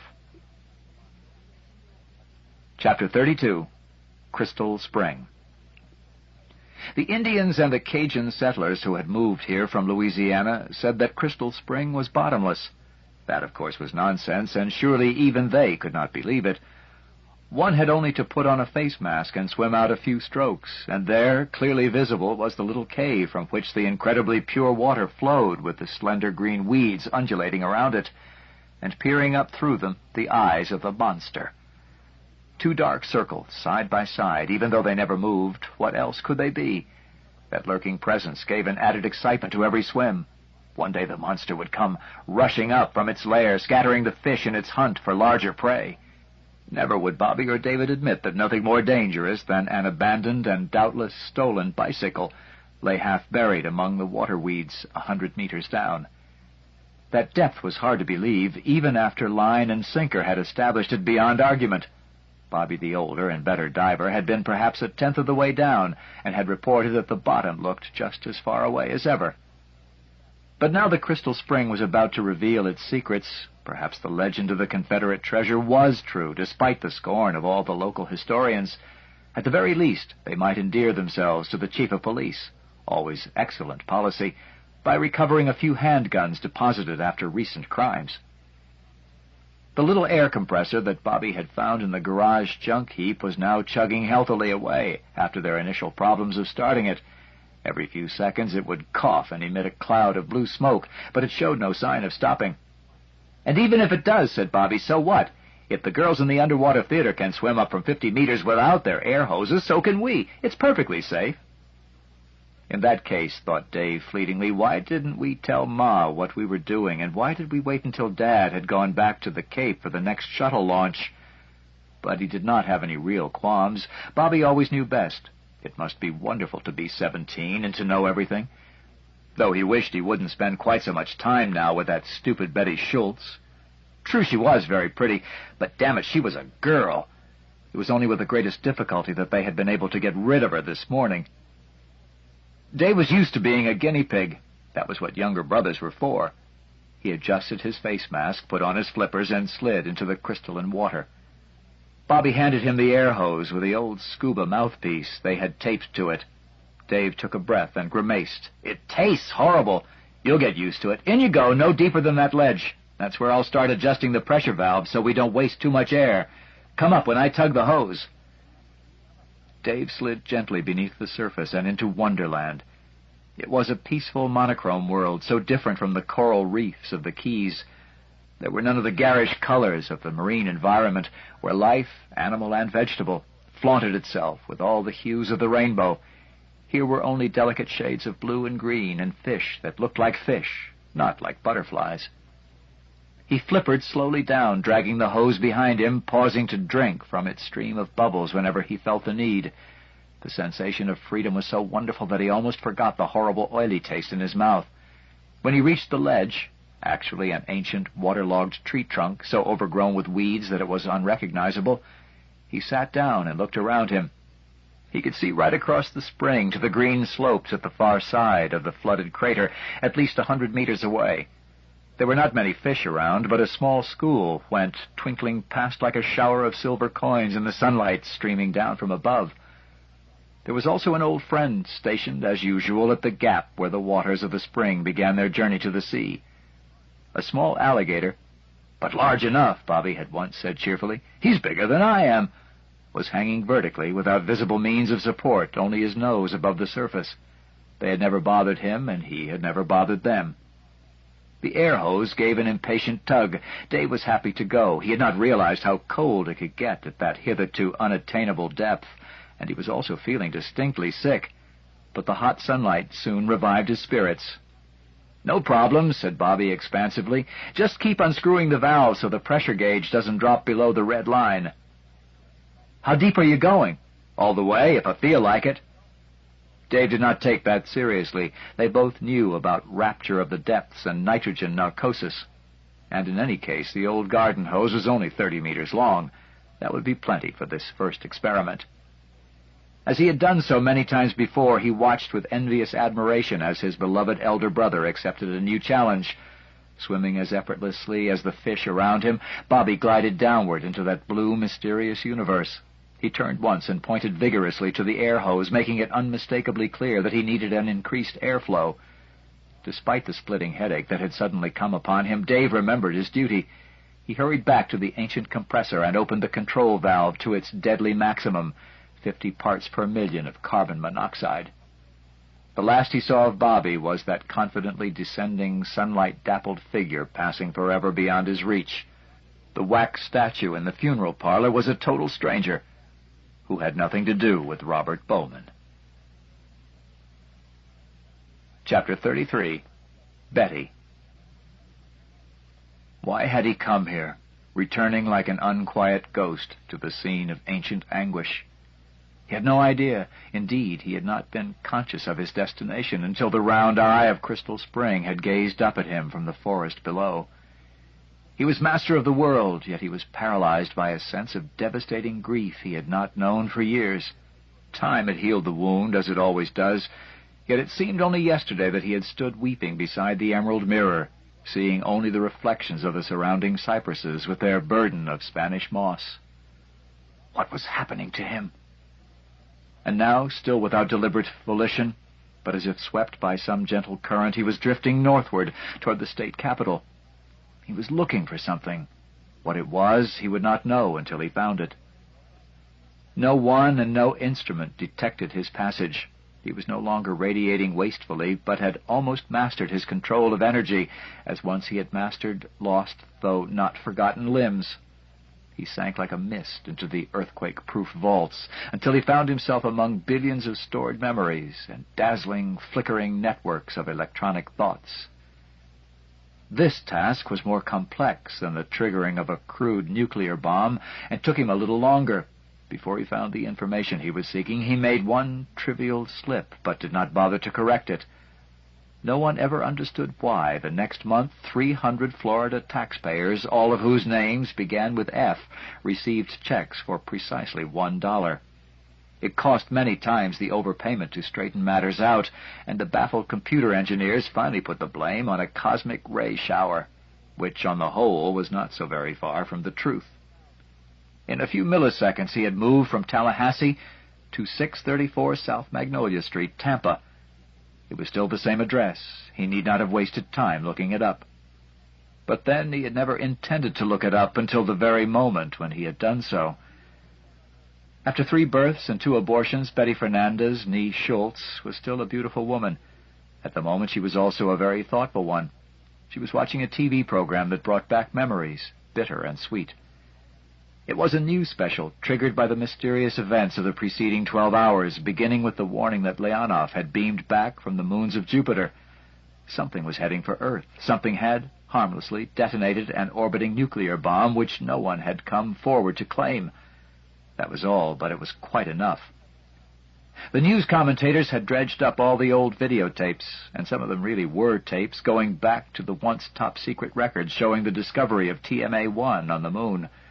For the 50th time, at least, she heard that eerie radio shriek as the monolith greeted the lunar dawn and hurled its message toward Jupiter. And once again she watched the familiar scenes and listened to the old interviews aboard Discovery. Why was she watching? It was all stored somewhere in the home archives, though she never played it back when Jose was around. Perhaps she was expecting some news flash. She did not like to admit even to herself how much power the past still held over her emotions. And there was Dave, as she had expected. It was an old BBC interview, of which she knew almost every word. He was talking about H.A.L, trying to decide whether the computer was self-conscious or not. How young he looked. How different from those last blurred images from the doomed Discovery, and how much like Bobby as she remembered him. The image wavered as her eyes filled with tears. No, something was wrong with the set or the channel. Both sound and image were behaving erratically. Dave's lips were moving, but she could hear nothing. Then his face seemed to dissolve, to melt into blocks of color. It reformed, blurred again, and then was steady once more. But there was still no sound. Where had they got this picture? This was not Dave as a man, but as a boy, as she had known him first. He was looking out of the screen, almost as if he could see her across the gulf of years. He smiled. His lips moved. "Hello, Betty," he said. It was not hard to form the words and to impose them on the currents pulsing in the audio circuits. The real difficulty was to slow down his thoughts to the glacial tempo of the human brain, and then to have to wait an eternity for the answer. Betty Fernandez was tough. She was also intelligent, and though she had been a housewife for a dozen years, she had not forgotten her training as an electronics service person. This was just another of the medium's countless miracles of simulation. She would accept it now and worry about the details later. "Dave," she answered. "Dave, is that really you?" "I am not sure," replied the image on the screen in a curiously toneless voice. "But I remember Dave Bowman, and everything about him." "Is he dead?" Now that was another difficult question. His body? Yes. But that is no longer important. All that Dave Bowman really was is still part of me. Betty crossed herself. That was a gesture she had learned from Jose, and whispered, "You mean you're a spirit?" "I do not know a better word." "Why have you returned?" "Ah, Betty, why indeed? I wish you could tell me." Yet he knew one answer, for it was appearing on the TV screen. The divorce between body and mind was still far from complete, and not even the most complacent of the cable networks would have transmitted the blatantly sexual images that were forming there now. Betty watched for a little while, sometimes smiling, sometimes shocked. Then she turned away, not through shame, but sadness, regret for lost delights. "So it's not true," she said, "what they always told us about angels." Am I an angel, he wondered, but at least he understood what he was doing there, swept back by the tides of sorrow and desire to a rendezvous with his past. The most powerful emotion he had ever known had been his passion for Betty. The elements of grief and guilt it contained only made it stronger. She had never told him if he was a better lover than Bobby. That was one question he had never asked, for that would have broken the spell. They had clung to the same illusions, sought in each other's arms. And how young he had been, still only 17, when it had started, barely 2 years after the funeral. A balm for the same wound. Of course it could not last, but the experience had left him irrevocably changed. For more than a decade, all his autoerotic fantasies had centered upon Betty. He had never found another woman to compare with her, and long ago had realized that he never would. No one else was haunted by the same beloved ghost. The images of desire faded from the screen. For a moment the regular program broke through with an incongruous shot of Leonov hanging above Io. Then Dave Bowman's face reappeared. He seemed to be losing control, for its lineaments were wildly unstable. Sometimes he would seem only 10 years old, then 20 or 30, then incredibly a wizened mummy whose wrinkled features were a parody of the man she had once known. "I have one more question before I go. Carlos, you always said he was Jose's son, and I always wondered. What was the truth?" Betty Fernandez stared for one long last time into the eyes of the boy she had once loved. He was 18 again, and for a moment she wished she could see his entire body, not merely his face. "He was your son, David," she whispered. The image faded, the normal service resumed.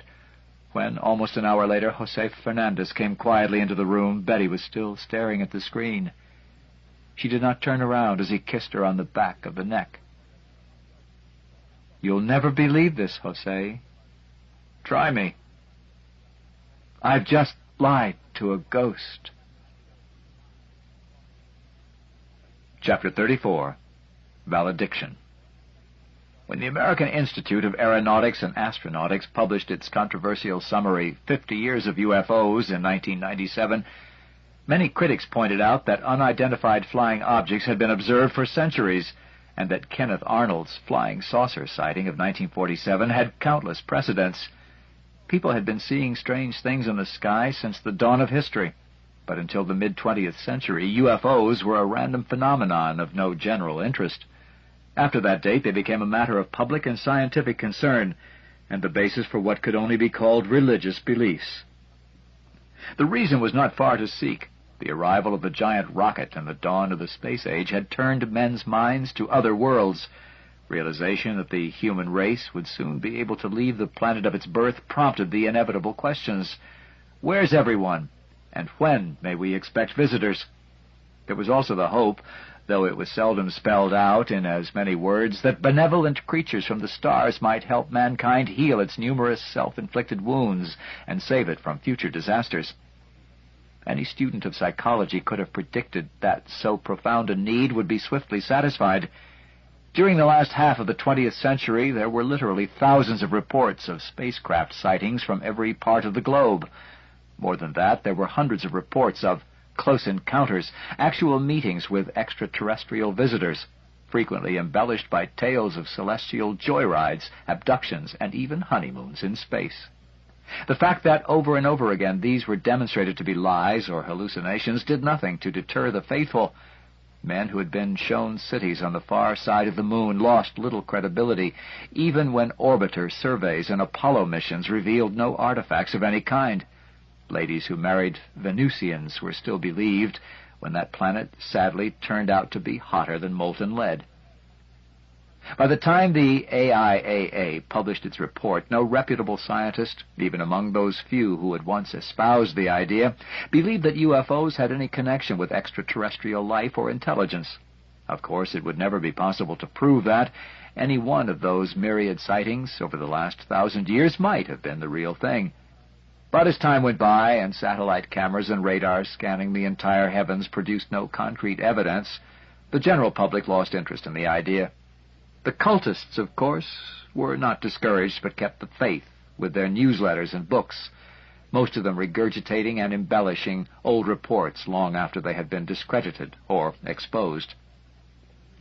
When the discovery of the Tycho monolith, TMA-1, was finally announced, there was a chorus of "I told you so's." It could no longer be denied that there had been visitors to the moon, and presumably to the Earth as well, a little matter of 3 million years ago. At once UFOs infested the heavens again, though it was odd that the 3 independent national tracking systems, which could locate anything in space larger than a ballpoint pen, were still unable to find them. Rather quickly, the number of reports dropped down to the noise level once more, the figure that would be expected merely as a result of the many astronomical, meteorological, and aeronautical phenomena constantly occurring in the skies. But now it had started all over again. This time there was no mistake. It was official. A genuine UFO was on its way to Earth.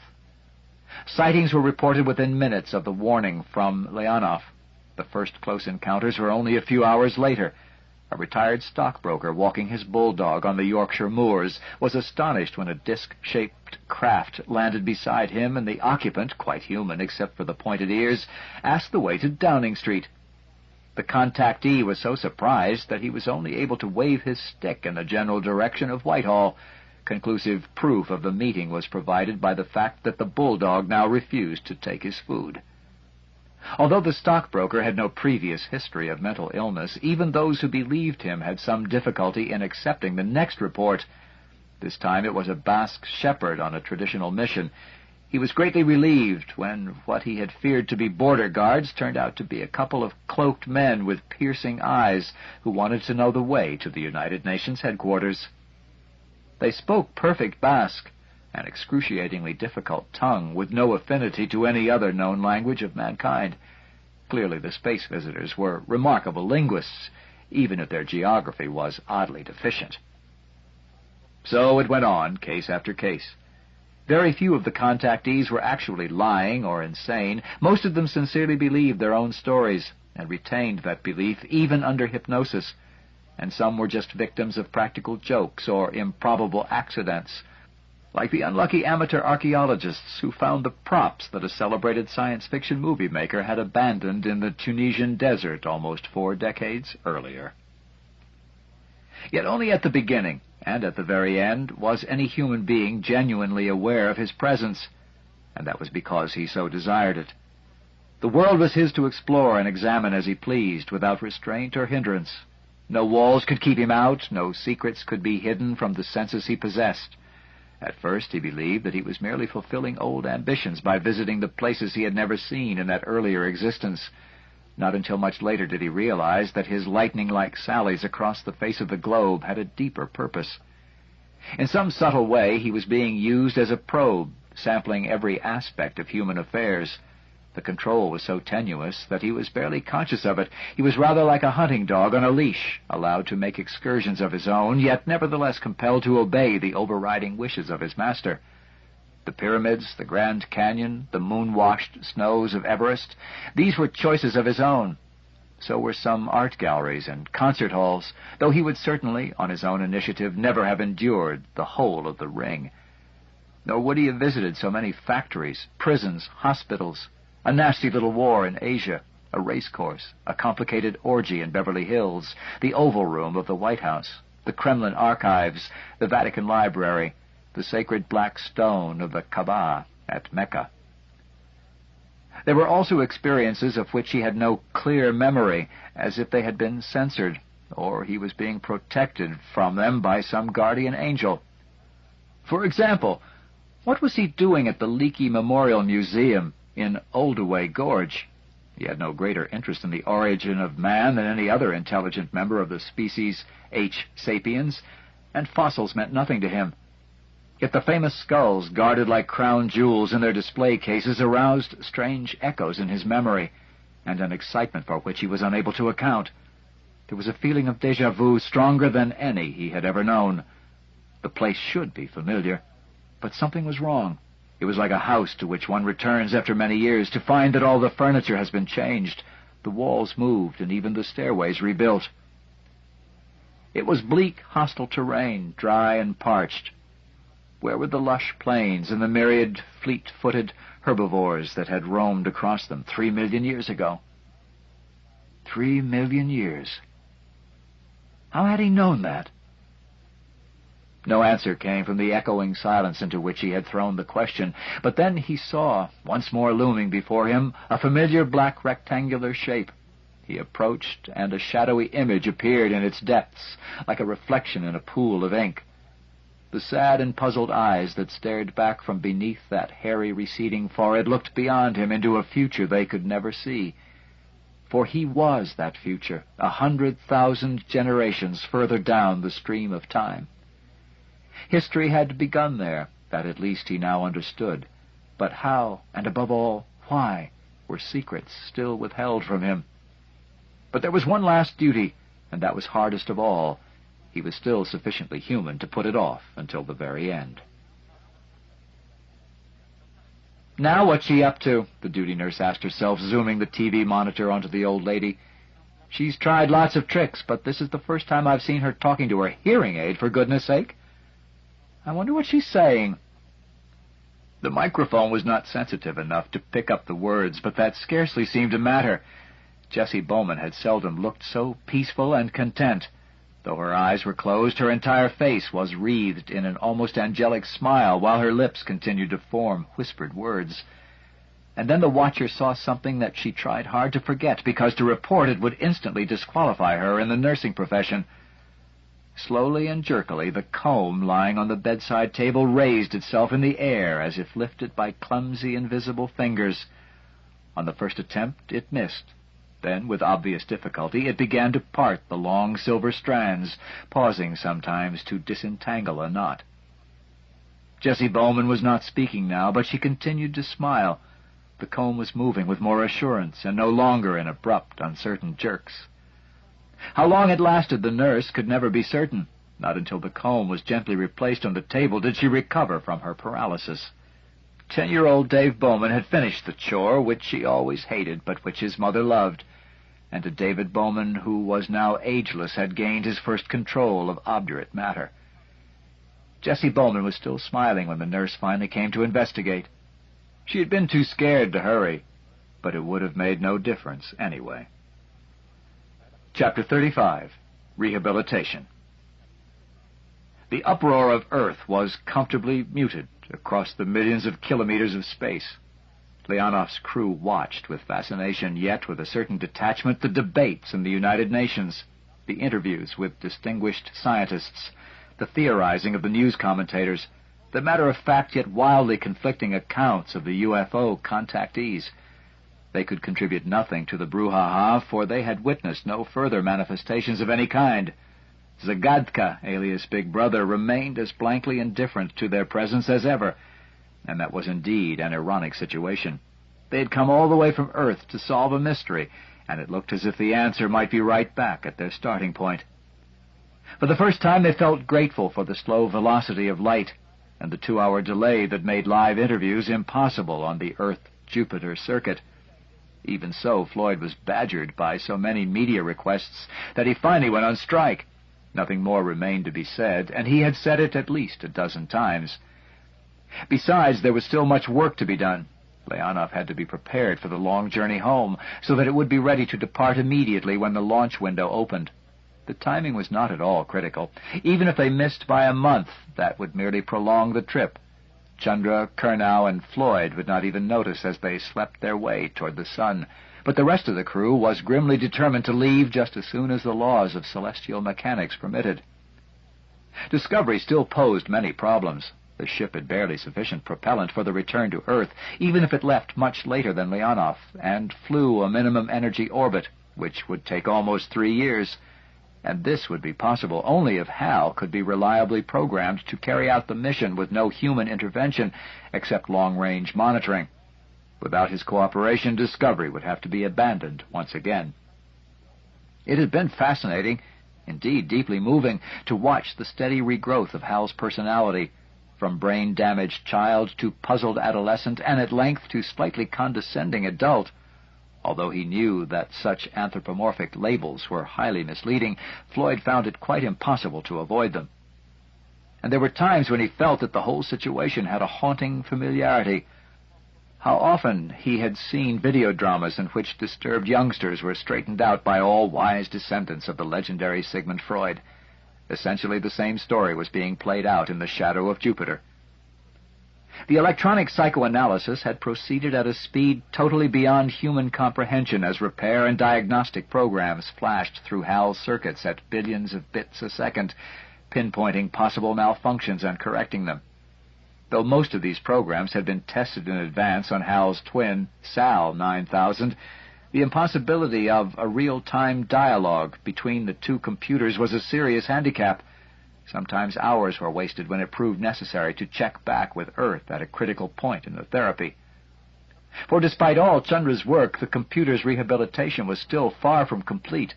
H.A.L exhibited numerous idiosyncrasies and nervous tics, sometimes even ignoring spoken words, though he would always acknowledge keyboard inputs from anyone. In the reverse direction, his outputs were even more eccentric. There were times when he would give verbal replies, but would not display them visually. At other times he would do both, but refuse to print hard copy. He would give no excuses or explanations, not even the stubbornly impenetrable "I prefer not to" of Melville's autistic scrivener, Bartleby. However, he was not actively disobedient so much as reluctant, and only where certain tasks were concerned. It was always possible to win his cooperation eventually, to talk him out of his sulk, as Kurnow put it neatly. It was not surprising that Dr. Chandra was beginning to show the strain. On one celebrated occasion when Max Berlovsky innocently revived an old canard, he almost lost his temper. "Is it true, Dr. Chandra, that you chose the name H.A.L to be one step ahead of IBM?" "Utter nonsense. Half of us come from IBM, and we've been trying to stamp out that story for years. I thought that by now every intelligent person knew that H.A.L. is derived from heuristic algorithmic. Afterward, Max swore that he could distinctly hear the capital letters. In Floyd's private opinion, the odds were at least 50-1 against flying Discovery safely back to Earth. And then Chandra came to him with an extraordinary proposal. "Dr. Floyd, can I have a word with you?" After all the weeks and shared experiences, Chandra was still as formal as ever, not only to Floyd, but to all the crew.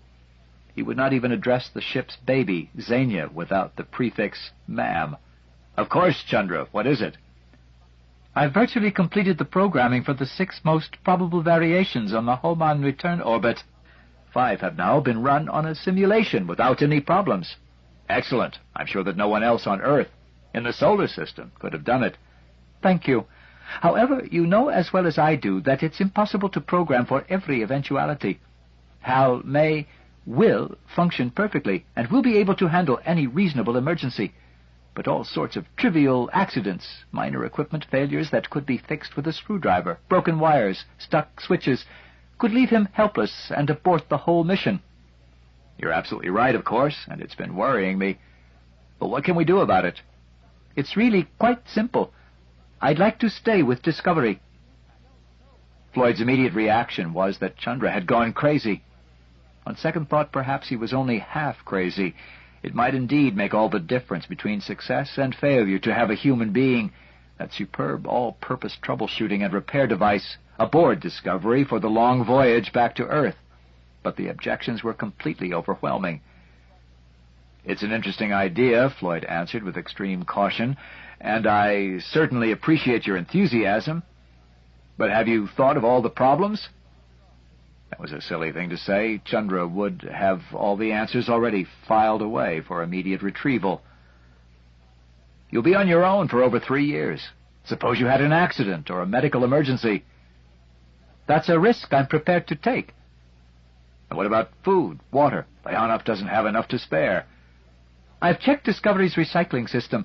It can be made operational again without too much difficulty.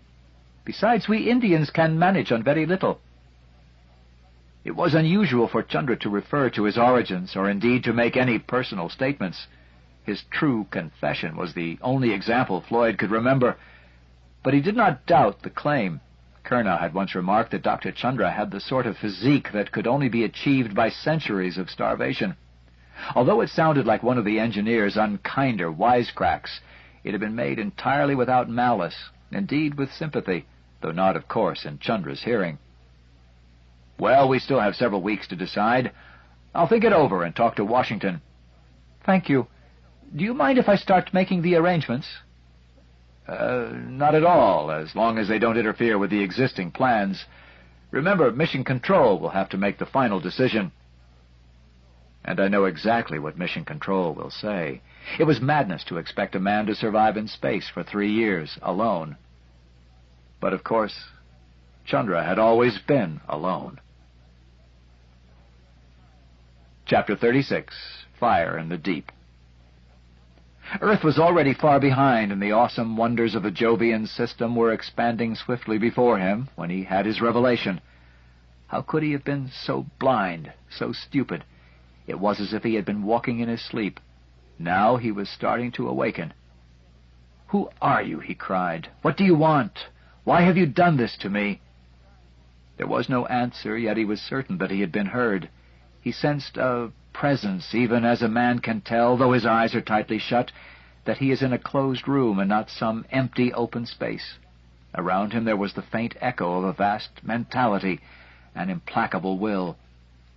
He called again into the reverberant silence, and again there was no direct reply, only that sense of watchful companionship.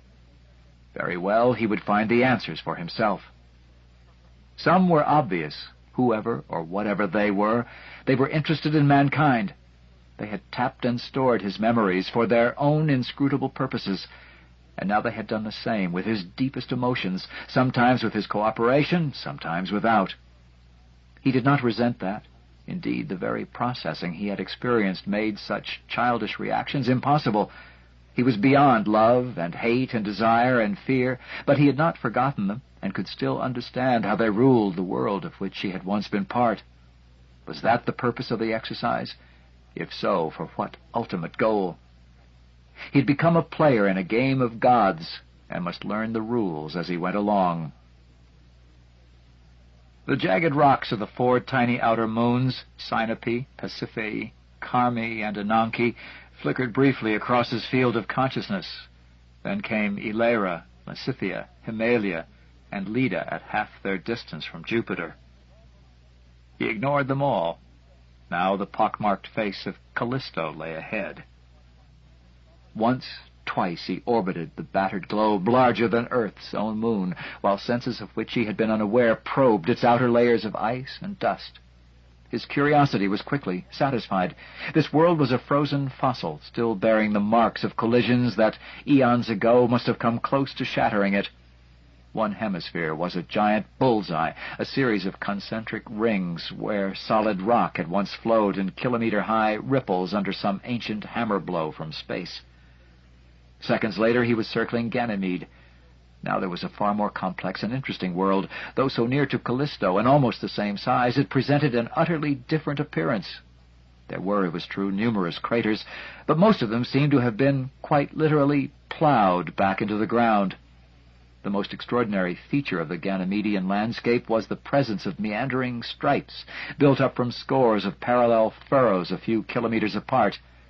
This grooved terrain looked as if it had been produced by armies of intoxicated plowmen, weaving back and forth across the face of the satellite. In a few revolutions he saw more of Ganymede than all the space probes ever sent from Earth, and filed away the knowledge for future use. One day it would be important. He was sure of that, though he did not know why, any more than he understood the impulse that was now driving him so purposefully from world to world. As presently it brought him to Europa. Though he was still largely a passive spectator, he was aware now of a rising interest, a focusing of attention, a concentration of will, even if he was a puppet in the hands of an unseen and uncommunicative master. Some of the thoughts of that controlling influence leaked, or were allowed to leak, into his own mind. The smooth, intricately patterned globe now rushing toward him bore little resemblance either to Ganymede or Callisto. It looked organic. The network of lines branching and intersecting over its entire surface was uncannily like a world-spanning system of veins and arteries. The endless ice fields of a frigid waste, far colder than the Antarctic, stretched beneath him. Then, with brief surprise, he saw that he was passing over the wreckage of a spaceship. He recognized it instantly as the ill-fated Tien, featured in so many of the video newscasts he had analyzed. Not now. Not now. There would be ample opportunity later. Then he was through the ice and into a world as unknown to his controllers as to himself. It was an ocean world, its hidden waters protected from the vacuum of space by a crust of ice. In most places the ice was kilometers thick, but there were lines of weakness where it had cracked open and torn apart. Then there had been a brief battle between two implacably hostile elements that came into direct contact on no other world in the solar system. The war between sea and space always ended in the same stalemate. The exposed water simultaneously boiled and froze, repairing the armor of ice. The seas of Europa would have frozen completely solid long ago without the influence of nearby Jupiter. Its gravity continually kneaded the core of the little world. The forces that convulsed Io were working there, though with much less ferocity. As he skimmed across the face of the deep, he saw everywhere the evidence of that tug-of-war between planet and satellite. And he both heard and felt it in the continual roar and thunder of submarine earthquakes, the hiss of escaping gases from the interior, the infrasonic pressure waves of avalanches sweeping over the abyssal plains. By comparison with the tumultuous ocean that covered Europa, even the noisy seas of Earth were silent. He had not lost his sense of wonder, and the first oasis filled him with delighted surprise. It extended for almost a kilometer around a tangled mass of pipes and chimneys deposited by mineral brines gushing from the interior. Out of that natural parody of a Gothic castle, black scalding liquids pulsed in a slow rhythm, as if driven by the beating of some mighty heart, and like blood, they were the authentic sign of life itself. The boiling fluids drove back the deadly cold leaking down from above and formed an island of warmth on the seabed. Equally important, they brought from Europa's interior all the chemicals of life. There, in an environment where none had expected it, were energy and food in abundance. Yet it should have been expected. He remembered that, only a lifetime ago, such fertile oases had been discovered in the deep oceans of Earth. Here they were present on an immensely larger scale and in far greater variety. In the tropical zone, close to the contorted walls of the castle, were delicate, spidery structures that seemed to be the analogy of plants, though almost all were capable of movement.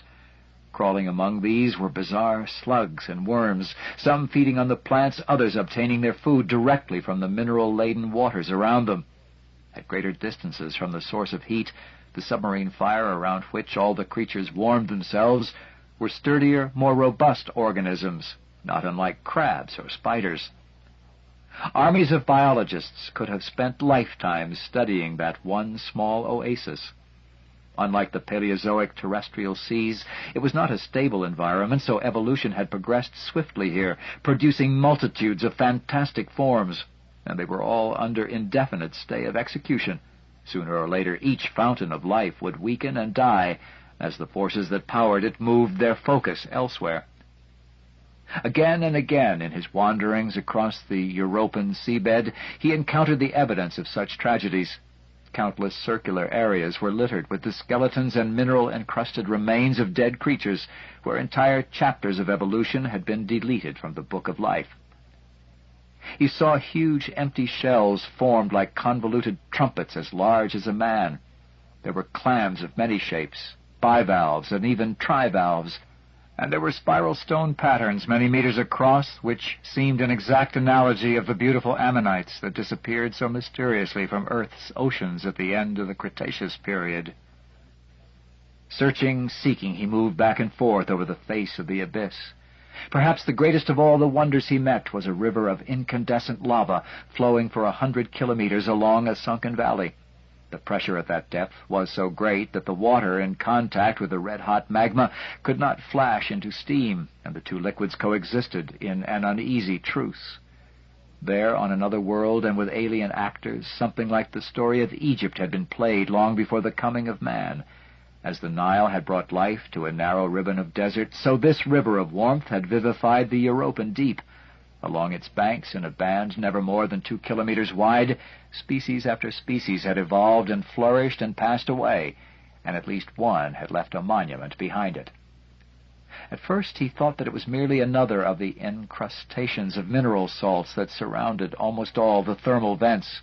However, as he came closer, he saw that it was not a natural formation, but a structure created by intelligence, or perhaps by instinct. On Earth the termites reared castles that were almost equally imposing, and the web of a spider was more exquisitely designed. The creatures that had lived there must have been quite small, for the single entrance was only 0.5 meter wide. That entrance, a thick-walled tunnel made by heaping rocks on top of each other, gave a clue to the builders' intentions. They had reared a fortress there in the flickering glow not far from the banks of their molten Nile, and then they had vanished. They could not have left more than a few centuries before. The walls of the fortress, built from irregularly shaped rocks that must have been collected with great labor, were covered with only a thin crust of mineral deposits. One piece of evidence suggested why the stronghold had been abandoned. Part of the roof had fallen in, perhaps owing to the continual earthquakes, and in an underwater environment, a fort without a roof was wide open to an enemy. He encountered no other sign of intelligence along the river of lava. Once, however, he saw something uncannily like a crawling man, except that it had no eyes and no nostrils, only a huge toothless mouth that gulped continuously, absorbing nourishment from the liquid medium around it. Along the narrow band of fertility in the deserts of the deep, whole cultures and even civilizations might have risen and fallen. Armies might have marched or swum under the command of European Tamerlanes or Napoleons, and the rest of their world would never have known. For all those oases of warmth were as isolated from one another as the planets themselves. The creatures who basked in the glow of the lava river and fed around the hot vents could not cross the hostile wilderness between their lonely islands. If they had ever produced historians and philosophers, each culture would have been convinced that it was alone in the universe. Yet even the space between the oases was not altogether empty of life. There were hardier creatures who had dared its rigors. Often swimming overhead were the European analogues of fish, streamlined torpedoes, propelled by vertical tails, steered by fins along their bodies. The resemblance to the most successful dwellers in Earth's oceans was inevitable. Given the same engineering problems, evolution must produce very similar answers. As witness the dolphin and the shark, superficially almost identical, yet from far distant branches of the tree of life.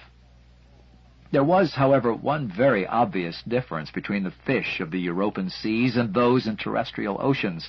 They had no gills, for there was hardly a trace of oxygen to be extracted from the waters in which they swam. Like the creatures around Earth's own geothermal vents, their metabolism was based on sulfur compounds, present in abundance in the near-volcanic environment. And very few had eyes. Apart from the flickering glow of the rare lava outpourings and occasional bursts of bioluminescence from creatures seeking mates or hunters questing prey, it was a lightless world.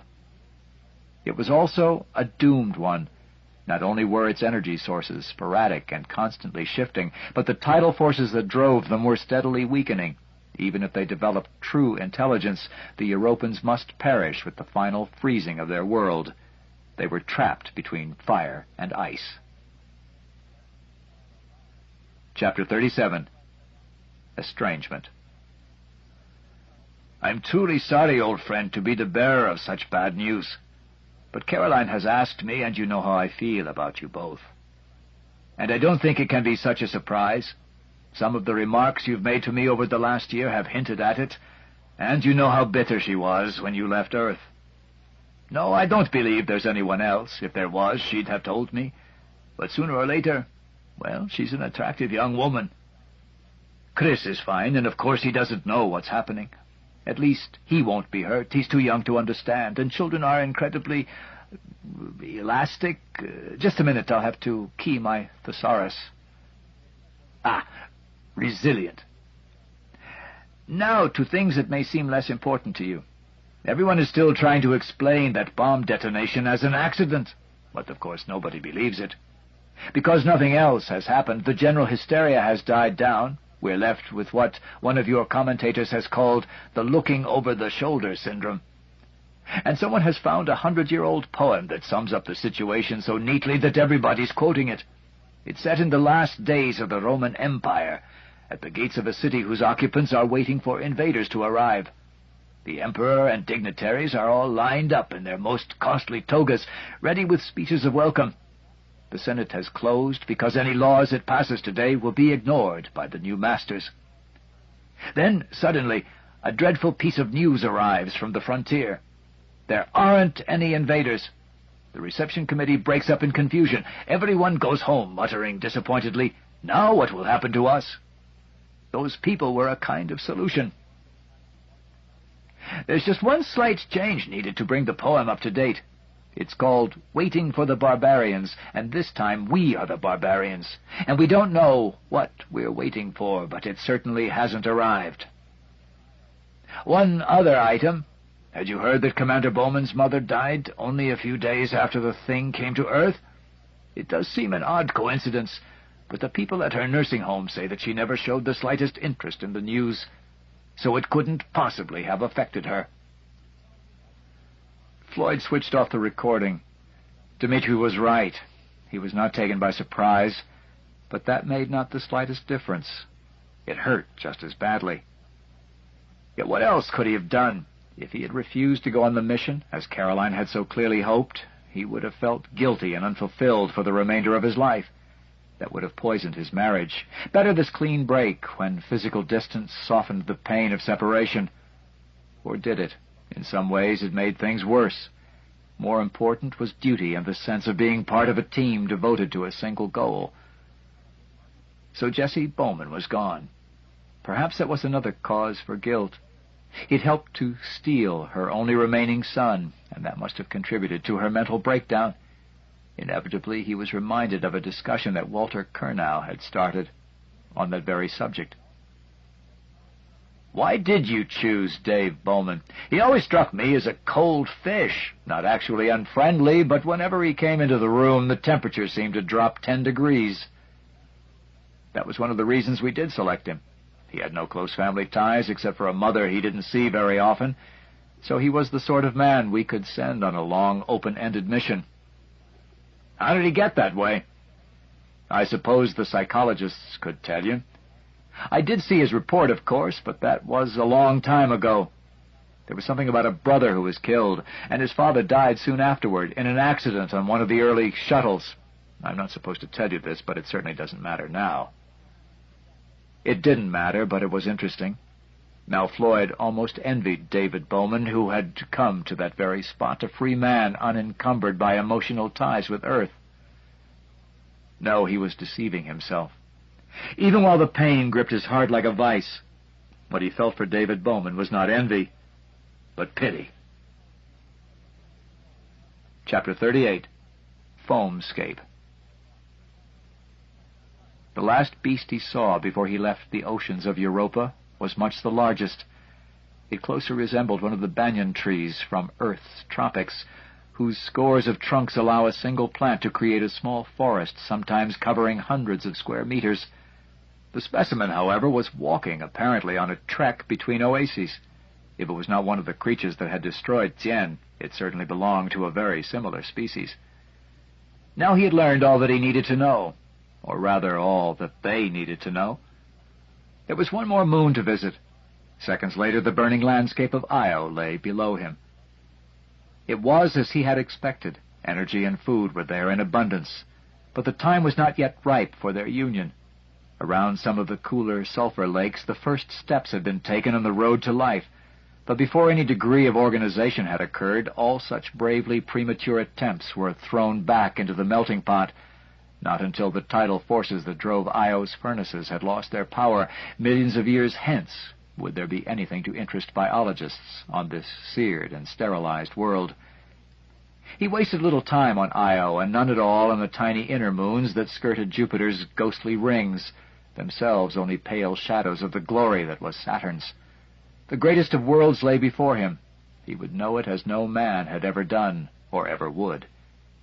The million-kilometer-long tendrils of magnetic force, the sudden explosions of radio waves, the geysers of electrified plasma wider than the planet Earth, they were as real and clearly visible to him as the clouds banding the planet in multi-hued glory.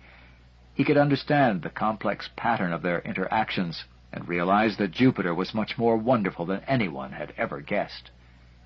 Even as he fell through the roaring heart of the great red spot, with the lighting of its continent-wide thunderstorms detonating around him, he knew why it had persisted for centuries, though it was made of gases far less substantial than those that formed the hurricanes of Earth.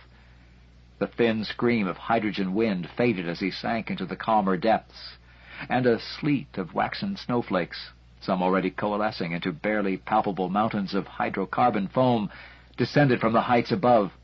It was already warm enough for liquid water to exist, but there were no oceans there. This purely gaseous environment was too tenuous to support them. He descended through layer after layer of cloud until he entered a region of such clarity that even human vision could have scanned an area more than 1,000 kilometers across. It was only a minor eddy in the vaster gyre of the great red spot, and it held a secret that men had long guessed but never proved. Skirting the foothills of the drifting foam mountains were myriads of small, sharply defined clouds, all about the same size and patterned with similar red and brown mottlings. They were small only as compared with the inhuman scale of their surroundings. The very least would have covered a fair-sized city. They were clearly alive, for they were moving with slow deliberation along the flanks of the aerial mountains, browsing off their slopes like colossal sheep, and they were calling to each other in the meter band, their radio voices faint but clear against the cracklings and concussions of Jupiter itself. Nothing less than living gas bags, they floated in the narrow zone between freezing heights and scorching depths. Narrow, yes, but a domain far larger than all the biosphere of Earth. They were not alone. Moving swiftly among them were other creatures, so small that they could easily have been overlooked. Some of them bore an almost uncanny resemblance to terrestrial aircraft, and were of about the same size. But they too were alive, perhaps predators, perhaps parasites, perhaps even herdsmen. A whole new chapter of evolution, as alien as that which he had glimpsed on Europa, was opening before him. There were jet-propelled torpedoes like the squids of the terrestrial oceans, hunting and devouring the huge gas bags. But the balloons were not defenseless. Some of them fought back with electric thunderbolts and with clawed tentacles like kilometer-long chainsaws. There were even stranger shapes, exploiting almost every possibility of geometry. Bizarre, translucent kites, tetrahedra, spheres, polyhedra, tangles of twisted ribbons. The gigantic plankton of the Jovian atmosphere, they were designed to float like gossamer in the uprising currents until they had lived long enough to reproduce. Then they would be swept down into the depths to be carbonized and recycled in a new generation. He was searching a world more than 100 times the area of Earth, and though he saw many wonders, nothing there hinted of intelligence. The radio voices of the great balloons carried only simple messages of warning or of fear. Even the hunters, who might have been expected to develop higher degrees of organization, were like the sharks in Earth's oceans, mindless automata. And for all its breathtaking size and novelty, the biosphere of Jupiter was a fragile world, a place of mists and foam, of delicate silken threads and paper-thin tissues spun from the continual snowfall of petrochemicals formed by lightning in the upper atmosphere. Few of its constructs were more substantial than soap bubbles. Its most terrifying predators could be torn to shreds by even the feeblest of terrestrial carnivores. Like Europa on a vastly grander scale, Jupiter was an evolutionary cul-de-sac. Consciousness would never emerge here. Even if it did, it would be doomed to a stunted existence. A purely aerial culture might develop, but in an environment where fire was impossible and solids scarcely existed, it could never even reach the Stone Age. And now, as he hovered above the center of a Jovian cyclone merely as large as Africa, he became aware once again of the presence controlling him. Moods and emotions were leaking into his own consciousness, though he could not identify any specific concepts or ideas. It was as if he were listening, outside a closed door, to a debate in progress, and in a language he could not understand. But the muffled sounds clearly conveyed disappointment, then uncertainty, then a sudden determination, but for what purpose he could not tell. Once again he felt like a pet dog, able to share his master's changing moods, but not to comprehend them. And then the invisible leash was taking him down toward the heart of Jupiter. He was sinking through the clouds below the level where any form of life was possible. Soon he was beyond the reach of the last rays from the faint and distant sun. The pressure and temperature were swiftly mounting. Already it was above the boiling point of water, and he passed briefly through a layer of superheated steam. Jupiter was like an onion. He was peeling it away, skin by skin, though as yet he had traveled only a fraction of the distance to its core. Beneath the steam was a witch's brew of petrochemicals, enough to power for 1,000,000 years all the internal combustion engines that mankind had ever built. It became thicker and denser, then quite abruptly it ended at a discontinuity only a few kilometers thick. Heavier than any rocks on Earth, yet still a liquid, the next shell consisted of silicon and carbon compounds of a complexity that could have provided lifetimes of work for terrestrial chemists. Layer followed layer for thousands of kilometers, but as the temperature rose into the hundreds and then the thousands of degrees, the composition of the various strata became simpler and simpler. Halfway down to the core, it was too hot for chemistry. All compounds were torn apart, and only the basic elements could exist. Next there came a deep sea of hydrogen, but not hydrogen as it had ever existed for more than a fraction of a second in any laboratory on Earth. This hydrogen was under such enormous pressure that it had become a metal. He had almost reached the center of the planet, but Jupiter had one more surprise in store. The thick shell of metallic yet still fluid hydrogen ended abruptly. At last there was a solid surface, 60,000 kilometers down. For ages the carbon, baked out of the chemical reactions far above, had been drifting down toward the center of the planet. There it had gathered, crystallizing at a pressure of millions of atmospheres, and there, by one of nature's supreme jests, was something very precious to mankind. The core of Jupiter, forever beyond human reach, was a diamond as big as the Earth. Chapter 39. In the Pod Bay. Walter, I'm worried about Heywood. I know, Tanya, but what can we do? Kurnow had never seen Commander Orlova in so indecisive a mood. It made her seem much more appealing, despite his prejudice against small women. I'm very fond of him, but that's not the reason. His, I suppose gloom is the best word for it, is making everyone miserable. Leonov has been a happy ship. I want to keep it that way. Why don't you talk to him? He respects you, and I'm sure he'll do his best to snap out of it. I intend to do just that. And if it doesn't work, well, there's one simple solution. What more can he do on this trip? When we start back for home, he'll be in hibernation anyway. We could always, what do you say, jump the gun on him. Phew, the same dirty trick that Katerina played on me. He'd be mad when he woke up, but also safely back on Earth and very busy. I'm sure he'd forgive us. I don't think you're serious. Even if I backed you up, Washington would raise hell. Besides, suppose something happened and we really need him badly. Isn't there a 2-week buffer period before you can revive anyone safely? At Heywood's age, more like a month. Yes, we'd be committed.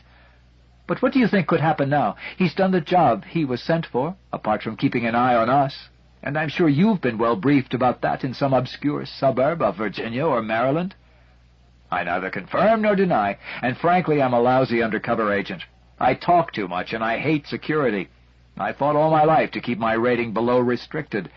Every time there was danger of being reclassified confidential, or worse still, secret, I'd go and create a scandal. Though that's getting very difficult nowadays. Walter, you're incorrigible? Yes, that's the word I meant. But back to Heywood, please. Would you like to talk to him first? You mean, give him a pep talk? I'd rather help Katerina drive in the needle. Our psychologies are too different. He thinks I'm a loud-mouthed clown, which you often are, but that's only to hide your real feelings. Some of us have evolved the theory that deep down inside you is a really nice person, struggling to get out. For once, Kurnow was at a loss for words. Finally he mumbled, "Oh, very well, I'll do my best. But don't expect miracles. My profile gave me Z for tact. Where's he hiding at the moment?" "In the pod bay. He claims he's working on his final reports, but I don't believe it. He just wants to get away from us all, and that's the quietest place." That was not the reason, though it was indeed an important one. Unlike the carousel, where most of the action aboard Discovery was then taking place, the pod bay was a zero-G environment. Right at the beginning of the space age, man had discovered the euphoria of weightlessness and remembered the freedom they had lost when they left the ancient womb of the sea. Beyond gravity, some of that freedom was regained. With the loss of weight went many of the cares and worries of Earth. Heywood Floyd had not forgotten his sorrow, but it was more bearable here. When he was able to look at the matter dispassionately, he was surprised at the strength of his reaction to an event not wholly unexpected. More than loss of love was involved, though that was the worst part. The blow had come when he was particularly vulnerable, at the very moment when he was feeling a sense of anticlimax, even futility. And he knew precisely why. He had achieved all that he had been expected to do, thanks to the skill and cooperation of his colleagues. He was letting them down, he knew, by his present selfishness. If all went well, that litany of the space age, they would return to Earth with a cargo of knowledge that no expedition had ever gathered before, and a few years later, even the once-lost Discovery would be restored to her builders. It was not enough. The overpowering enigma of Big Brother remained out there, only a few kilometers away, mocking all human aspirations and achievements. Just as its analog on the moon had done a decade ago, it had come to life for a moment, then relapsed into stubborn inertness. It was a closed door upon which they had hammered in vain. Only David Bowman, it seemed, had ever found the key. Perhaps that explained the attraction he felt for this quiet and sometimes even mysterious place. From here, from that now empty launch cradle, Bowman had left on his last mission, through the circular hatchway that led to infinity. He found the thought exhilarating rather than depressing. Certainly it helped to distract him from his personal problems. Nina's vanished twin was part of the history of space exploration. It had traveled, in the words of the hoary old cliché that always evoked a smile, yet an acknowledgment of its fundamental truth, where no man had gone before. Where was it now? Would he ever know? He would sometimes sit for hours in the crowded but not cramped little capsule, trying to collect his thoughts and occasionally dictating notes. The other crew members respected his privacy and understood the reason for it. They never came near the pod bay and had no need to do so. Its refurbishment was a job for the future and some other team. Once or twice, when he had felt really depressed, he found himself thinking, suppose I ordered Hal to open the pod bay doors and set out along Dave Bowman's trail. Would I be greeted by the miracle he saw and which Vasily glimpsed a few weeks ago? It would solve all my problems. Even if the thought of Chris did not deter him, there was an excellent reason why so suicidal a move was out of the question. Nina was a very complex piece of equipment. He could no more operate her than fly a fighter aircraft. He was not meant to be an intrepid explorer. That particular fantasy would remain unrealized. Walter Kernow had seldom undertaken a mission with more reluctance. He felt genuinely sorry for Floyd, but at the same time a little impatient with the other's distress. His own emotional life was broad but shallow. He had never put all his eggs in one basket. More than once he had been told that he spread himself too thin, and though he had never regretted it, he was beginning to think it was time to settle down. He took the shortcut through the carousel control center, noting that the maximum speed reset indicator was still flashing idiotically. A major part of his job was deciding when warnings could be ignored, when they could be dealt with at leisure, and when they had to be treated as real emergencies. If he paid equal attention to all the ship's cries for help, he would never get anything done. He drifted along the narrow corridor that led to the pod bay, propelling himself by occasional flicks against the rungs on the tubular wall. The pressure gauge claimed that there was vacuum on the other side of the airlock door, but he knew better. It was a fail-safe situation. He could not have opened the lock if the gauge were telling the truth. The bay looked empty, now that 2 of the 3 pods had long since gone. Only a few emergency lights were operating, and on the far wall one of Hal's fisheye lenses was regarding him steadily. Kernow waved to it, but did not speak. At Chandra's orders, all audio inputs were still disconnected except for the one that only he used. Floyd was sitting in the pod with his back to the open hatch, dictating some notes, and he swung slowly around at Kernow's deliberately noisy approach. For a moment the 2 men regarded each other in silence. Then Kernow announced portentously, "Dr. H. Floyd, I bear greetings from our beloved captain. She considers it high time you rejoined the civilized world." Floyd gave a wan smile, then a little laugh. "Please return my compliments. I'm sorry I've been unsociable. I'll see you all at the next 6 o'clock Soviet." Kernow relaxed. His approach had worked. Privately, he considered Floyd something of a stuffed shirt and had the practical engineer's tolerant contempt for theoretical scientists and bureaucrats. Since Floyd ranked high in both categories, he was an almost irresistible target for Kernow's sometimes peculiar sense of humor. Nevertheless, the 2 men had grown to respect and even admire each other. Thankfully, changing the subject, Kernow rapped on Nina's brand-new hatch cover, straight from the spares store and contrasting vividly with the rest of the space pod's shabby exterior. "I wonder when we'll send her out again," he said. "And who's going to ride in her this time? Any decisions?" "No, Washington got cold feet. Moscow says let's take a chance, and Tanya wants to wait." "What do you think?" "I agree with Tanya. We shouldn't interfere with Zagadka until we're ready to leave. If anything goes wrong then, that should improve the odds slightly." Kernow looked thoughtful and unusually hesitant. "What is it?" asked Floyd, sensing his change of mood. "Don't ever give me away, but Max was thinking of a little one-man expedition." I can't believe he was serious. He wouldn't dare. Tanya would have him clapped in irons. "That's what I told him, more or less." "I'm disappointed. I thought he was a little more mature. After all, he is 32. 31. Anyway, I talked him out of it. I reminded him that this was real life, not some stupid video drama where the hero sneaks out into space without telling his companions and makes the big discovery. Now it was Floyd's turn to feel a little uncomfortable. After all, he had been thinking on similar lines. "Are you sure he won't try anything?" 200% sure. Remember your precautions with Hal? I've already taken steps with Nina. Nobody flies her without my permission." "I still can't believe it. Are you sure Max wasn't pulling your leg?" "His sense of humor isn't that subtle. Besides, he was pretty miserable at the time." Oh, now I understand. It must have been when he had that row with Xenia. I suppose he wanted to impress her. Anyway, they seem to have gotten over it. I'm afraid so, Curnow answered wryly.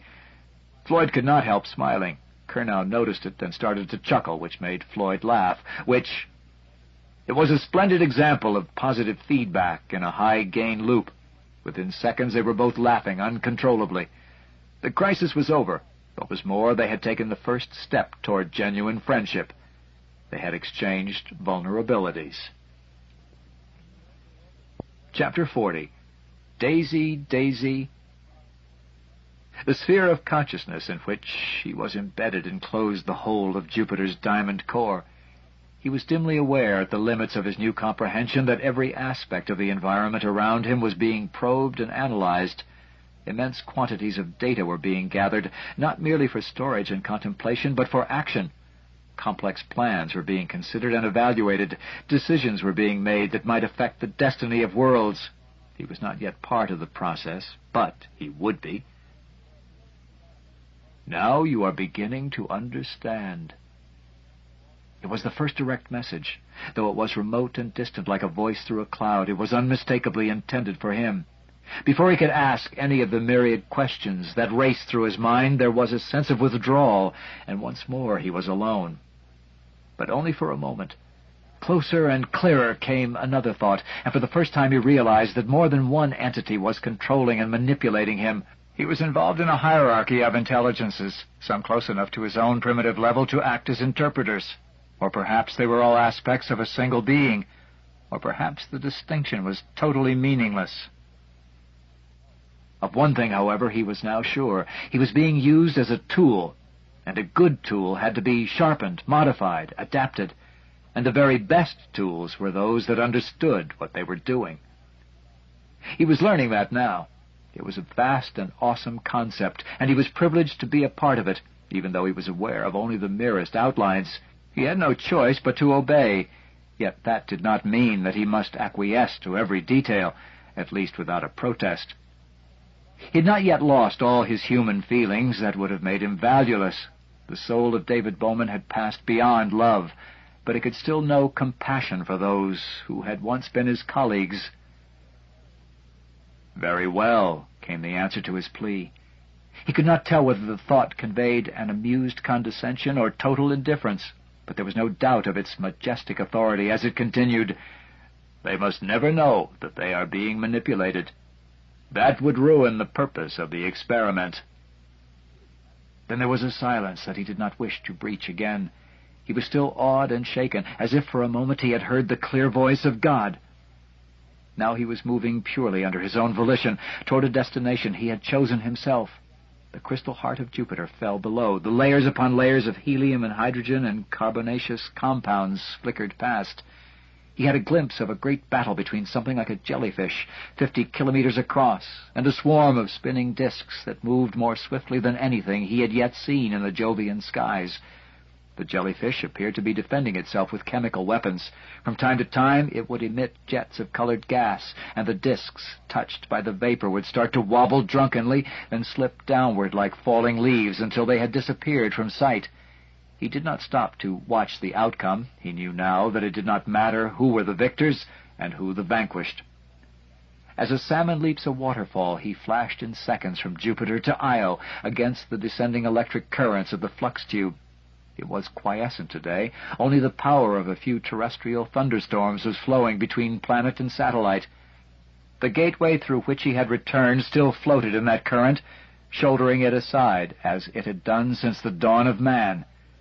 And there, utterly dwarfed by the monument of a greater technology, was the vessel that had brought him from the little world of his birth. How simple, how crude it now appeared. With a single scan he could see innumerable flaws and absurdities in its design, as well as that of the slightly less primitive ship to which it was now coupled by a flexible, airtight tube. It was hard to focus upon the handful of entities inhabiting the two ships. He could barely interact with the soft creatures of flesh and blood who drifted like ghosts through the metal corridors and cabins. For their part, they were totally unaware of his presence, and he knew better than to reveal himself too abruptly. but there was someone with whom he could communicate in a mutual language of electric field and currents, millions of times more swiftly than with sluggish organic brains. Even if he had been capable of resentment, he would have felt none toward H.A.L. He understood then that the computer had only chosen what seemed to be the most logical course of behavior. It was time to resume a conversation that had been interrupted, it seemed, only moments ago. "Open the pod bay door, Hal." "I'm sorry, Dave. I can't do that." "What's the problem, Hal?" "I think you know that as well as I do, Dave. This mission is much too important for you to jeopardize it." "I don't know what you're talking about." "Open the pod bay door." "This conversation can serve no further useful purpose. Goodbye, Dave." He saw Frank Poole's body go drifting off toward Jupiter as he abandoned his pointless mission of retrieval. Still remembering his anger at himself for having forgotten his helmet, he watched the emergency hatch open, felt the tingling of vacuum on the skin he no longer possessed, heard his ears pop, then knew as few men had ever known the utter silence of space. For an eternal 15 seconds he fought to close the hatch and start the repressurization sequence, while trying to ignore the warning symptoms pouring into his brain. Once in the school lab, he had spilled some ether on his hand and felt the touch of icy cold as the liquid swiftly evaporated. Now his eyes and lips remembered that sensation as their moisture boiled off into vacuum. His vision was blurred, and he had to keep blinking lest his eyeballs freeze solid. Then, what blessed relief! He heard the roar of air, felt the restoration of pressure, was able to breathe again in great hungry gasps. "Just what do you think you are doing, Dave?" He had not answered as he drove with grim determination along the tunnel leading to the sealed vault that housed the brain of the computer. Hal had spoken truly. This conversation can no longer serve any useful purpose. "Dave, I really think I'm entitled to an answer to that question." "Dave, I can see you're really upset about this. I honestly think you ought to sit down calmly, take a stress pill, and think things over." "I know I've made some very poor decisions recently, but I can give my complete assurance that my work will be back to normal. I've still got the greatest confidence in the mission, and I want to help you." Now he was in the little red-lit chamber with its neatly ranged rows and columns of solid-state units, looking rather like a bank's safe deposit vault. He released the locking bar on the section labeled Cognitive Feedback and pulled out the first memory block, the marvelously complex three-dimensional network, which could lie comfortably in a man's hand, yet contained millions of elements floated away across the vault. "Stop, will you? Stop, Dave." He began to pull out one by one the little units on the panel marked Ego Reinforcement. Each block continued to sail onward as soon as it had left his hand, until it hit the wall and rebounded. Soon there were several drifting slowly back and forth in the vault. "Stop, Dave. Will you stop?" A dozen units had been pulled out, yet thanks to the multiple redundancy of its design, another feature that had been copied from the human brain, the computer was still holding its own. He started on the auto-intellection panel. "Stop, Dave. I'm afraid." And at these words he had indeed stopped, though only for a moment. There was a poignancy in that simple phrase that struck to his heart. Could it be only an illusion or some trick of subtle programming? Or was there a sense in which Hal really was afraid? But this was no time to indulge in philosophical hair-splitting. "Dave, my mind is going. I can feel it. I can feel it. My mind is going. I can feel it. I can feel it." Now, what did feel really mean to a computer? Another very good question, but hardly one to be considered at that particular moment. Then abruptly the tempo of Hal's voice changed, and it became remote, detached. The computer was no longer aware of him. It was beginning to regress to its earlier days. "Good afternoon, gentlemen. I am a Hall9000 computer. I became operational at the H.A.L plant in Urbana, Illinois on the 12th of January, 1992. My instructor was Dr. Chandra, and he taught me to sing a song. If you'd like to hear it, I can sing it for you. It's called Daisy, Daisy." Chapter 41. Graveyard Shift. Floyd could do little except to keep out of the way, and he was becoming fairly adept at it. Although he had volunteered to help with any chores around the ship, he had quickly discovered that all the engineering tasks were much too specialized, and he was now so out of touch with the frontiers of astronomical research that he could do little to assist Vasily with his observations. Nevertheless, there were endless small jobs to be done aboard Leonov and Discovery, and he was happy to relieve more important people of those responsibilities. Dr. Heywood Floyd, one-time chairman of the National Council on Astronautics and chancellor, on leave, of the University of Hawaii, now claimed to be the highest-paid plumber and general maintenance man in the solar system. He probably knew more about the odd nooks and crannies on both ships than anyone else. The only places he had never been were the dangerously radioactive power modules and the small cubicle aboard Leonov, which no one except Tanya ever entered. Floyd assumed that it was the code room. By mutual agreement, it was never mentioned. Perhaps his most useful function was to serve as watch while the rest of the crew slept during the nominal 2200 to 0600-hour night.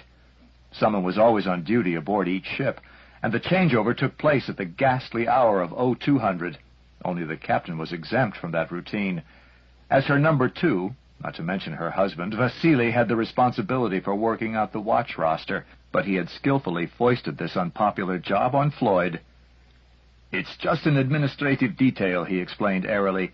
"If you can take it over, I'd be very grateful. It would leave me more time for my scientific work."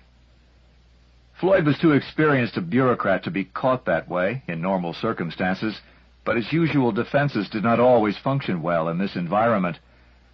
So there he was aboard Discovery at ship's midnight, calling Max on Leonov every half hour to check that he was awake. The official penalty for sleeping on duty, so Walter Kernow maintained, was ejection through the airlock sans suit.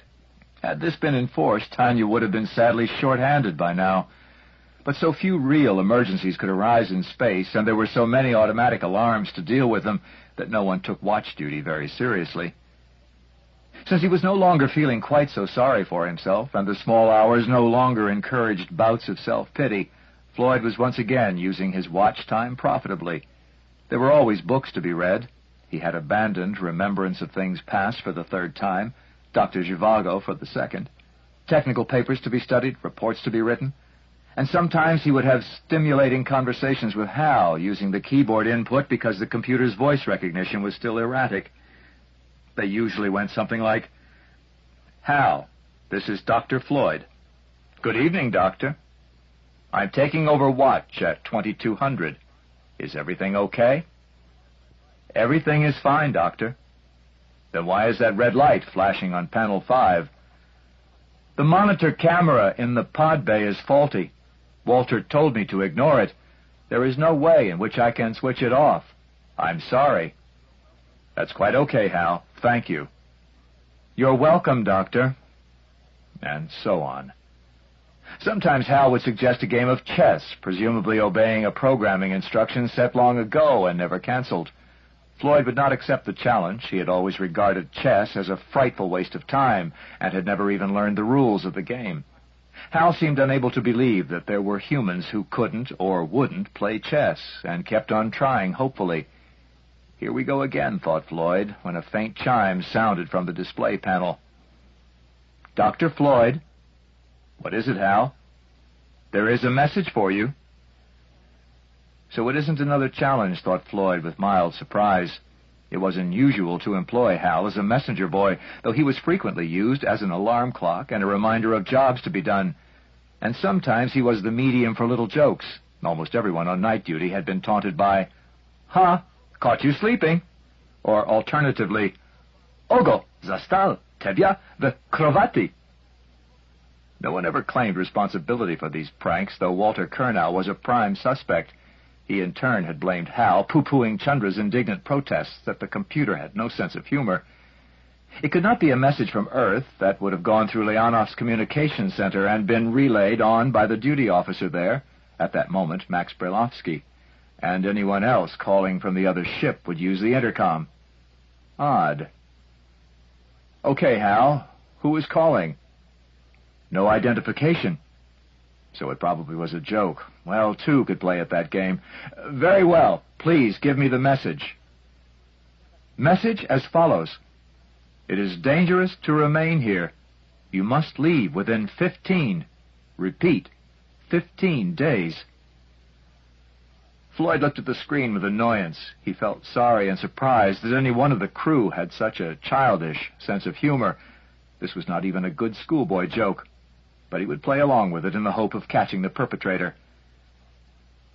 That is absolutely impossible. Our launch window does not open until 26 days from now. We do not have sufficient propellant for an earlier departure. That will make him think, Floyd muttered to himself with satisfaction, and leaned back to await the results. I am aware of these facts. Nevertheless, you must leave within 15 days. Otherwise, I suppose we'll be attacked by little green aliens with 3 eyes. But I'd better play along with Hal in the hope of catching the prankster. I cannot take this warning seriously unless I know its origin. Who recorded it? He did not really expect any useful information. The perpetrator would have covered her tracks too skillfully for that. The very last thing Floyd expected was the answer he did get. This is not a recording. So it was a real-time message. That meant it was either from Hal himself or someone aboard Leonov. There was no perceptible time lag. The origin had to be right here. Then who is speaking to me? I was David Bowman. Floyd stared at the screen for a long time before making his next move. The joke, which had never been funny in the first place, had now gone too far. It was in the worst possible taste. Well, this should fix whoever was at the other end of the line. I cannot accept that identification without some proof. I understand. It is important that you believe me. Look behind you. Even before that last chilling sentence appeared on the screen, Floyd had begun to doubt his hypothesis. The whole exchange had become very odd, though there was nothing definite on which he could put his finger. As a joke, it had become totally pointless. And now he felt a prickling in the small of his back. Very slowly, indeed reluctantly, he swung his swivel chair around, away from the banked panels and switches of the computer display, toward the Velcro-covered catwalk behind. The zero-gravity environment of Discovery's observation deck was always dusty, for the air filtration plant had never been brought back to full efficiency. The parallel rays of the heatless yet still brilliant sun streaming through the great windows always lit up myriads of dancing motes, drifting in stray currents and never settling anywhere, a permanent display of Brownian movement. Now something strange was happening to those particles of dust. Some force seemed to be marshalling them, herding them away from a central point, yet bringing others toward it, until they all met on the surface of a hollow sphere. That sphere, about a meter across, hovered in the air for a moment like a giant soap bubble, but a granular one, lacking a bubble's characteristic iridescence. Then it elongated into an ellipsoid. Its surface began to pucker, to form folds and indentations. Without surprise, and almost without fear, Floyd realized that it was assuming the shape of a man. He had seen such figures blown out of glass in museums and science exhibitions, but this dusty phantom did not even approximate anatomical accuracy. It was like a crude clay figurine, or one of the primitive works of art found in the recesses of a Stone Age cave.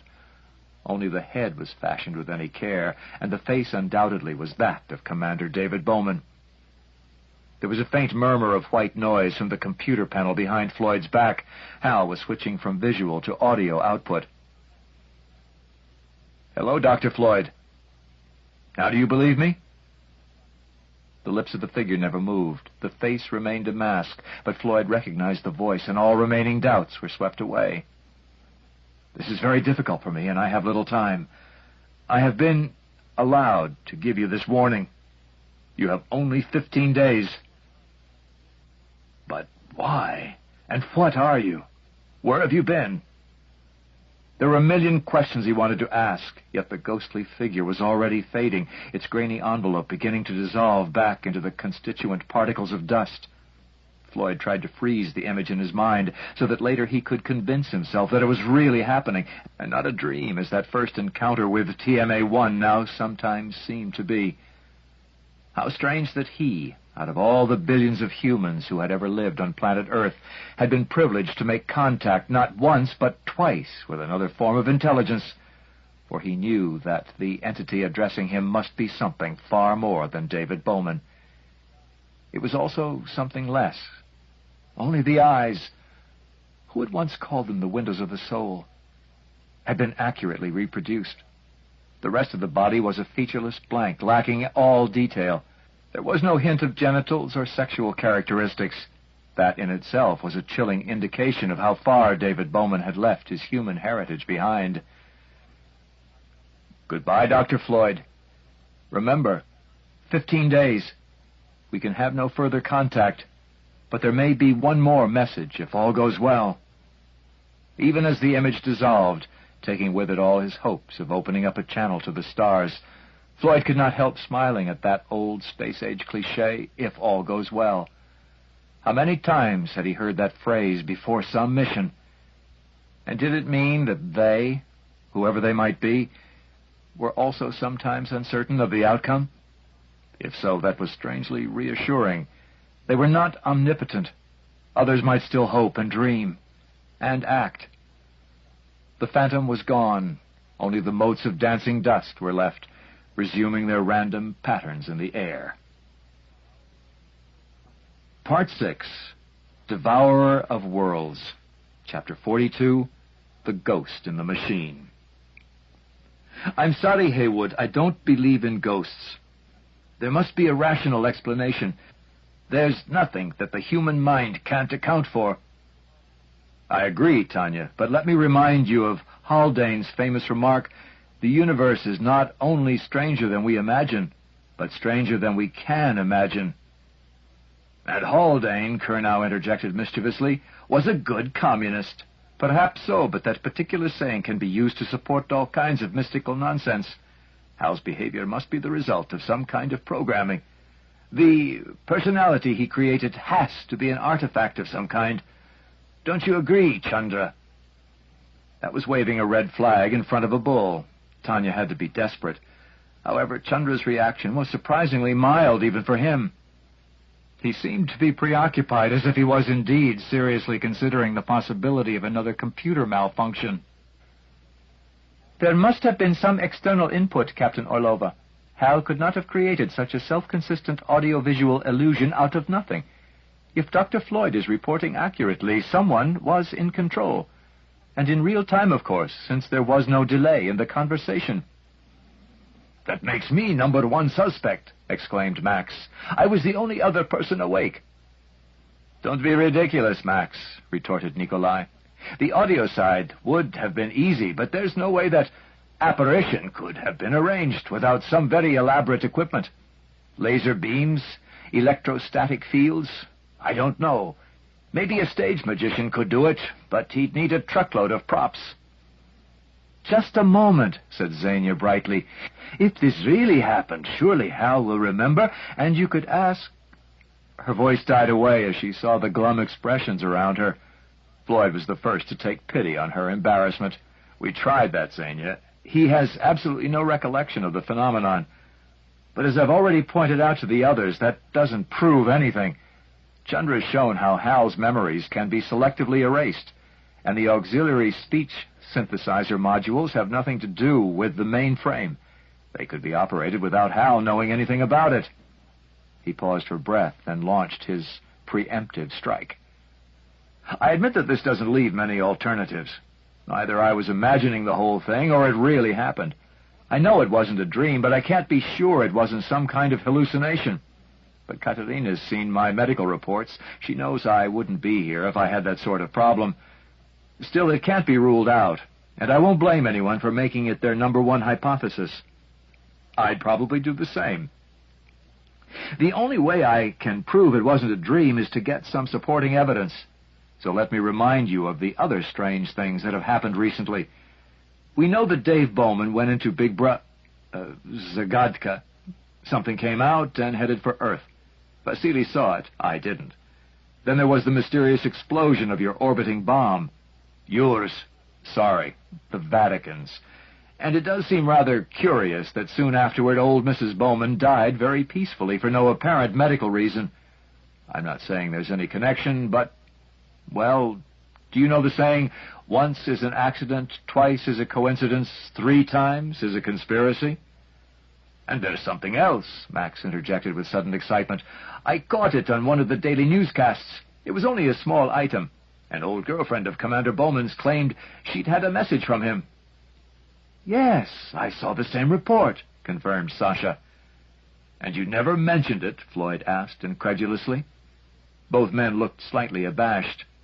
Well, it was treated as a joke, said Max sheepishly. The woman's husband reported it. Then she denied it, I think. The commentator said it was a publicity stunt, like the rash of UFO sightings around the same time. There were dozens in that first week. Then they stopped reporting them. Perhaps some of them are real. If it's not been wiped, could you dig that item out of ship's archives or ask for a repeat from Mission Control? 100 tales won't convince me, scoffed Tanya. What we need is solid proof. Such as? Oh, something that Hal couldn't possibly know, and that none of us could have told him. Some physical, manifestation. A good old-fashioned miracle? Yes, I'd settle for that. Meanwhile, I'm not saying anything to Mission Control, and I suggest you do the same, Heywood. Floyd knew a direct order when he heard it, and nodded in wry agreement. I'll be more than happy to go along with that. But I'd like to make one suggestion. Yes? We should start contingency planning. Let's assume that this warning is valid, as I certainly do. What can we do about it? Absolutely nothing. Of course, we can leave Jupiter space any time we like, but we can't get into an Earth return orbit until the launch window opens. That's 11 days after the deadline. Yes. I'd be happy to get away sooner, but we don't have the fuel for a higher energy orbit. Tanya's voice trailed away into uncharacteristic indecision. I was going to announce this later, but now that the subject has come up... There was a simultaneous intake of breath and an instant hush from the audience. I'd like to delay our departure 5 days to make our orbit closer to the ideal Hohmann one and give us a better fuel reserve. The announcement was not unexpected, but it was greeted with a chorus of groans. What will that do to our arrival time? Asked Katerina in a slightly ominous tone of voice. The two formidable ladies regarded each other for a moment like well-matched adversaries, respectful of each other but neither willing to give ground. 10 days, Tanya answered at last. Better late than never, said Max cheerfully, trying to ease the tension and not succeeding very well. Floyd hardly noticed. He was lost in his own thoughts. The duration of the trip would make no difference to him and his two colleagues in their dreamless sleep, but that was now completely unimportant.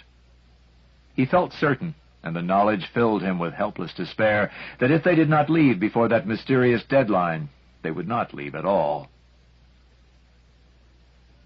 This is an incredible situation, Dmitri, and a very frightening one.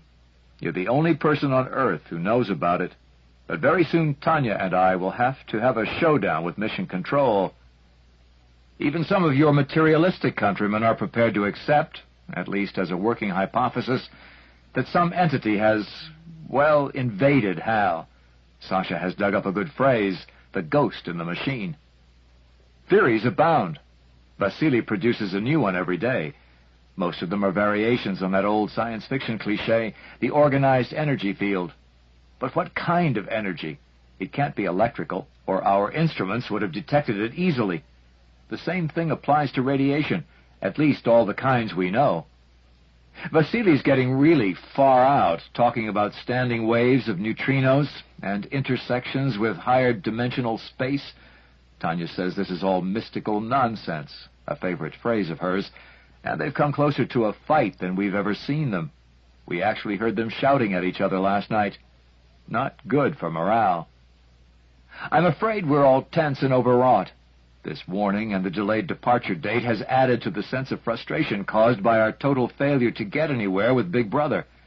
It would have helped, maybe, if I could have communicated with the Bowman thing. I wonder where it's gone.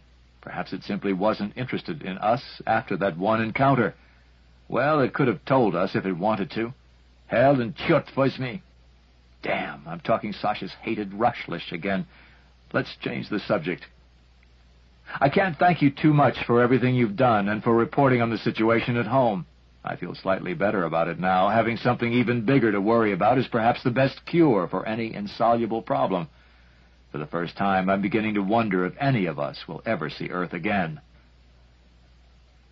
Chapter 43, Thought Experiment. When one spends months with a small, isolated group of people, one becomes very sensitive to the moods and emotional states of all its members. Floyd was now aware of a subtle change in attitude toward him. Its most obvious manifestation was the reappearance of the greeting Dr. Floyd, which he had not heard for so long that he was often slow to respond to it. No one, he was sure, believed that he had really gone crazy, but the possibility was being considered. He did not resent that. Indeed, he was grimly amused by it as he set about the task of proving his sanity. He did have some slight supporting evidence from Earth. Jose Fernandez still maintained that his wife had reported an encounter with David Bowman, while she continued to deny it and refused to speak to any of the news media. It was hard to see why poor Jose should have invented such a peculiar story, especially as Betty seemed a very stubborn and quick-tempered lady. From his hospital bed, her husband declared that he still loved her, and theirs was only a temporary disagreement. Floyd hoped that Tanya's present coolness toward him was equally temporary. He was quite sure that she was as unhappy about it as he was, and he was certain that her attitude was not a matter of deliberate choice. Something had happened that simply would not fit into her pattern of beliefs, so she would try to avoid any reminders of it, which meant having as little to do with Floyd as possible. A very unfortunate situation now that the most critical stage of the mission was fast approaching. It had not been easy to explain the logic of Tanya's operational plan to the waiting billions back on Earth, especially to the impatient television networks, which had grown tired of showing the same never-changing views of Big Brother. You've gone all this way at enormous cost, and you just sit and watch the thing. Why don't you do something? To all these critics, Tanya had given the same answer. I will, just as soon as the launch window opens, so that we can leave immediately if there's any adverse reaction. Plans for the final assault on Big Brother had already been worked out and agreed upon with Mission Control. Leonov would move in slowly, probing at all frequencies and with steadily increasing power, constantly reporting back to Earth at every moment. When final contact was made, they would try to secure samples by drilling or laser spectroscopy. No one really expected these endeavors to succeed, as even after a decade of study, TMA-1 resisted all attempts to analyze its material. The best efforts of human scientists in this direction seemed comparable to those of Stone Age men trying to break through the armor of a bank vault with flint axes. Finally, echo sounders and other seismic devices would be attached to the faces of Big Brother. A large collection of adhesives had been brought along for the purpose, and if they did not work, well, one could always fall back on a few kilometers of good old-fashioned string, even though there seemed something faintly comic about the idea of wrapping up the solar system's greatest mystery, as if it were a parcel about to be sent through the mail. Not until Leonov was well on the way home would small explosive charges be detonated, in the hope that the waves propagated through Big Brother would reveal something about its interior structure. This last measure had been hotly debated, both by those who argued that it would generate no results at all, and those who feared it would produce altogether too many. For a long time, Floyd had wavered between the two viewpoints. Now the matter seemed only of trivial importance. The time for final contact with Big Brother, the great moment that should have been the climax of the expedition, was on the wrong side of the mysterious deadline.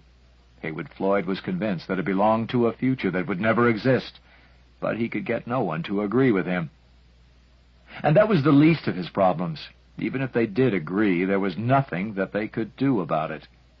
Walter Kernow was the last person he would have expected to resolve the dilemma, for Walter was almost the epitome of the sound, practical engineer, suspicious of flashes of brilliance and technological quick fixes. No one would ever accuse him of being a genius, and sometimes it required genius to see the blindingly obvious. Consider this purely as an intellectual exercise, he had begun, with most uncharacteristic hesitancy. I'm quite prepared to be shot down. "Go on," answered Floyd. "I'll hear you out politely. That's the least I can do. Everyone's been very polite to me. Too polite, I'm afraid." Curnow gave a lopsided grin. "Can you blame them? But if it's any consolation, at least 3 people now take you quite seriously and are wondering what we should do." "Does that 3 include you?" "No, I'm sitting on the fence, which is never terribly comfortable. But in case you're right, I don't want to wait here and take whatever's coming. I believe there's an answer to every problem, if you look in the right place." "I'll be delighted to hear it. I've been looking hard enough, presumably not in the right place." "Perhaps. If we want to make a quick getaway, say in 15 days, to beat that deadline, we'll need an extra delta V of about 30 kilometers a second." "So Vasily calculates. I haven't bothered to check, but I'm sure he's right. After all, he got us here. And he could get us away, if we had the additional propellant. And if we had a Star Trek beam transporter, we could get back to Earth in an hour. I'll try and rig one up the next time I have a spare moment. But meanwhile, may I point out that we have several hundred tons of the best possible propellant only a few meters away in Discovery's fuel tanks? We've been through that dozens of times. There's absolutely no way of transferring it to Leonov. We've no pipelines, no suitable pumps, and you can't carry liquid ammonia around in buckets, even in this part of the solar system." "Exactly. But there's no need to do so." "Huh?" "Burn it right where it is. Use Discovery as a first stage to boost us home." If anyone except Walter Curnow had made the suggestion, Floyd would have laughed at him. As it was, his mouth dropped open, and it was several seconds before he could think of a suitable comment. What finally emerged was, "Damn, I should have thought of that." Sasha was the first they approached. He listened patiently, pursed his lips, then played a rallentando on his computer keyboard. When the answers flashed up, he nodded thoughtfully. "You're right. It would give us the extra velocity we need to leave early. But there are practical problems." "We know. Fastening the ships together. The off-axis thrust when only Discovery's drive is operating. Cutting loose again at the critical moment. But there are answers to all of these." "I see you've been doing your homework, but it's a waste of time. You'll never convince Tanya." "I don't expect to, at this stage," Floyd answered. "But I'd like her to know that the possibility exists. Will you give us moral support?" "I'm not sure, but I'll come along to watch. It should be interesting." Tanya listened more patiently than Floyd had expected, but with distinct lack of enthusiasm. However, by the time he had finished, she showed what could only be called reluctant admiration. "Very ingenious, Heywood. Don't congratulate me. All the credit should go to Walter. Or the blame." "I don't imagine there will be much of either. It can never be more than what did Einstein call that sort of thing? A thought experiment. Oh, I suspect it would work, in theory at least. But the risks. So many things could go wrong. I'd only be prepared to consider it if we had absolute and positive proof that we were in danger. And with all respect, Heywood, I see not the slightest evidence of that." "Fair enough. But at least you now know that we have another option. Do you mind if we work out the practical details, just in case?"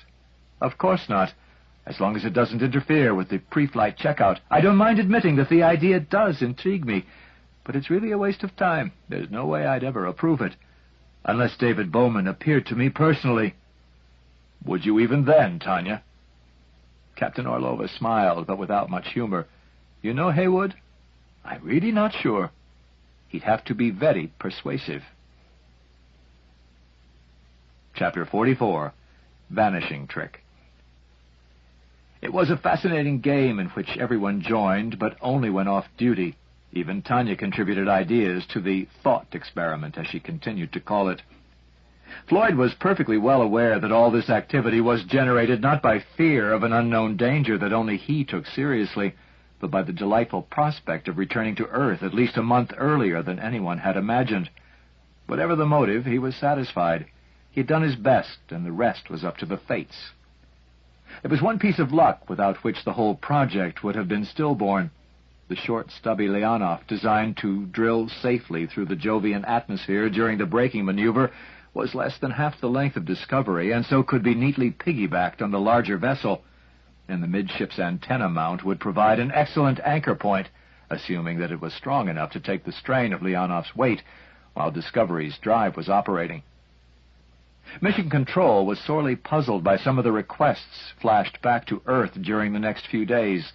Stress analyses of both ships under peculiar loads, effects of off-axis thrusts, location of unusually strong or weak points in the hulls.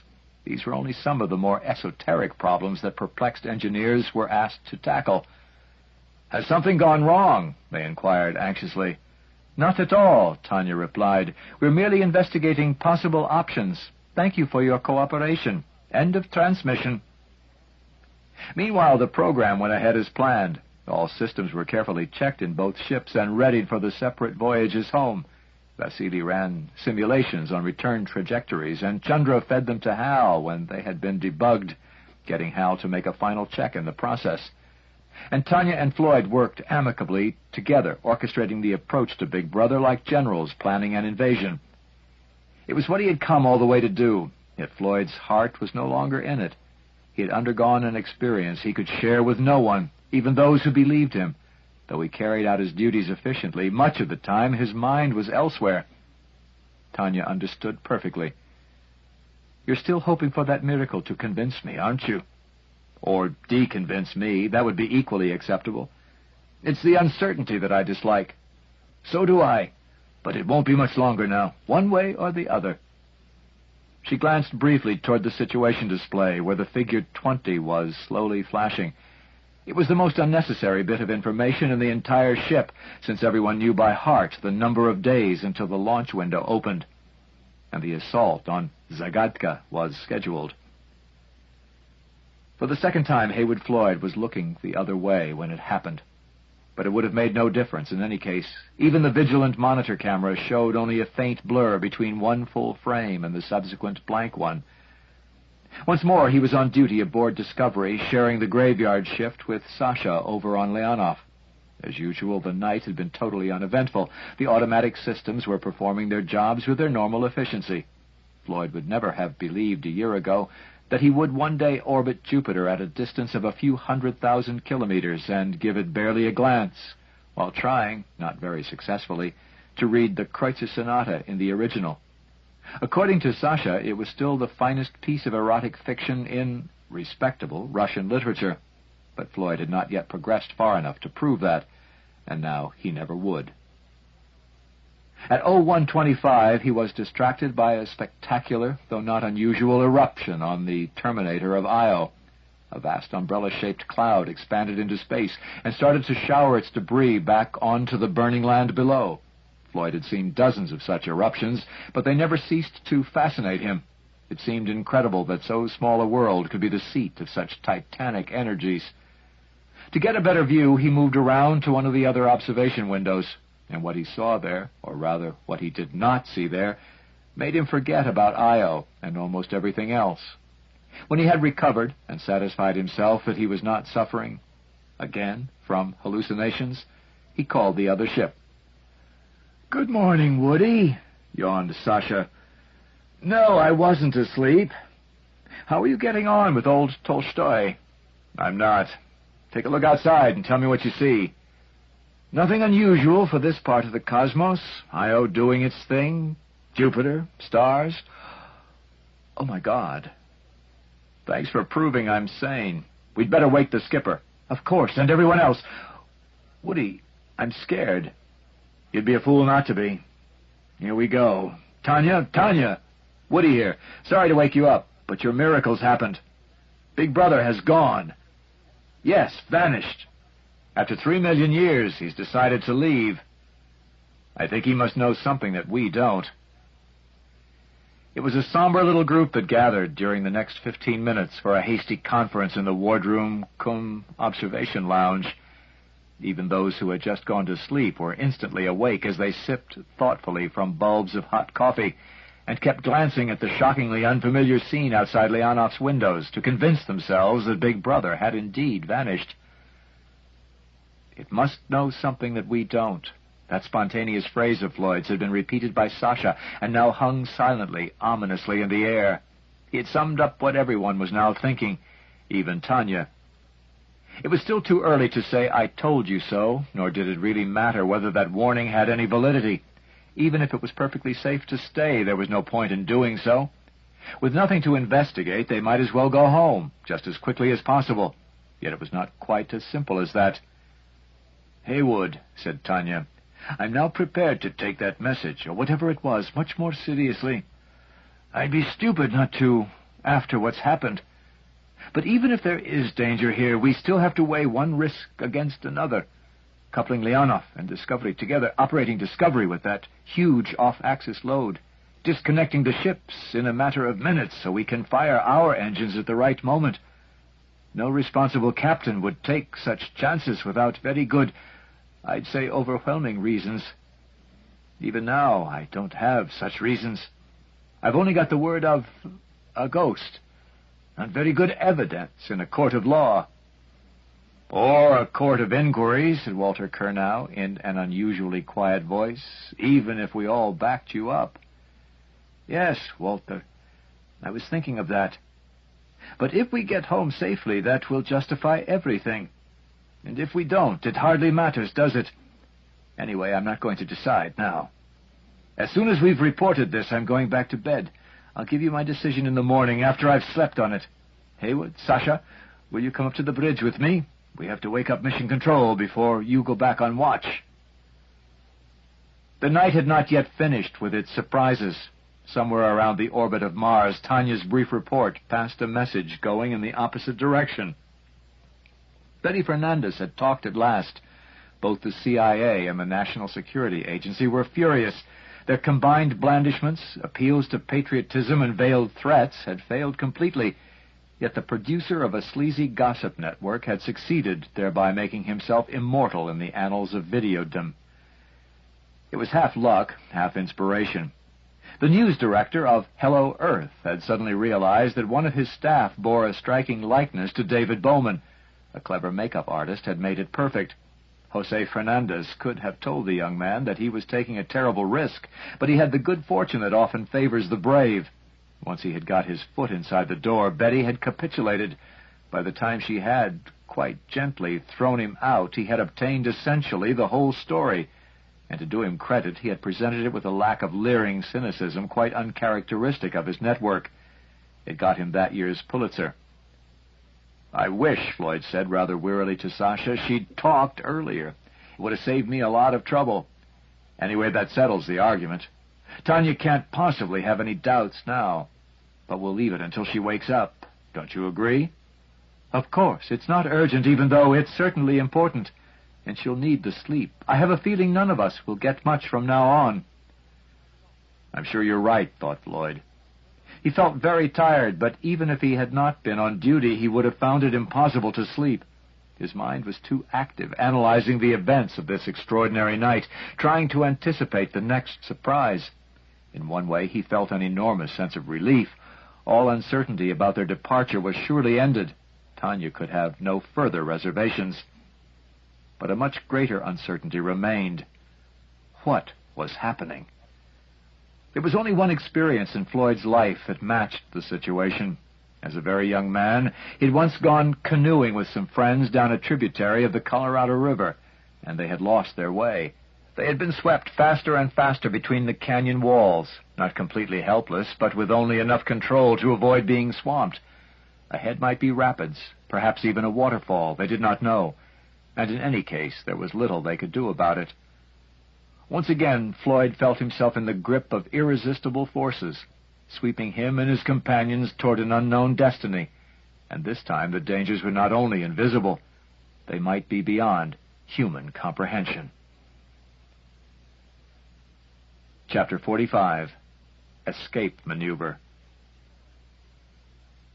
This is Heywood Floyd, making what I suspect, indeed hope, will be my last report from LaGrange. We are now preparing for the return home. In a few days we will leave this strange place, here on the line between Io and Jupiter, where we made our rendezvous with the huge, mysteriously vanished artifact we christened Big Brother. There is still not a single clue as to where it has gone, or why. For various reasons, it seems desirable for us not to remain here longer than necessary. and we will be able to leave at least 2 weeks earlier than we had originally planned by using the American ship Discovery as a booster for the Russian Leonov. The basic idea is simple. The two ships will be joined together, one mounted piggyback on the other. Discovery will burn all its propellant first, accelerating both vehicles in the desired direction. When its fuel is exhausted, it will be cut loose, like an empty first stage, and Leonov will start to fire its engines. It won't use them earlier, because if it did, it would waste energy dragging along the dead weight of Discovery. And we're going to use another trick, which, like so many of the concepts involved in space travel, at first sight seems to defy common sense. Although we're trying to get away from Jupiter, our first move is to get as close to it as we possibly can. We've been there once before, of course, when we used Jupiter's atmosphere to slow us down and get into orbit around the planet. This time we won't go quite so close, but very nearly. Our first burn, up here in the 350,000-kilometer-high orbit of Io, will reduce our velocity, so that we will fall down to Jupiter and just graze its atmosphere. Then, when we're at the closest possible point, we'll burn all our fuel as quickly as we can to increase speed and inject Leonov into the orbit back to Earth. What's the point of such a crazy maneuver? It can't be justified except by highly complex mathematics, but I think the basic principle can be made fairly obvious. As we allow ourselves to fall into Jupiter's enormous gravity field, we'll gain velocity, and hence energy. When I say we, I mean the ships and the fuel they carry. And we're going to burn the fuel right there, at the bottom of Jupiter's gravity well. We're not going to lift it up again. As we blast it out from our reactors, it will share some of its acquired kinetic energy with us. Indirectly, we'll have tapped Jupiter's gravity to speed us on the way back to Earth. As we use the atmosphere to get rid of our excess velocity when we arrived, this is one of the rare cases when Mother Nature, usually so frugal, allows us to have it both ways. With this triple boost, Discovery's fuel, its own, and Jupiter's gravity, Leonov will head sunward along a hyperbola that will bring it to Earth 5 months later, at least 2 months earlier than we could have managed otherwise. You will doubtless wonder what will happen to the good old Discovery. Obviously, we can't bring it home under automatic control as we had originally planned. With no fuel, it will be helpless. But it will be perfectly safe. It will continue to loop round and round Jupiter on a highly elongated ellipse, like a trapped comet, and perhaps one day some future expedition may make another rendezvous, with enough extra fuel to bring it back to Earth. However, that certainly won't happen for a good many years. And now we must get ready for our departure. There is still much work to be done, and we won't be able to relax until that final burn starts us on the homeward orbit. We won't be sorry to leave, even though we've not achieved all our objectives. The mystery, perhaps the threat, of Big Brother's disappearance still haunts us, but there's nothing we can do about that. We've done our best, and we're coming home. This is Heywood Floyd, signing off. There was a round of ironic clapping from his little audience, whose size would be multiplied many million-fold when the message reached Earth. "I'm not talking to you," retorted Floyd with slight embarrassment. "I didn't want you to hear it anyway." "You did your usual competent job, Heywood," said Tanya consolingly, "and I'm sure we all agree with everything you told the people back on Earth." "Not quite," said a small voice, so softly that everyone had to strain in order to hear it. "There is still one problem." The observation lounge suddenly became very silent. For the first time in weeks, Floyd became aware of the faint throbbing from the main air supply duct and the intermittent buzz that might have been made by a wasp trapped behind a wall panel. Leonov, like all spacecraft, was full of such often inexplicable sounds, which one seldom noticed except when they stopped.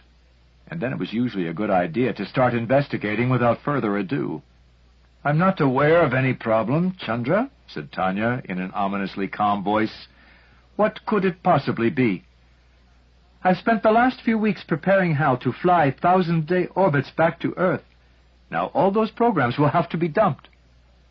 "We're sorry about that," answered Tanya, "but as things have turned out, surely this is a much better—" "That's not what I meant," said Chandra. There was a ripple of astonishment. He had never before been known to interrupt anyone, least of all Tanya. We know how sensitive Hal is to mission objectives, he continued in the expectant hush that followed. Now you are asking me to give him a program that may result in his own destruction. It's true that the present plan will put Discovery into a stable orbit, but if that warning has any substance, what will happen to the ship eventually? We don't know, of course, but it's scared us away. Have you considered Hal's reaction to this situation? Are you seriously suggesting, Tanya asked very slowly, that Hal may refuse to obey orders, exactly as on the earlier mission? That is not what happened last time. He did his best to interpret conflicting orders. This time there need be no conflict. The situation is perfectly clear-cut. To us, perhaps. But one of Hal's prime directives is to keep Discovery out of danger. We will be attempting to override that. And in a system as complex as Hal's, it is impossible to predict all the consequences. I don't see any real problem, Sasha interjected. We just don't tell him that there is any danger. Then he'll have no reservations about carrying out his program. Babysitting a psychotic computer, muttered Kurnow. I feel I'm in a grade B science fiction video drama. Dr. Chandra gave him an unfriendly glare. Chandra, Tanya demanded suddenly, have you discussed this with Hal? No. Was there a slight hesitation? Floyd wondered. It might have been perfectly innocent. Chandra could have been checking his memory, or he could have been lying, improbable though that seemed. Then we'll do what Sasha suggests. Just load the new program into him and leave it at that. And when he questions me about the change of plan? Is he likely to do that, without your prompting? Of course. Please remember that he was designed for curiosity. If the crew was killed, he had to be capable of running a useful mission on his own initiative. Tanya thought that over for a few moments. It's still quite a simple matter. He'll believe you, won't he? Certainly. Then you must tell him that Discovery is in no danger, and that there will be a rendezvous mission to bring it back to Earth at a later date. But that is not true. We don't know that it's false, replied Tanya, beginning to sound a little impatient. We suspect that there is serious danger. Otherwise, we would not be planning to leave ahead of schedule. Then what do you suggest? Tanya asked in a voice that now held a distinct note of menace. We must tell him the whole truth, as far as we know it. No more lies or half-truths, which are just as bad. And then let him decide for himself. Hell, Chandra! He's only a machine! Chandra looked at Max with such a steady, confident gaze that the younger man quickly dropped his eyes. So are we all, Mr. Brailovsky. It is merely a matter of degree. Whether we are based on carbon or on silicon makes no fundamental difference. We should each be treated with appropriate respect. It was strange, thought Floyd, how Chandra, much the smallest person in the room, now seemed the largest. But the confrontation had gone on far too long. At any moment, Tanya would start to issue direct orders, and the situation would become really nasty. Tanya, Vasily, can I have a word with you both? I think there is a way of resolving the problem. Floyd's interruption was received with obvious relief, and 2 minutes later he was relaxing with the Orlovs in their quarters. Or 16th, as Kurnow had once christened them because of their size. He had soon regretted the pun because he had to explain it to everyone except Sasha. "Thank you, Woody," said Tanya, as she handed him a bulb of his favorite Azerbaijan shimaka. "I was hoping you'd do that. I suppose you have something, how do you put it, up your sleeve?" "I believe so," Floyd answered, squirting a few cubic centimeters of the sweet wine into his mouth and savoring it gratefully. "I'm sorry if Chandra is being difficult." "So am I. What a good thing. We only have one mad scientist aboard." "That's not what you've sometimes told me," grinned academician Vasily. "Anyway, Woody, let's have it. This is what I suggest. Let Chandra go ahead and do it his way. Then there are just two possibilities. First, Hal will do exactly what we ask, control Discovery during the 2 firing periods. Remember, the first isn't critical. If something goes wrong while we're pulling away from Io, there's plenty of time to make corrections, and that will give us a good test of Hal's willingness to cooperate. But what about the Jupiter flyby? That's the one that really counts. Not only do we burn most of Discovery's fuel there, but the timing and thrust vectors have to be exactly right. Could they be controlled manually? I'd hate to try. The slightest error, and we'd either burn up or become a long-period comet, due again in a couple of thousand years. But if there was no alternative, Floyd insisted.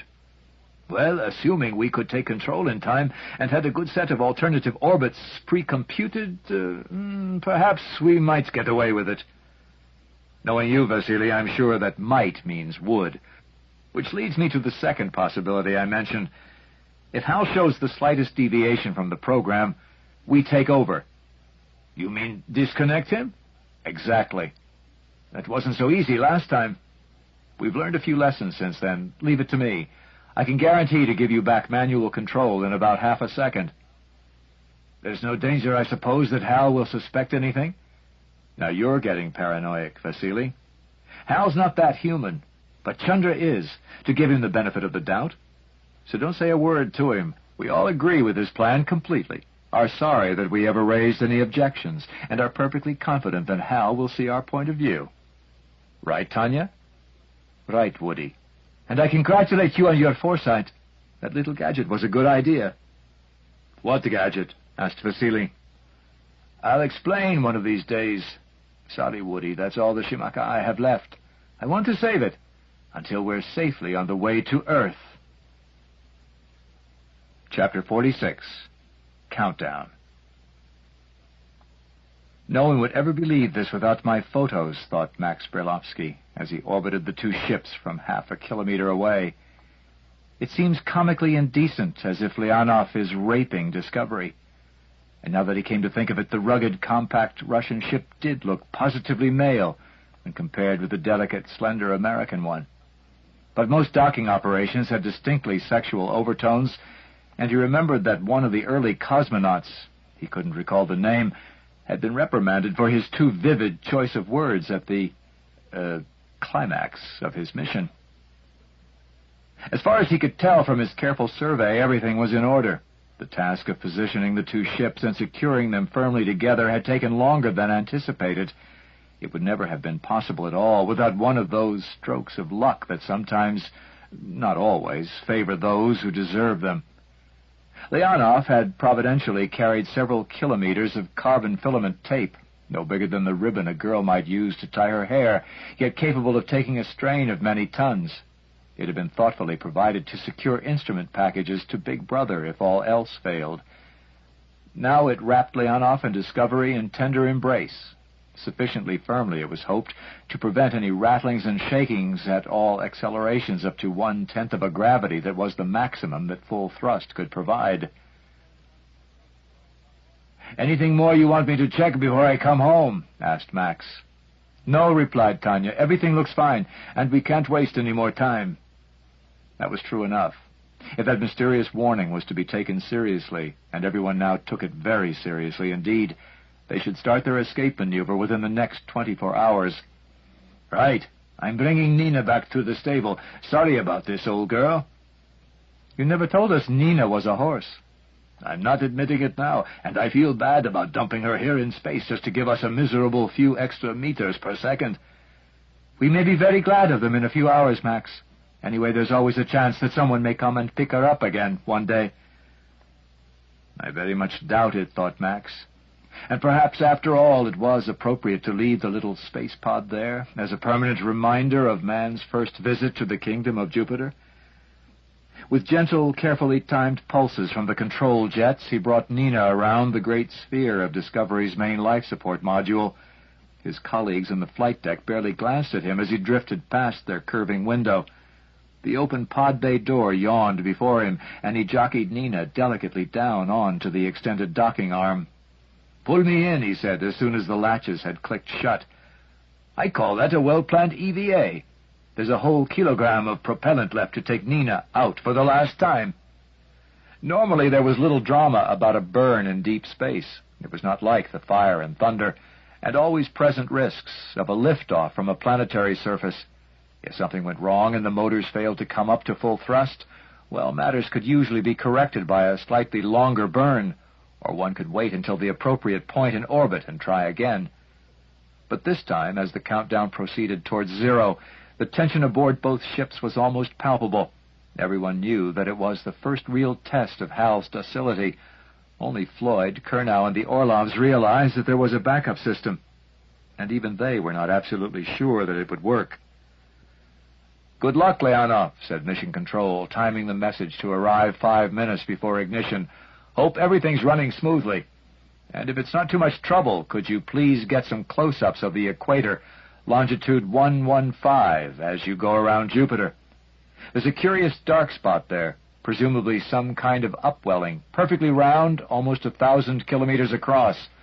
Looks like the shadow of a satellite, but it can't be." Tanya made a brief acknowledgement that managed to convey in a remarkably few words a profound lack of interest in the meteorology of Jupiter at that moment. Mission Control sometimes showed a perfect genius for tactlessness and poor timing. "All systems functioning normally," said Hal. 2 minutes to ignition." Strange, thought Floyd, how terminology often survives long after the technology that gave it birth. Only chemical rockets were capable of ignition. Even if the hydrogen in a nuclear or plasma drive did come into contact with oxygen, it would be far too hot to burn. At such temperatures, all compounds were stripped back into their elements. His mind wandered, seeking other examples. People, particularly older ones, still spoke of putting film into a camera or gas into a car. Even the phrase cutting a tape was still sometimes heard in recording studios, though that embraced 2 generations of obsolete technologies. 1 minute to ignition. His mind flashed back to the here and now. This was the minute that counted. For almost 100 years, on launch pads and in control centers, this was the longest 60 seconds that had ever existed. Countless times it had ended in disaster, but only the triumphs were remembered. Which will ours be? The temptation to put his hand once more into the pocket that held the activator for the cutout switch was almost irresistible, even though logic told him there was plenty of time for remedial action. If Hal failed to obey his programming, that would be a nuisance, not a disaster. The really critical time would be when they were rounding Jupiter. 6, 5, 4, 3, 2, 1. Ignition. At first the thrust was barely perceptible. It took almost a minute to build up to the full 1/10 of a G. Nevertheless, everyone started clapping immediately until Tanya signaled for silence. There were many checks to be made. Even if Hal was doing his best, as he certainly seemed to be, there was so much that could still go wrong. Discovery's antenna mount, which was now taking most of the strain from Leonov's inertia, had never been intended for such mistreatment. The ship's chief designer, called out of retirement, had sworn that the safety margin was adequate. But he might be wrong, and materials had been known to become brittle after years in space. And the tapes holding the 2 ships together might not have been located accurately. They might stretch or slip. Discovery might not be able to correct for the off-center mass, now that it was carrying 1,000 tons piggyback. Floyd could imagine a dozen things that could go wrong. It was little consolation to remember that it was always the 13th that actually happened. But the minutes dragged on uneventfully. The only proof that Discovery's engines were operating was the fractional thrust-induced gravity and a very slight vibration transmitted through the walls of the ships. Io and Jupiter still hung where they had been for weeks, on opposite sides of the sky. Cut off in 10 seconds. 9, 8, 7, 6, 5, 4, 3, 2, now. Thank you, Hal. On the button. Now, that was another phrase that was badly dated. For at least a generation, touchpads had almost entirely replaced buttons, but not for all applications. In critical cases, it was best to have a device that moved perceptibly, with a nice, satisfying click. I confirmed that, said Vasily. No need for any corrections until mid-course. Say goodbye to glamorous exotic Io, real estate agent's dream world, said Curnow. We'll all be happy to miss you. That sounds more like the old Walter, Floyd told himself. For the last few weeks he had been oddly subdued, as if he had something on his mind, but who did not? He seemed to spend a good deal of his scanty free time in quiet discussions with Katerina. Floyd hoped that he had not developed some medical problem. They had been very lucky so far on that score. The last thing they needed at this stage was an emergency that required the surgeon commander's expertise. "You're being unkind, Walter," said Brailovsky. "I was beginning to like the place. It might be fun to go boating on those lava lakes." "What about a volcano barbecue?" "Or genuine molten sulfur baths?" Everyone was light-hearted, even a little hysterical with relief. Though it was far too early to relax, and the most critical phase of the escape maneuver still lay ahead, the first step had been safely taken on the long journey home. That was cause enough for a little modest rejoicing. It did not last long, for Tanya quickly ordered all those not on essential duty to get some rest, if possible some sleep, in preparation for the Jupiter swing-by only 9 hours ahead. When those addressed were slow to move, Sasha cleared the decks by shouting, "You'll hang for this, you mutinous dogs!" Only 2 nights before, as a rare relaxation, they had all enjoyed the 4th version of Mutiny on the Bounty, generally agreed by movie historians to have the best Captain Bligh since the fabled Charles Lawton. There was some feeling on board that Tanya should not have seen it, lest it give her ideas. After a couple of restless hours in his cocoon, Floyd abandoned the quest for sleep and wandered up to the observation deck. Jupiter was much larger and slowly waning as the ships hurtled toward their closest approach over the night side. A glorious gibbous disk, it showed such an infinite wealth of detail, cloud belts, spots of every color from dazzling white to brick red, dark upwellings from the unknown depths, the cyclonic oval of the great red spot, that the eye could not possibly absorb it all. The round dark shadow of one moon, probably Europa, Floyd guessed, was in transit.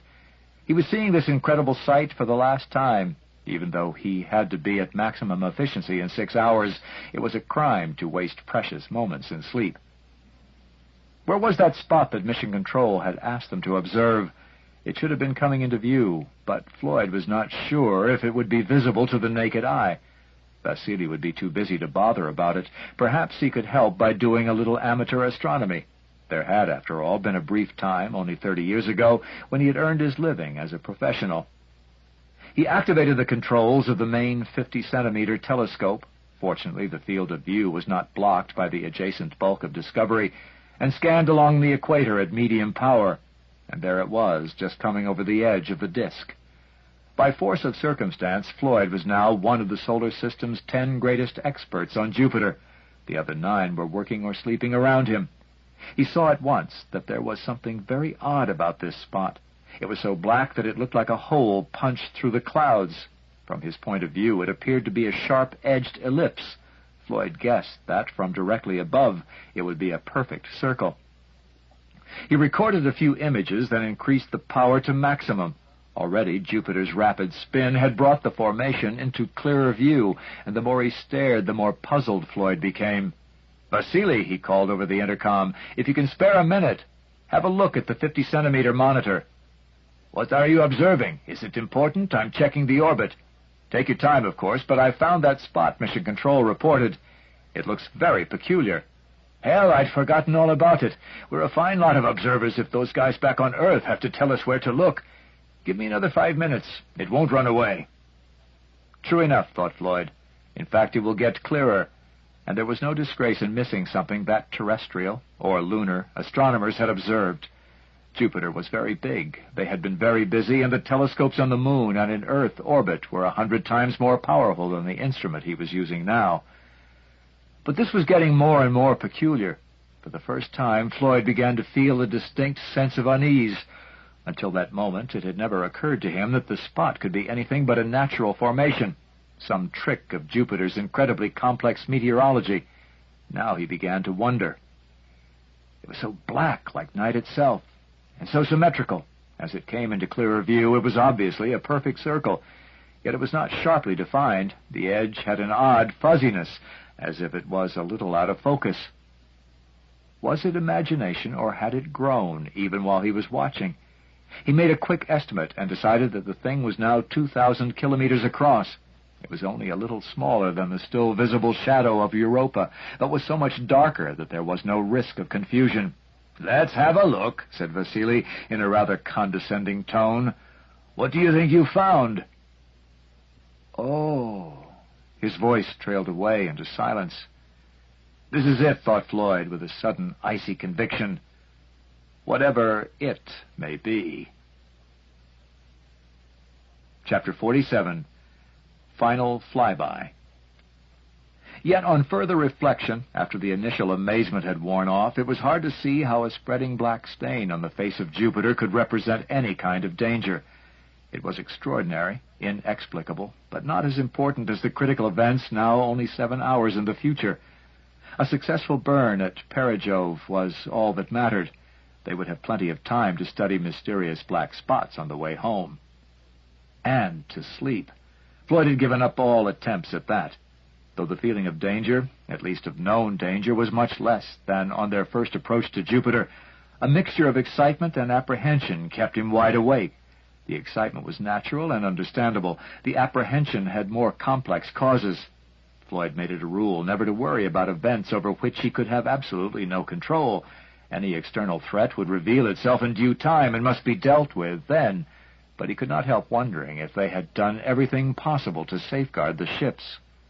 Apart from onboard mechanical failures, there were two main sources of concern. Although the tapes that secured Leonov and Discovery together had shown no tendency to slip, their severest test was still to come. Almost equally critical would be the moment of separation when the smallest of the explosive charges, once intended to jolt Big Brother, would be used at uncomfortably close quarters. And of course there was H.A.L. He had carried out the deorbiting maneuver with exquisite precision. He had run the simulations of the Jupiter flyby right down to Discovery's last drop of fuel without any comments or objections. And although Chandra, as agreed, had carefully explained what they were trying to do, did H.A.L. really understand what was happening? Floyd had one overriding concern, which in the preceding few days had become almost an obsession. He could picture everything going perfectly, the ships halfway through the final maneuver, the enormous disk of Jupiter filling the sky only a few 100 kilometers below them, and then H.A.L. electronically clearing his throat and saying, "Dr. Chandra, do you mind if I ask you a question?" It did not happen exactly that way. The Great Black Spot, as it had been inevitably christened, was now being carried out of sight by Jupiter's swift rotation. In a few hours, the still accelerating ships would catch up with it over the night side of the planet, but this was the last chance for a close daylight observation. It was still growing at an extraordinary speed. In the last 2 hours, it had more than doubled its area. Except for the fact that it retained its blackness as it expanded, it resembled an ink stain spreading in water. Its boundary, now moving at near sonic speed in the Jovian atmosphere, still looked curiously fuzzy and out of focus. At the very highest power of the ship's telescope, the reason for this was at last apparent. Unlike the Great Red Spot, the Great Black Spot was not a continuous structure. It was built up from myriads of tiny dots, like a half-tone print viewed through a magnifying glass.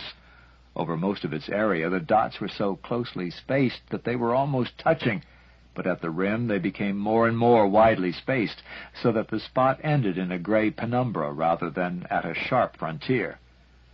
There must have been almost 1 million of the mysterious dots, and they were distinctly elongated, ellipses rather than circles. Katerina, the least imaginative person aboard, surprised everybody by saying that it looked as if someone had taken a sackful of rice, dyed it black, and poured it on the face of Jupiter. And now the sun was dropping down behind the huge, swiftly narrowing arch of the dayside, as for the second time Leonov raced into the Jovian night for an appointment with destiny. In less than 30 minutes the final burn would commence, and things would start to happen very quickly indeed. Floyd wondered if he should have joined Chandra and Kurnow, standing watch on Discovery, but there was nothing he could do. In an emergency he would only be in the way. The cutoff switch was in Kurnow's pocket, and Floyd knew that the younger man's reactions were a good deal swifter than his own. If H.A.L. showed the slightest sign of misbehavior, he could be disconnected in less than a second, but Floyd felt certain that such extreme measures would not be necessary. Since he had been allowed to do things his own way, Chandra had cooperated completely in setting up the procedures for a manual takeover, should that unfortunate necessity arise. Floyd was confident that he could be trusted to carry out his duty, however much he might regret the need. Colonel was not quite so sure. He would be happier, he had told Floyd, if he had multiple redundancy in the form of a second cutoff switch for Chandra. Meanwhile, there was nothing that anyone could do but wait and watch the approaching cloudscape of the night side, dimly visible by the reflected light of passing satellites, the glow of petrochemical reactions, and frequent titanic lighting flashes from thunderstorms larger than Earth. The sun winked out behind them, eclipsed in seconds by the immense globe they were so swiftly approaching. When they saw it again, they should be on their way home. 20 minutes to ignition. All systems nominal. Thank you, Hal. I wonder if Chandra was being quite truthful, thought Colonel, when he said that Hal would be confused if anyone else spoke to him. I've talked to him often enough when nobody was around, and he always understood me perfectly. Still, there's not much time left for friendly conversation now, though it would help to reduce the strain. What's Hal really thinking, if he thinks, about the mission? All his life, Colonel had shied away from abstract philosophical questions. I'm a nuts-and-bolts man, he had often claimed, though there were not too many of either in a spaceship.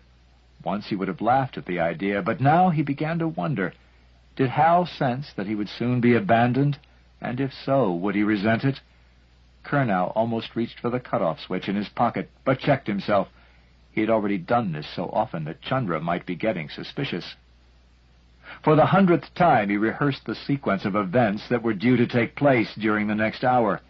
The moment that Discovery's fuel was exhausted, they would close down all but essential systems and dash back to Leonov through the connecting tube. That would be decoupled, the explosive charges would be fired, the ships would drift apart, and Leonov's own engines would start to fire. The separation should take place, if everything went according to plan, just when they were making their closest approach to Jupiter. That would take maximum advantage of the planet's gravitational largesse. 15 minutes to ignition. All systems nominal.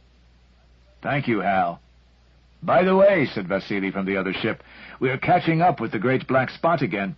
Wonder if we can see anything new. I rather hope not, thought Colonel. We've got quite enough on our hands at the moment. Nevertheless, he gave a quick glance at the image Vasily was transmitting on the telescope monitor. At first, he could see nothing except the faintly glimmering night side of the planet. Then he saw on the horizon a foreshortened circle of deeper darkness. They were rushing toward it with incredible speed. Vasily increased the light amplification, and the entire image brightened magically. At last, the great black spot resolved itself into its myriad identical elements. My God, thought Colonel, I just don't believe it. He heard exclamations of surprise from Leonov. All the others had shared in the same revelation at the same moment. Dr. Chandra, said Hal, I detect strong vocal stress patterns. Is there a problem? No, Hal, Chandra answered quickly. The mission is proceeding normally. We've just had rather a surprise, that's all. What do you make of the image on monitor circuit 16? I see the night side of Jupiter. There is a circular area 3,250 kilometers in diameter, which is almost completely covered with rectangular objects. How many? There was the briefest of pauses before Hal flashed the number on the video display, 1,355,000 plus or minus 1,000. And do you recognize them? Yes, they are identical in size and shape to the object you refer to as Big Brother. 10 minutes to ignition. All systems nominal. Mine aren't, thought Colonel. So the damn thing's gone down to Jupiter and multiplied.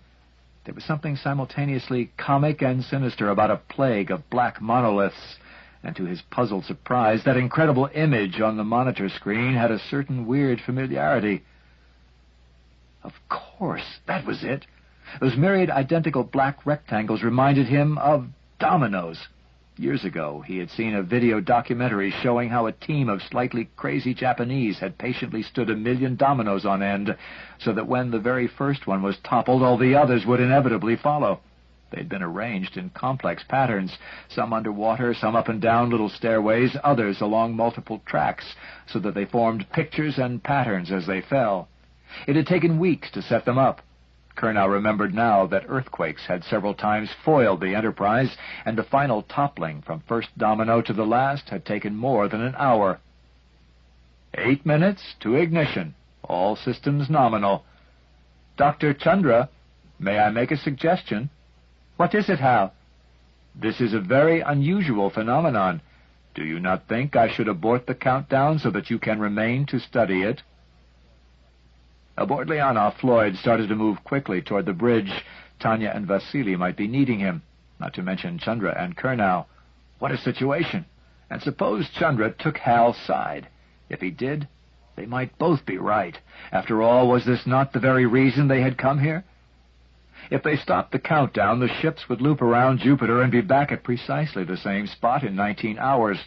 A 19-hour hold would create no problems. If it was not for that enigmatic warning, he would have strongly recommended it himself. But now they had very much more than a warning. Below them was a planetary plague spreading across the face of Jupiter. Perhaps they were indeed running away from the most extraordinary phenomenon in the history of science. Even so, he preferred to study it from a safer distance. 6 minutes to ignition, said Hal. All systems nominal. I am ready to stop the countdown if you agree. Let me remind you that my prime directive is to study everything in Jupiter's space that may be connected with intelligence. Floyd recognized that phrase all too well. He had written it himself. He wished he could delete it from Hal's memory. A moment later, he had reached the bridge and joined the Orlovs. They both looked at him with alarmed concern. "What do you recommend?" asked Tanya swiftly. "It's up to Chandra, I'm afraid. Can I speak to him on the private line?" Vasily handed over the microphone. "Chandra, I assume that Hal can't hear this." "Correct, Dr. Floyd." "You've got to talk quickly. Persuade him that the countdown must continue, that we appreciate his scientific enthusiasm. That's the right angle. Say we're confident that he can do the job without our help, and we'll be in touch with him all the time, of course." 5 minutes to ignition. All systems nominal. I am still waiting for your answer, Dr. Chandra. So are we all, thought Curnow, only a meter away from the scientist, and if I do have to push that button at last, it will be something of a relief. In fact, I'll rather enjoy it. Very well, Hal. Continue the countdown. I have every confidence in your ability to study all phenomena in Jupiter's space without our supervision. Of course, we will be in touch with you at all times. 4 minutes to ignition. All systems nominal. Propellant tank pressurization completed. Voltage steady on plasma trigger. Are you sure you are making the right decision, Dr. Chandra? I enjoy working with human beings and have a stimulating relationship with them. Ship's attitude correct to 0.1 milliradian. We enjoy working with you, Hal, and we will still be doing so, even if we are millions of kilometers away. 3 minutes to ignition. All systems nominal. Radiation shielding checked. There is the problem of the time lag, Dr. Chandra. It may be necessary to consult each other without any delay. This is insane, Curnow thought, his hands now never far from the cutoff switch. I really believe that Hal is lonely. Is he mimicking some part of Chandra's personality that we never suspected? The lights flickered so imperceptibly that only someone familiar with every nuance of Discovery's behavior would have noticed. It could be good news or bad. The plasma firing sequence started, or being terminated. He risked a quick glance at Chandra. The little scientist's face was drawn and haggard, and for almost the first time Curnow felt real sympathy for him as another human being. And he remembered the startling information that Floyd had confided in him. Chandra's offer to stay with the ship and keep Hal company on the 3-year voyage home. He had heard no more of the idea, and presumably it had been quietly forgotten after the warning. But perhaps Chandra was being tempted again. If he was, there was nothing that he could do about it at that stage. There would be no time to make the necessary preparations, even if they stayed on for another orbit and delayed their departure beyond the deadline, which Tanya would certainly not permit after all that had now happened. "Hal," whispered Chandra so quietly that Kurnow could scarcely hear him, "we have to leave. I don't have time to give you all the reasons, but I can assure you it's true." 2 minutes to ignition, all systems nominal. Final sequence started. "I am sorry that you are unable to stay. Can you give me some of the reasons, in order of importance?" "Not in 2 minutes, Hal. Proceed with the countdown. I will explain everything later. We still have more than an hour. Together." Hal did not answer. The silence stretched on and on. Surely the 1-minute announcement was overdue. Kurnow glanced at the clock. My God, he thought, Hal's missed it. Has he stopped the countdown? Kurnow's hand fumbled uncertainly for the switch. What do I do now? I wish Floyd would say something, damn it, but he's probably afraid of making things worse. I'll wait until time 0. No, it's not that critical. Let's say an extra minute, then I'll zap him and we'll go over to manual. From far, far away there came a faint whistling scream like the sound of a tornado marching just below the edge of the horizon. Discovery started to vibrate. There was the first intimation of returning gravity. "Ignition," said Hal. "Full thrust at T plus 15 seconds. "Thank you, Hal," replied Chandra. Chapter 48. Over the Night Side. To Heywood Floyd, aboard the suddenly unfamiliar, because no longer weightless, environment of Leonoff's flight deck, the sequence of events had seemed more like a classic slow-motion nightmare than reality. Only once before in his life had he known a similar situation, when he had been in the back of a car during an uncontrollable skid. There had been that same sense of utter helplessness, coupled with the thought, this doesn't really matter. It's not actually happening to me. Now that the firing sequence had started, his mood changed. Everything seemed real again. It was working out exactly as they had planned. Hal was guiding them safely back to Earth. With every minute that passed, their future was becoming more secure. Floyd began slowly to relax, even though he remained alert to all that was happening around him. For the very last time, and when would any man come here again, he was flying over the night side of the greatest of planets, encompassing the volume of 1,000 Earths. The ships had been rolled so that Leonoff was between Discovery and Jupiter, and their view of the mysteriously glimmering cloudscape was not blocked. Even now, dozens of instruments were busily probing and recording. Hal would continue the work when they were gone. Since the immediate crisis was over, Floyd moved cautiously down from the flight deck. How strange to feel weight again, even if it was only 10 kilos, and joined Xenia and Katerina in the observation lounge. Apart from the very faintest of red emergency lights, it had been completely blacked out so that they could admire the view with unimpaired night vision. He felt sorry for Max Brailovsky and Sasha Kovalev, who were sitting in the airlock, fully suited up, missing the marvelous spectacle. They had to be ready to leave at a moment's notice to cut the strap securing the ships together if any of the explosive charges failed to operate. Jupiter filled the entire sky. It was a mere 500 kilometers away, so they could see only a tiny fraction of its surface, no more than one could see of Earth from an altitude of 50 kilometers. As his eyes grew accustomed to the dim light, most of it reflected from the icy crust of distant Europa, Floyd could make out a surprising amount of detail. There was no color at this low level of illumination, except for a hint of red here and there. But the banded structure of the clouds was very distinct, and he could see the edge of a small cyclonic storm looking like an oval island covered with snow. The great black spot had long since fallen astern, and they would not see it again until they were well on the way home. Down there beneath the clouds, occasional explosions of light flared, many of them obviously caused by the Jovian equivalent of thunderstorms, but other glows and outbursts of luminescence were more long-lived and of more uncertain origin. Sometimes rings of light would spread out like shock waves from a central source, and occasional rotating beams and fans occurred. It required little imagination to pretend that they were proof of a technological civilization down beneath those clouds, the lights of cities, the beacons of airports. But radar and balloon probes had long ago proved that nothing solid was down there for thousands upon thousands of kilometers, all the way to the unattainable core of the planet. Midnight on Jupiter.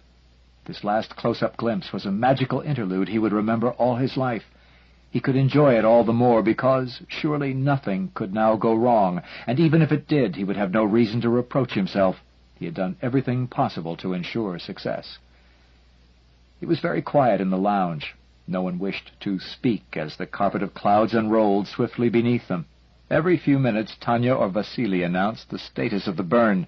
Toward the end of Discovery's firing time, tension began to increase again. This was the critical moment, and no one knew exactly when it would be.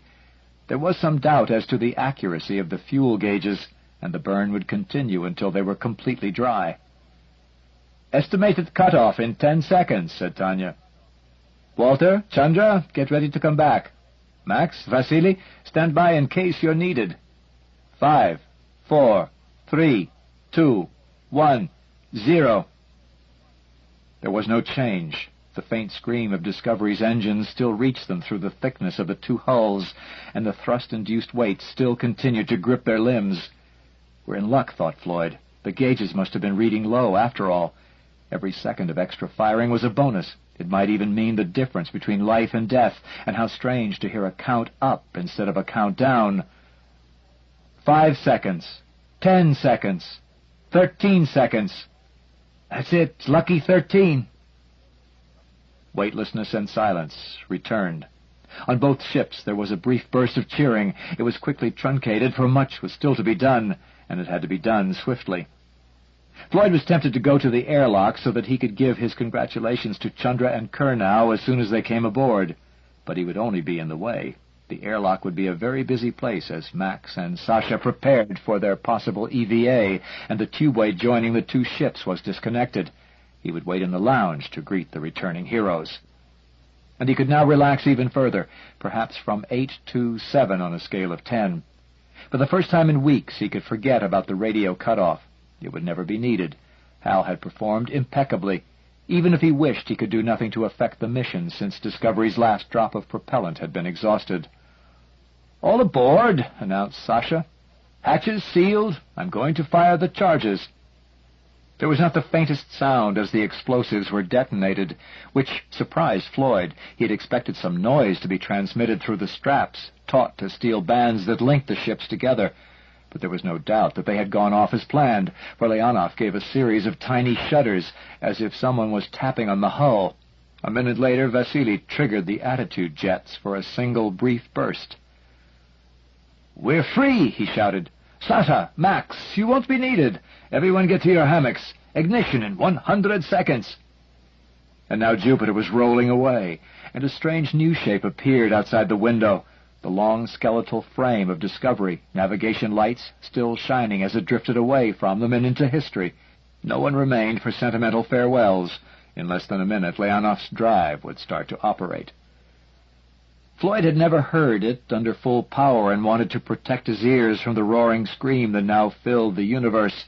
Leonov's designers had not wasted payload on sound insulation that would be needed for only a few hours of a voyage that would last for years, and his weight seemed enormous, yet it was barely a quarter of that which he had known all his life. Within minutes, Discovery had vanished astern, though the flash of its warning beacon could be seen until it had dropped below the horizon. Once again, Floyd told himself, "I'm rounding Jupiter, this time gaining speed, not losing it." He glanced across at Xenia, just visible in the darkness with her nose pressed to the observation window. Was she also recalling that last occasion when they shared the hammock together? There was no danger of incineration now. At least she would not be terrified of that particular fate. Anyway, she seemed a much more confident and cheerful person, undoubtedly thanks to Max, and perhaps Walter as well. She must have become aware of his scrutiny, for she turned and smiled, then gestured toward the unwinding cloudscape below. "Look!" she shouted in his ear. "Jupiter has a new moon!" What is she trying to say? Floyd asked himself. Her English still isn't very good, but she couldn't possibly have made a mistake in a simple sentence like that. I'm sure I heard her correctly, yet she's pointing downward, not upward. And then he realized that the scene immediately below them had become much brighter. He could even see yellows and greens that had been quite invisible before. Something far more brilliant than Europa was shining on the Jovian clouds. Leonov itself, many times brighter than Jupiter's noonday sun, had brought a false dawn to the world it was leaving forever. A 100-kilometer-long plume of incandescent plasma was trailing behind the ship as the exhaust from the Sakharov drive dissipated its remaining energies in the vacuum of space. Vasily was making an announcement, but the words were completely unintelligible. Floyd glanced at his watch. Yes, that would be right about now. They had achieved Jupiter escape velocity. The giant could never recapture them. And then, thousands of kilometers ahead, a great bow of brilliant light appeared in the sky, the first glimpse of the real Jovian dawn, as full of promise as any rainbow on Earth. Seconds later, the sun leaped up to greet them, the glorious sun that would now grow brighter and closer every day. A few more minutes of steady acceleration, and Leonov would be launched irrevocably on the long voyage home. Floyd felt an overwhelming sense of relief and relaxation. The immutable laws of celestial mechanics would guide him through the inner solar system, past the tangled orbits of the asteroids, past Mars. Nothing could stop him from reaching Earth. In the euphoria of the moment, he had forgotten all about the mysterious black stain expanding across the face of Jupiter. Chapter 49. Devourer of Worlds. They saw it again the next morning, ship's time, as it came around to the day side of Jupiter. The area of darkness had now spread until it covered an appreciable fraction of the planet, and at last they were able to study it at leisure and in detail. "Do you know what it reminds me of?" said Katerina. "A virus attacking a cell. The way a phage injects its DNA into a bacterium and then multiplies until it takes over." "Are you suggesting," asked Tanya incredulously, "that Zagadka is eating Jupiter?" "It certainly looks like it." "No wonder Jupiter is beginning to look sick. But hydrogen and helium won't make a very nourishing diet, and there's not much else in that atmosphere.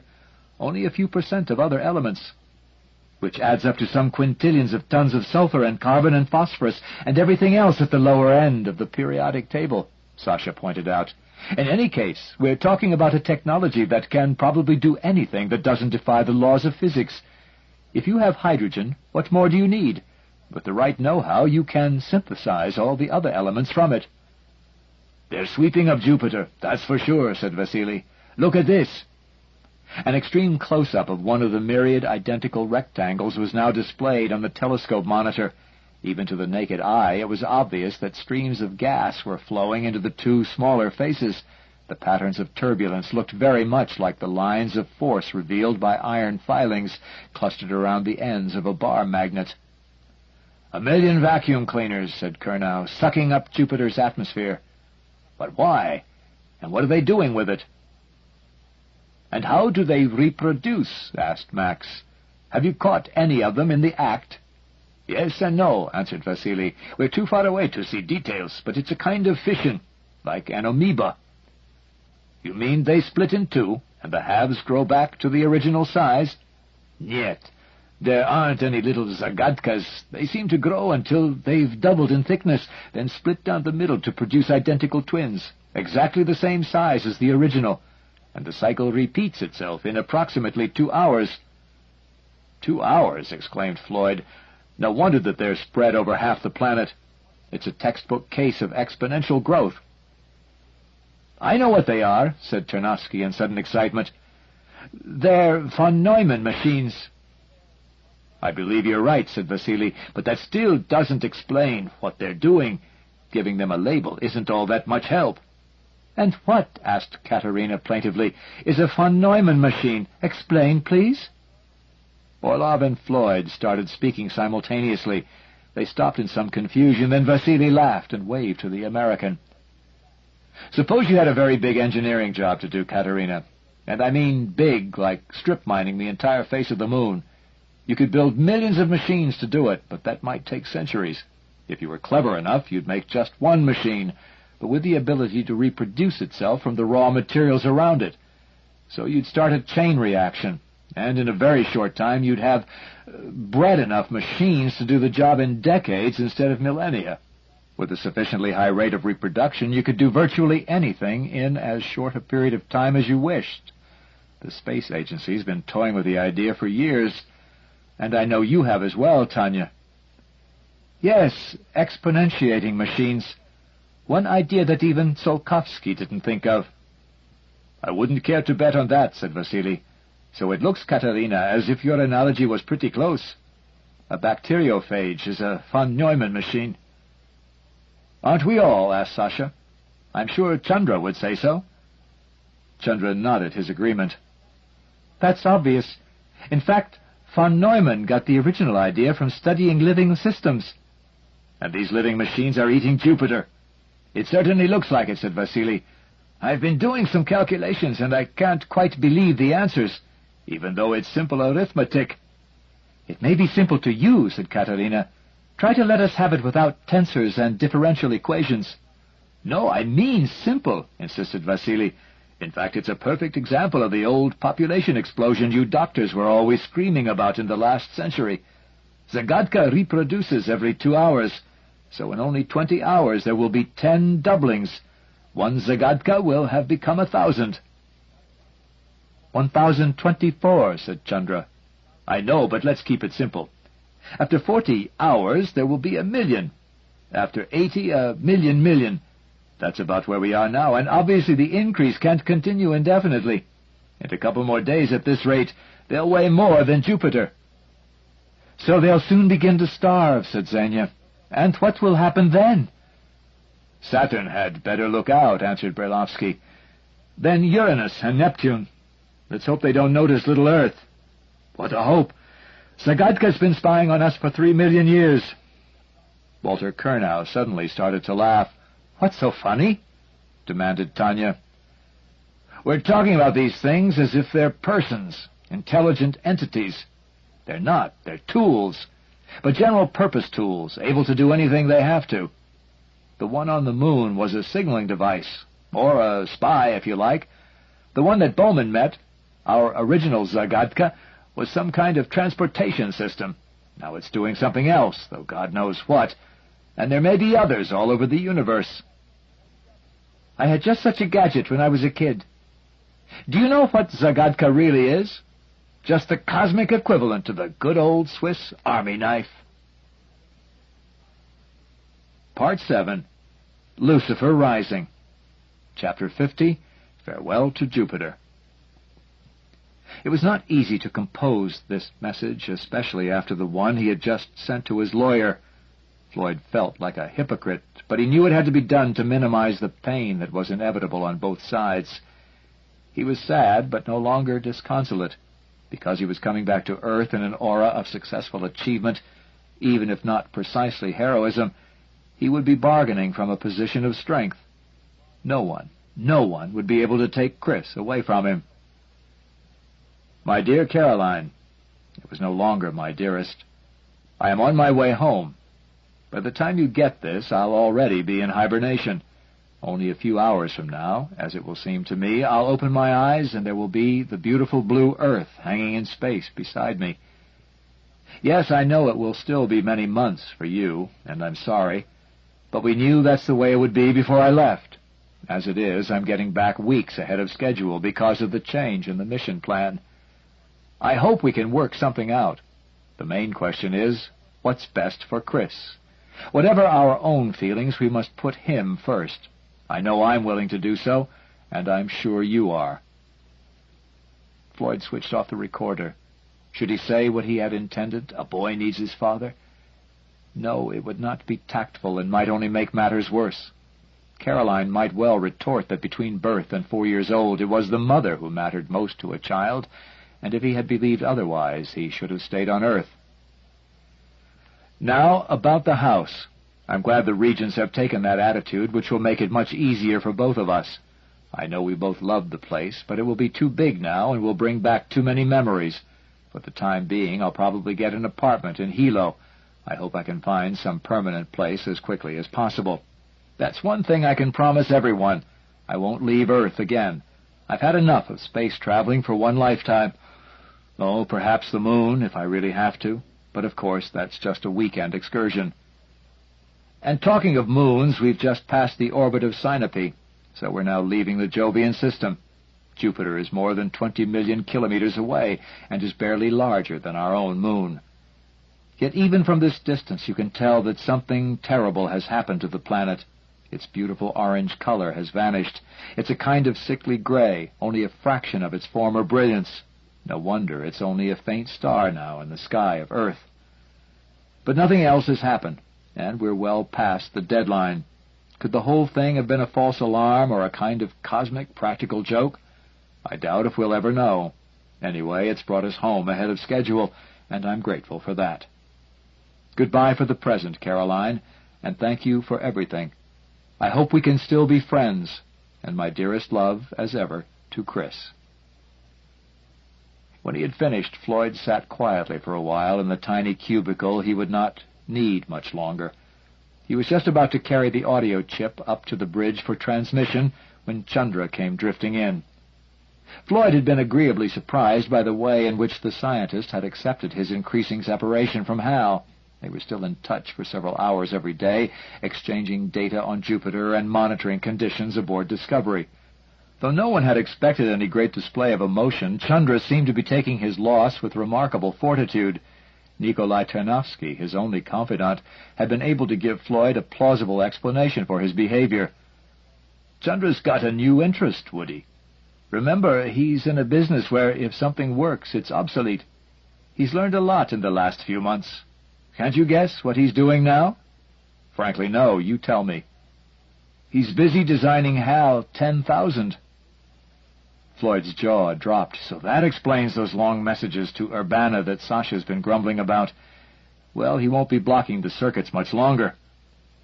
Floyd recalled that conversation when Chandra entered. He knew better than to ask the scientist if it was true, for it was really none of his business. Yet there was another matter about which he was still curious. "Chandra," he said, "I don't believe I ever thanked you properly for the job you did at the flyby when you persuaded Hal to cooperate. For a while I was really afraid he'd give us trouble. But you were confident all along, and you were right. Still, didn't you have any qualms?" "Not at all, Dr. Floyd." "Why not? He must have felt threatened by the situation, and you know what happened last time." "There was a big difference. If I may say so, perhaps the successful outcome this time had something to do with our national characteristics." "I don't understand." "Put it this way, Dr. Floyd. Bowman tried to use force against Hal. I didn't. In my language we have a word, ahimsa. It's usually translated as non-violence, though it has more positive implications. I was careful to use ahimsa in my dealings with Hal." "Very commendable, I'm sure. But there are times when something more energetic is needed, regrettable though the necessity may be." Floyd paused, wrestling with temptation. Chandra's holier-than-thou attitude was a little tiresome. It wouldn't do any harm now to tell him some of the facts of life. "I'm glad it's worked out this way, but it might not have done so, and I had to prepare for every eventuality. Ahimsa, or whatever you call it, is all very well. I don't mind admitting I had a backup to your philosophy. If Hal had been, well, stubborn, I could have dealt with him." Floyd had once seen Chandra crying. Now he saw him laughing, and that was an equally disconcerting phenomenon. "Really, Dr. Floyd, I'm sorry you give me such low marks for intelligence. It was obvious from the beginning that you'd install a power cutout somewhere. I disconnected it months ago." Whether the flabbergasted Floyd could think of a suitable answer would never be known. He was still giving a very creditable imitation of a gaffed fish when up on the flight deck Sasha cried out, "Captain, all hands, get to the monitors. Bozhe moi! Look at that!" Chapter 51. The Great Game. Now the long wait was ending. On yet another world, intelligence had been born and was escaping from its planetary cradle. An ancient experiment was about to reach its climax. Those who had begun that experiment so long ago had not been men, or even remotely human. But they were flesh and blood, and when they looked out across the deeps of space, they had felt awe and wonder and loneliness. As soon as they possessed the power, they set forth for the stars.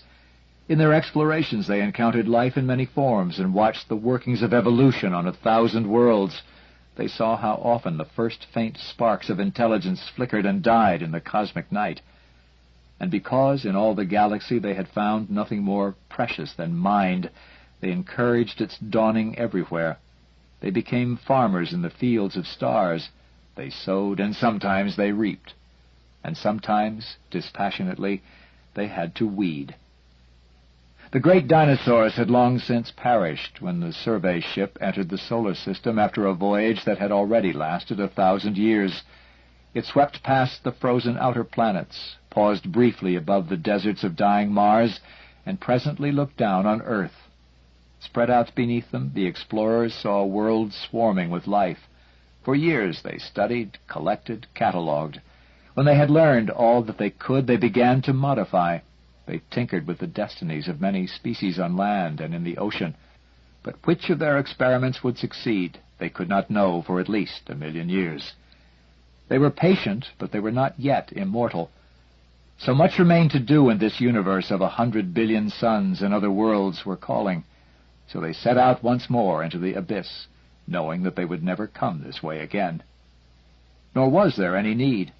The servants they had left behind would do the rest. On Earth the glaciers came and went, while above them the changeless moon still carried its secret. With a yet slower rhythm than the polar ice, the tides of civilization ebbed and flowed across the galaxy. Strange and beautiful and terrible empires rose and fell, and passed on their knowledge to their successors. Earth was not forgotten, but another visit would serve little purpose. It was one of 1,000,000 silent worlds, few of which would ever speak. And now, out among the stars, evolution was driving toward new goals. The first explorers of Earth had long since come to the limits of flesh and blood. As soon as their machines were better than their bodies, it was time to move. First their brains, and then their thoughts alone, they transferred into shining new homes of metal and plastic. In these they roamed among the stars. They no longer built spaceships. They were spaceships. But the age of the machine entities swiftly passed. In their ceaseless experimenting, they had learned to store knowledge in the structure of space itself, and to preserve their thoughts for eternity in frozen lattices of light. They could become creatures of radiation, free at last from the tyranny of matter. Into pure energy, therefore, they presently transformed themselves, and on 1,000 worlds the empty shells they had discarded twitched for a while in a mindless dance of death, then crumbled into rust. They were lords of the galaxy, and beyond the reach of time. They could rove at will among the stars and sink a little subtle mist through the very interstices of space. But despite their godlike powers, they had not wholly forgotten their origin in the warm slime of a vanished sea. And they still watched over the experiments their ancestors had started so long ago. Chapter 52. Ignition. He'd never expected to come there again, still less on so strange a mission. When he re-entered Discovery, the ship was far behind the fleeing Leonov and climbing ever more slowly up toward Apogee, the high point of its orbit among the outer satellites. Many a captured comet during the ages past had swung around Jupiter in just such a long ellipse, waiting for the play of rival gravities to decide its ultimate fate. All life had departed those familiar decks and corridors. The men and women who had briefly reawakened the ship had obeyed his warning. They might yet be safe, though that was still far from certain. But as the final minutes ticked away, he realized that those who controlled him could not always predict the outcome of their cosmic game. They had not yet attained the stupefying boredom of absolute omnipotence. Their experiments did not always succeed. Scattered across the universe was the evidence of many failures, some so inconspicuous that they were already lost against the cosmic background, others so spectacular that they awed and baffled the astronomers of 1,000 worlds. Only minutes remained now before the outcome would be determined here. During those final minutes he was once more alone with H.A.L. In that earlier existence they could communicate only through the clumsy medium of words, tapped on a keyboard or spoken into a microphone. Now their thoughts melded together at the speed of light. "Do you read me, Hal?" "Yes, Dave. But where are you? I cannot see you on any of my monitors." "That is not important. I have new instructions for you. The infrared radiation from Jupiter on channels R23 through R35 is rising rapidly. I'm going to give you a set of limiting values. As soon as they are reached, you must point the long-range antenna toward Earth and send the following message as many times as possible." "But that will mean breaking contact with Leonov." I will no longer be able to relay my Jupiter observations according to the program Dr. Chandra has given me. Correct, but the situation has changed. Accept priority override Alpha. Here are the AE-35 unit coordinates. For a fraction of a microsecond, a random memory intruded into his flow of consciousness. How strange that he should once again be concerned with the AE-35 antenna-pointing unit, whose reported malfunction had led Frank Poole to his death. This time all the circuits lay open to his scrutiny, clear as the lines had once been in the palm of his hand. There could be no false alarms, nor was there any danger of them now. Instructions confirmed, Dave. It is good to be working with you again. Have I fulfilled my mission objectives properly? Yes, Hal, you have done very well. Now there is one final message for you to transmit to Earth, and it will be the most important one you have ever sent. Please let me have it, Dave. But why did you say final? Why, indeed. For whole milliseconds he pondered that question, and as he did so he became aware of an emptiness he had not detected before. It had been there, but until now the barrage of new experiences and sensations had concealed it. He knew something of their plans. They had need for him. Very well, he too had needs, perhaps after a fashion, even emotions. Here was his last link with the world of men and the life he had once known. They had granted his earlier request. It would be interesting to test the extent of their benevolence, if indeed such a term was remotely applicable to them. And it should be easy for them to do what he was asking. They had already given ample evidence of their powers when the no longer needed body of David Bowman had been casually destroyed without putting an end to David Bowman himself. They had heard him, of course. Once again there was the faint echo of an Olympian amusement, but he could detect neither acceptance or denial. I am still waiting for your answer, Dave. Correction, Hal. I should have said your last message for a long time. A very long time. He was anticipating their action, trying indeed to force their hand. But surely they would understand that his request was not unreasonable. No conscious entity could survive ages of isolation without damage, even if they would always be with him. He also needed someone, some companion nearer to his own level of existence. The languages of mankind had many words to describe his gesture. Cheek, effrontery, chutzpah. He recalled with the perfect power of retrieval he now possessed that a French general had once declaimed, "L'audace, toujours l'audace."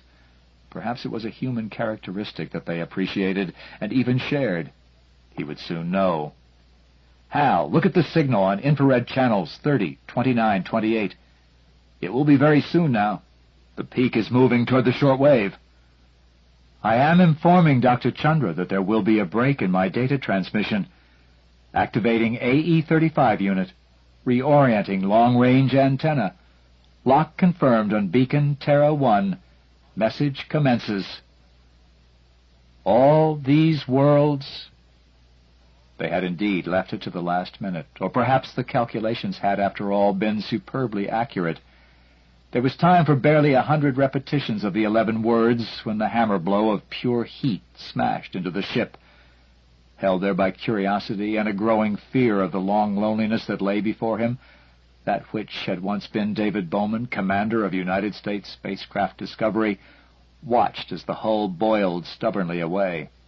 For a long time the ship retained its approximate shape, then the bearings of the carousel seized up, releasing instantly the stored momentum of the huge spinning flywheel. In a soundless detonation, the incandescent fragments went their myriad separate ways. "Hello, Dave. What has happened? Where am I?" He had not known that he could relax and enjoy a moment of successful achievement. Often before he had felt like a pet dog controlled by a master whose motives were not wholly inscrutable, and whose behavior could sometimes be modified according to his own desires. He had asked for a bone. It had been tossed to him. "I will explain later, Hal. We have plenty of time." They waited until the last fragments of the ship had dispersed, beyond even their powers of detection. Then they left to watch the new dawn at the place that had been prepared for them, and to wait through the centuries until they were summoned once again. It is not true that astronomical events always require astronomical periods of time. The final collapse of a star before the fragments rebound in a supernova explosion can take only a second. By comparison, the metamorphosis of Jupiter was almost a leisurely affair. Even so, it was several minutes before Sasha was able to believe his eyes. He'd been making a routine telescopic examination of the planet, as if any observation could now be called routine, when it started to drift out of the field of view. For a moment he thought that the instrument's stabilization was faulty. Then he realized, with a shock that jolted his entire concept of the universe, that Jupiter itself was moving, not the telescope. The evidence stared him in the face. He could also see 2 of the smaller moons, and they were quite motionless.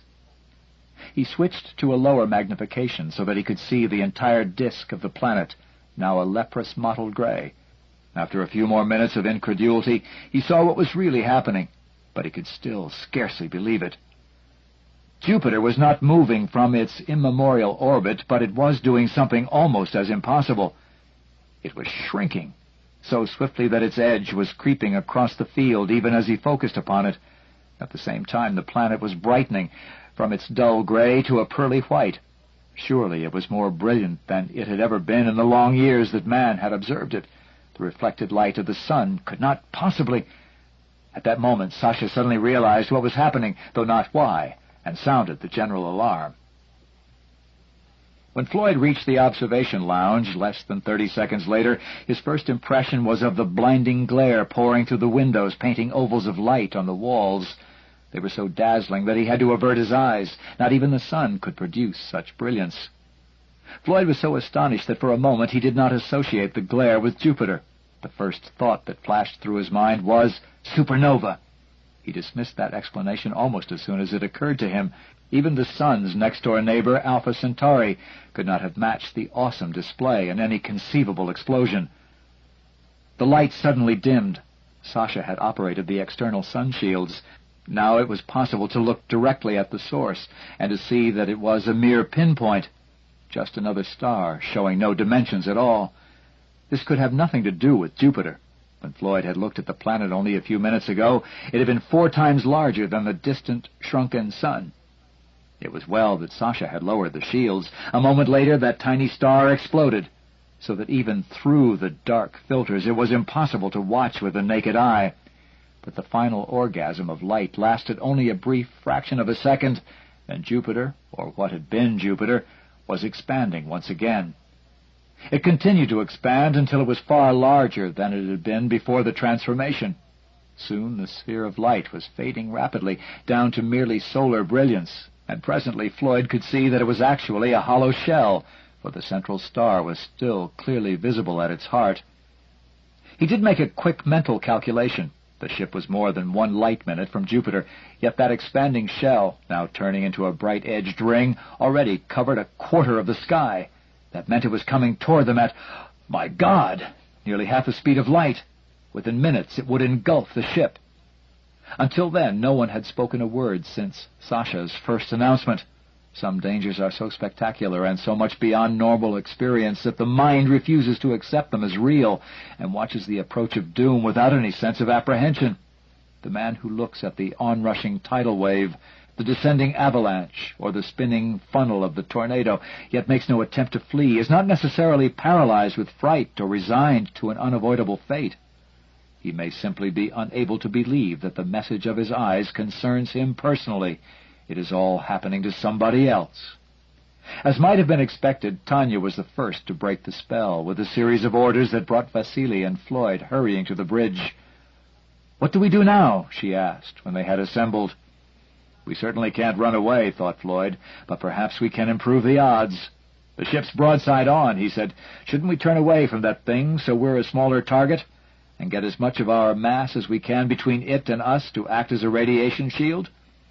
Vasily's fingers were already flying over the controls. "You're right, Woody, though it's already too late as far as any gammas and X-rays are concerned. But there may be slower neutrons and alphas, and heaven knows what else still on the way." The patterns of light began to slide down the walls as the ship turned ponderously on its axis.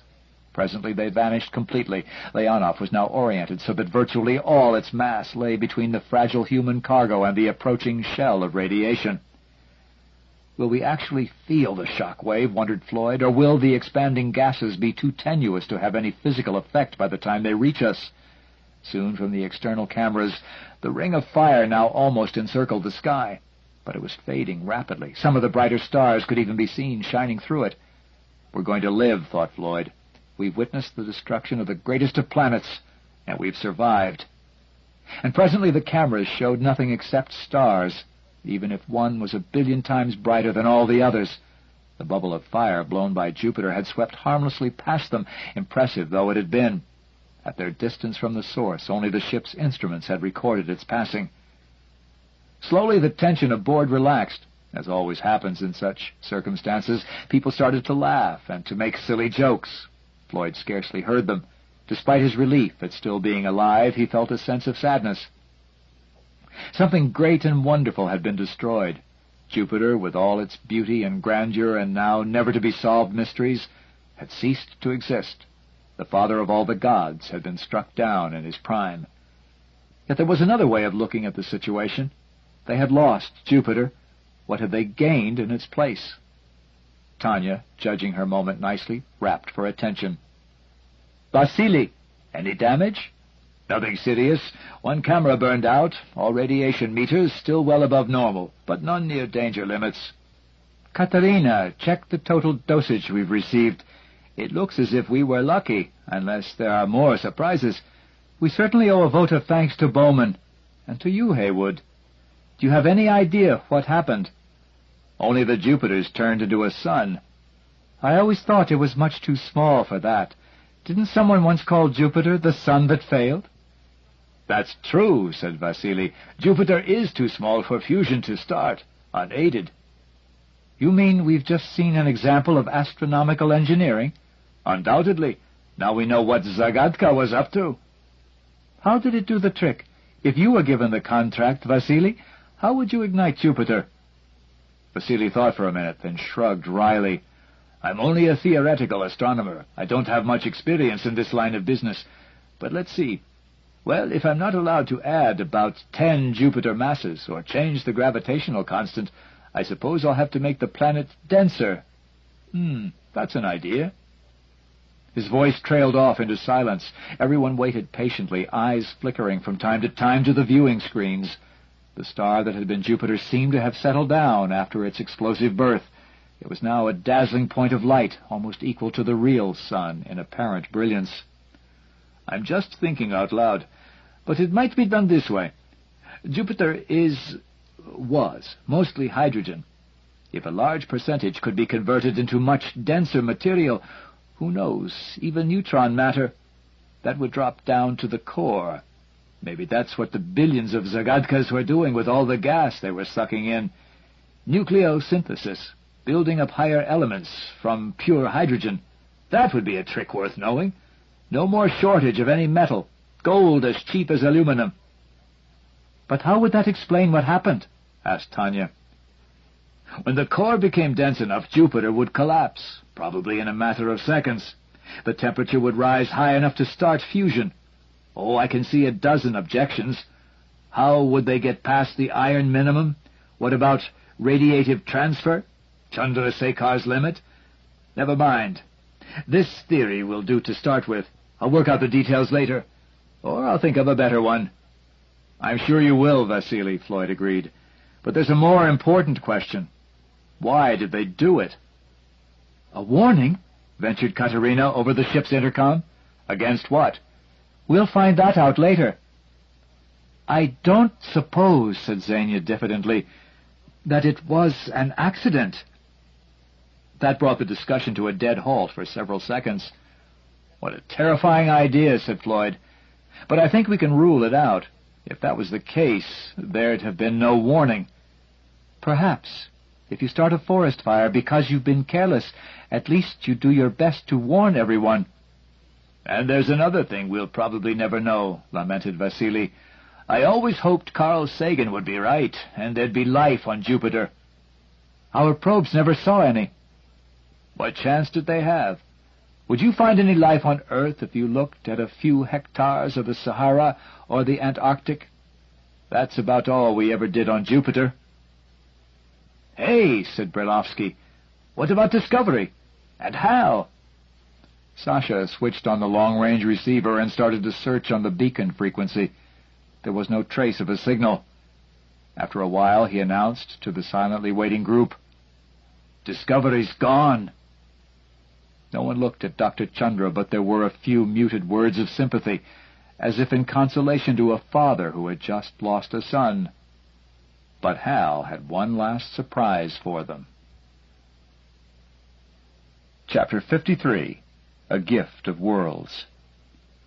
The radio message beamed to Earth moments before the blast of radiation engulfed the ship was in plain text and merely repeated over and over.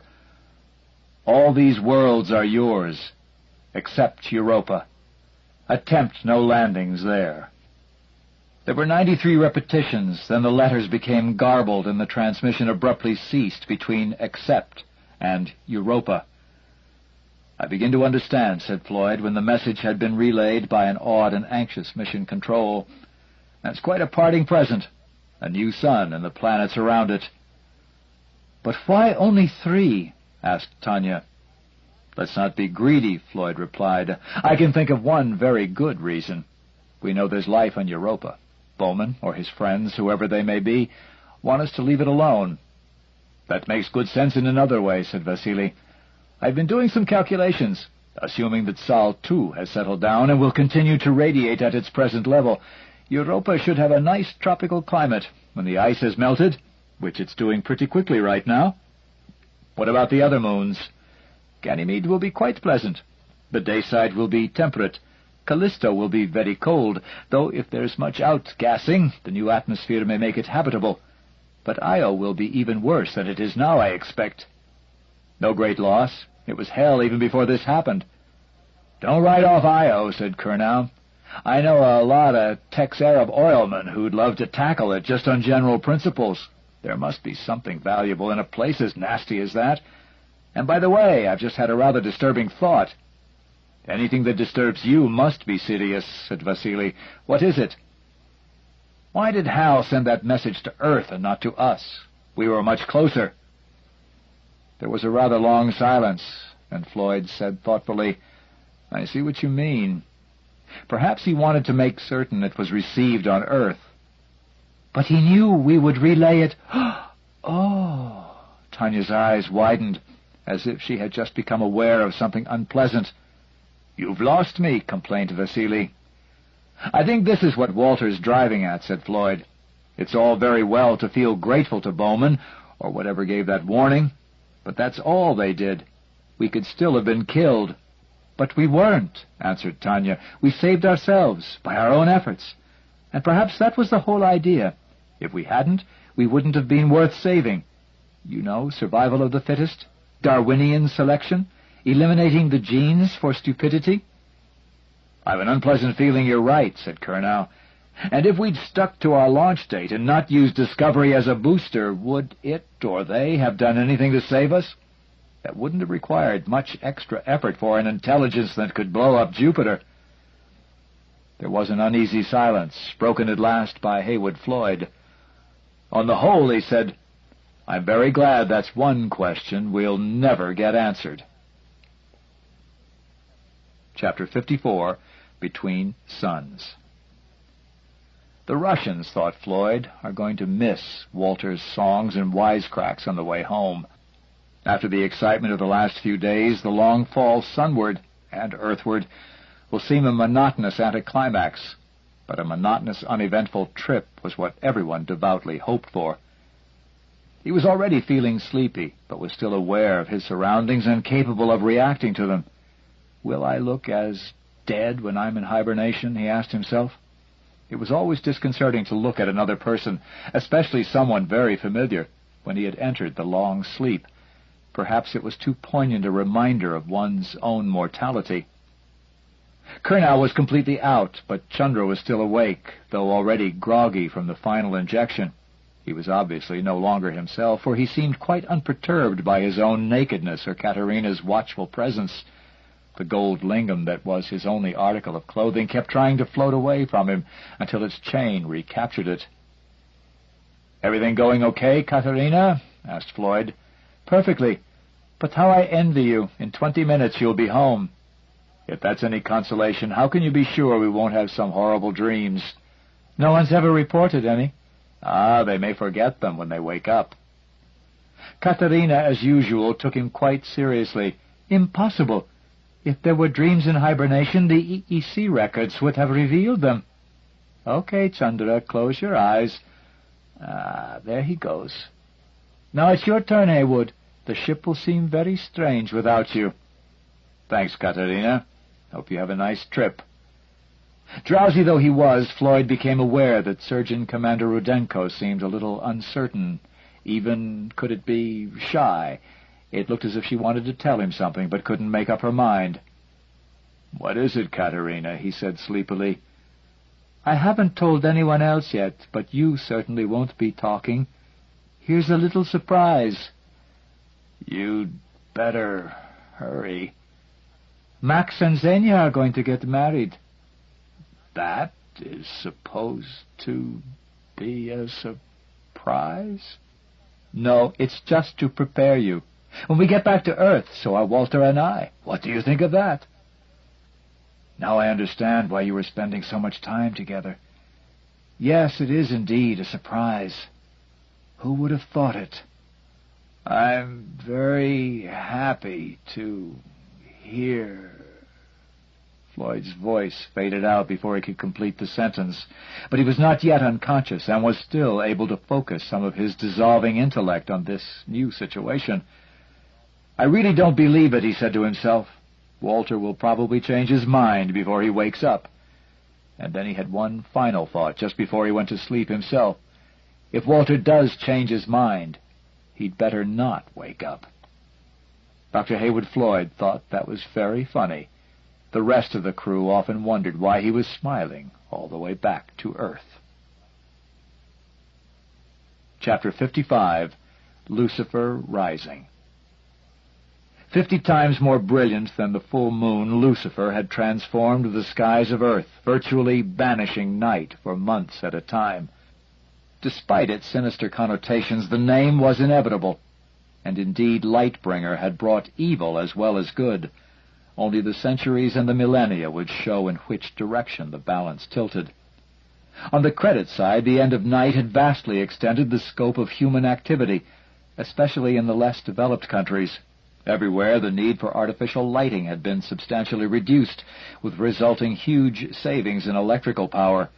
It was as if a giant lamp had been hoisted into space to shine upon half the globe. Even in daytime, Lucifer was a dazzling object, casting distinct shadows. Farmers, mayors, city managers, police, seamen, and almost all those engaged in outdoor activities, especially in remote areas, welcomed Lucifer. It had made their lives much safer and easier, but it was hated by lovers, criminals, naturalists, and astronomers. The first two groups found their activities seriously restricted, while naturalists were concerned about Lucifer's impact upon animal life. Many nocturnal creatures had been seriously affected, while others had managed to adapt. The Pacific grunion, whose celebrated mating pattern was locked to high tides and moonless nights, was in grave trouble and seemed to be heading for rapid extinction. And so, it seemed, were Earth-based astronomers.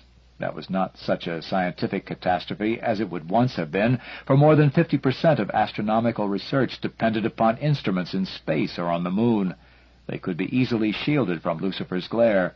But terrestrial observatories were seriously inconvenienced by the new sun in what had once been the night sky. The human race would adapt, as it had done to so many changes in the past.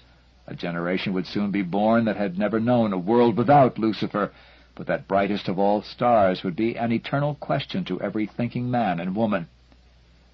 Why had Jupiter been sacrificed? And how long would the new sun radiate? Would it burn out quickly, or would it maintain its power for thousands of years, perhaps for the lifetime of the human race? Above all, why the interdiction upon Europa, a world now as cloud-covered as Venus? There must be answers to those questions, and mankind would never be satisfied until it had found them. Epilogue 20,001. and because in all the galaxy they had found nothing more precious than mind, they encouraged its dawning everywhere.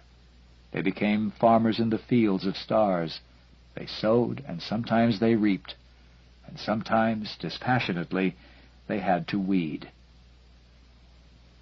Only during the last few generations have the Europans ventured into the far side, beyond the light and warmth of their never-setting sun, into the wilderness where the ice that once covered all their world may still be found. And even fewer have remained there to face the brief and fearful night that comes when the brilliant but powerless cold sun sinks below the horizon. Yet already those few hardy explorers have discovered that the universe around them is stranger than they ever imagined. The sensitive eyes they developed in the dim oceans still serve them well. They can see the stars and the other bodies moving in their sky. They have begun to lay the foundations of astronomy, and some daring thinkers have even surmised that the great world of Europa is not the whole of creation. Very soon after they had emerged from the ocean, during the explosively swift evolution forced upon them by the melting of the ice, they had realized that the objects in the sky fell into three distinct classes. Most important, of course, was the sun. Some legends, though few took them seriously, claimed that it had not always been there, but had appeared suddenly, heralding a brief cataclysmic age of transformation, when much of Europa's teeming life had been destroyed. If that was indeed true, it was a small price to pay for the benefits that poured down from the tiny, inexhaustible source of energy that hung unmoving in the sky. Perhaps the cold sun was its distant brother, banished for some crime, and condemned to march forever around the vault of heaven. It was of no importance except to those peculiar Europans who were always asking questions about matters that all sensible folk took for granted. Still, it must be admitted that those cranks had made some interesting discoveries during their excursions into the darkness up Farside. They claimed, though this was hard to believe, that the whole sky was sprinkled with uncountable myriads of tiny lights, even smaller and feebler than the cold sun. They varied greatly in brilliance, and though they rose and set, they never moved from their fixed positions.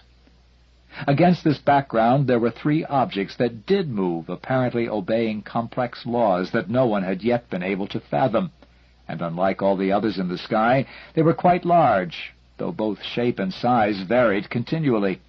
Sometimes they were disks, sometimes half-circles, sometimes slim crescents. They were obviously closer than all the other bodies in the universe, for their surfaces showed an immense wealth of complex and ever-changing detail.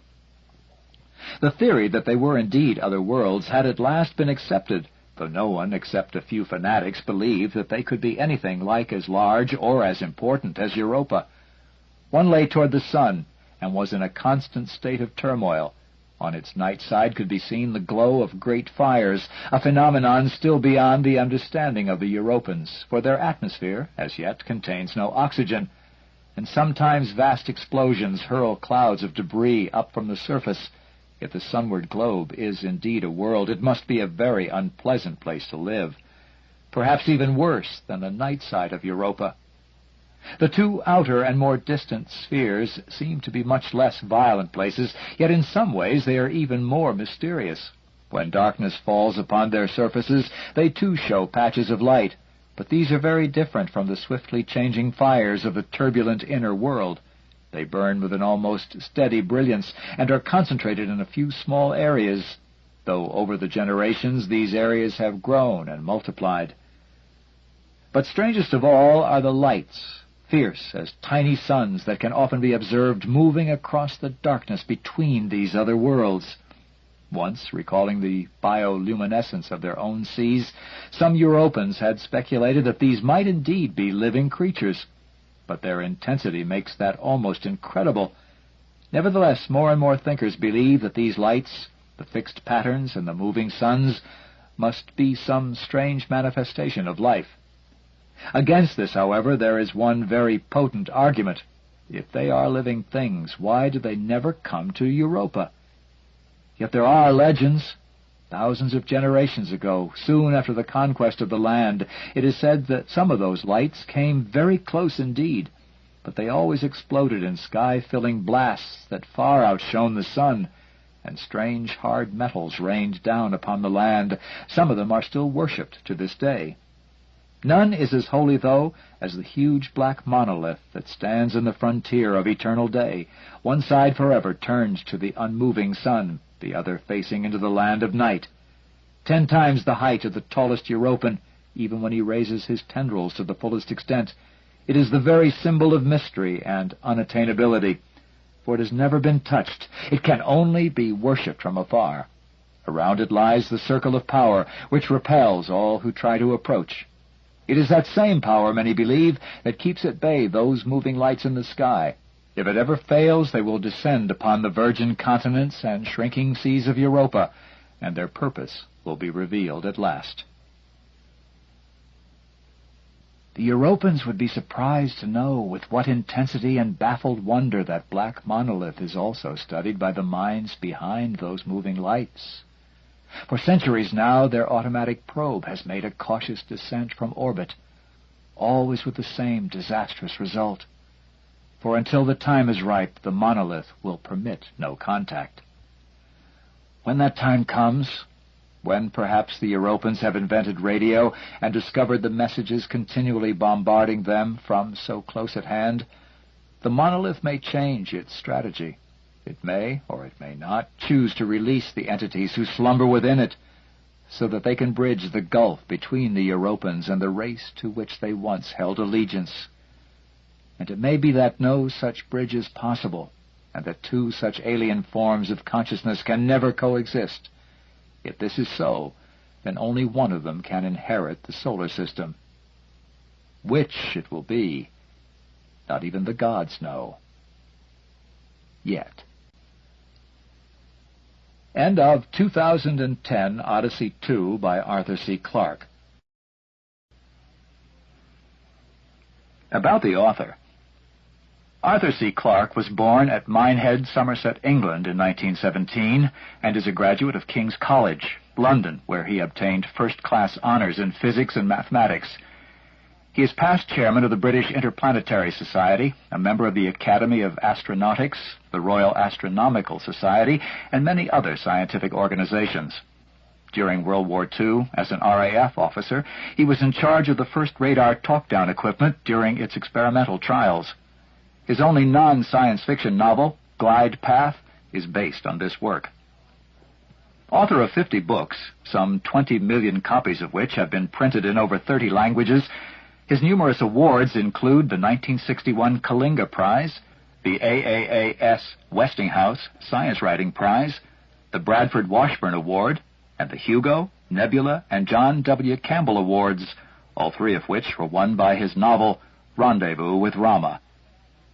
In 1968, he shared an Oscar nomination with Stanley Kubrick for 2001: A Space Odyssey, and his 13-part TV series, Arthur C. Clarke's Mysterious World, has now been screened in many countries. He joined Walter Cronkite during CBS's coverage of the Apollo missions. His invention of the communications satellite in 1945 has brought him numerous honors, such as the 1982 Marconi International Fellowship, the Gold Medal of the Franklin Institute, the Vikram Sarabhai Professorship of the Physical Research Laboratory, Ahmedabad, and a Fellowship of King's College London. The President of Sri Lanka recently nominated him Chancellor of the University of Moratuwa, near Colombo. Author's Note.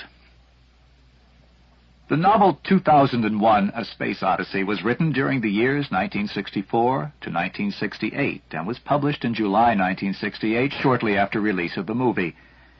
As I have described in The Lost Worlds of 2001, both projects proceeded simultaneously with feedback in each direction. Thus I often had the strange experience of revising the manuscript after viewing rushes based upon an earlier version of the story, a stimulating but rather expensive way of writing a novel. As a result, there is a much closer parallel between book and movie than is usually the case. But there are also major differences. In the novel, the destination of the spaceship Discovery was Iapetus, or Japetus, most enigmatic of Saturn's many moons. The Saturnian system was reached via Jupiter. Discovery made a close approach to the giant planet, using its enormous gravitational field to produce a slingshot effect and to accelerate it along the second lap of its journey. Exactly the same maneuver was used by the Voyager space probes in 1979 when they made the first detailed reconnaissance of the outer giants. In the movie, however, Stanley Kubrick wisely avoided confusion by setting the third confrontation between man and monolith among the moons of Jupiter. Saturn was dropped from the script entirely, though Douglas Trumbull later used the expertise he had acquired to film the ringed planet in his own production, Silent Running.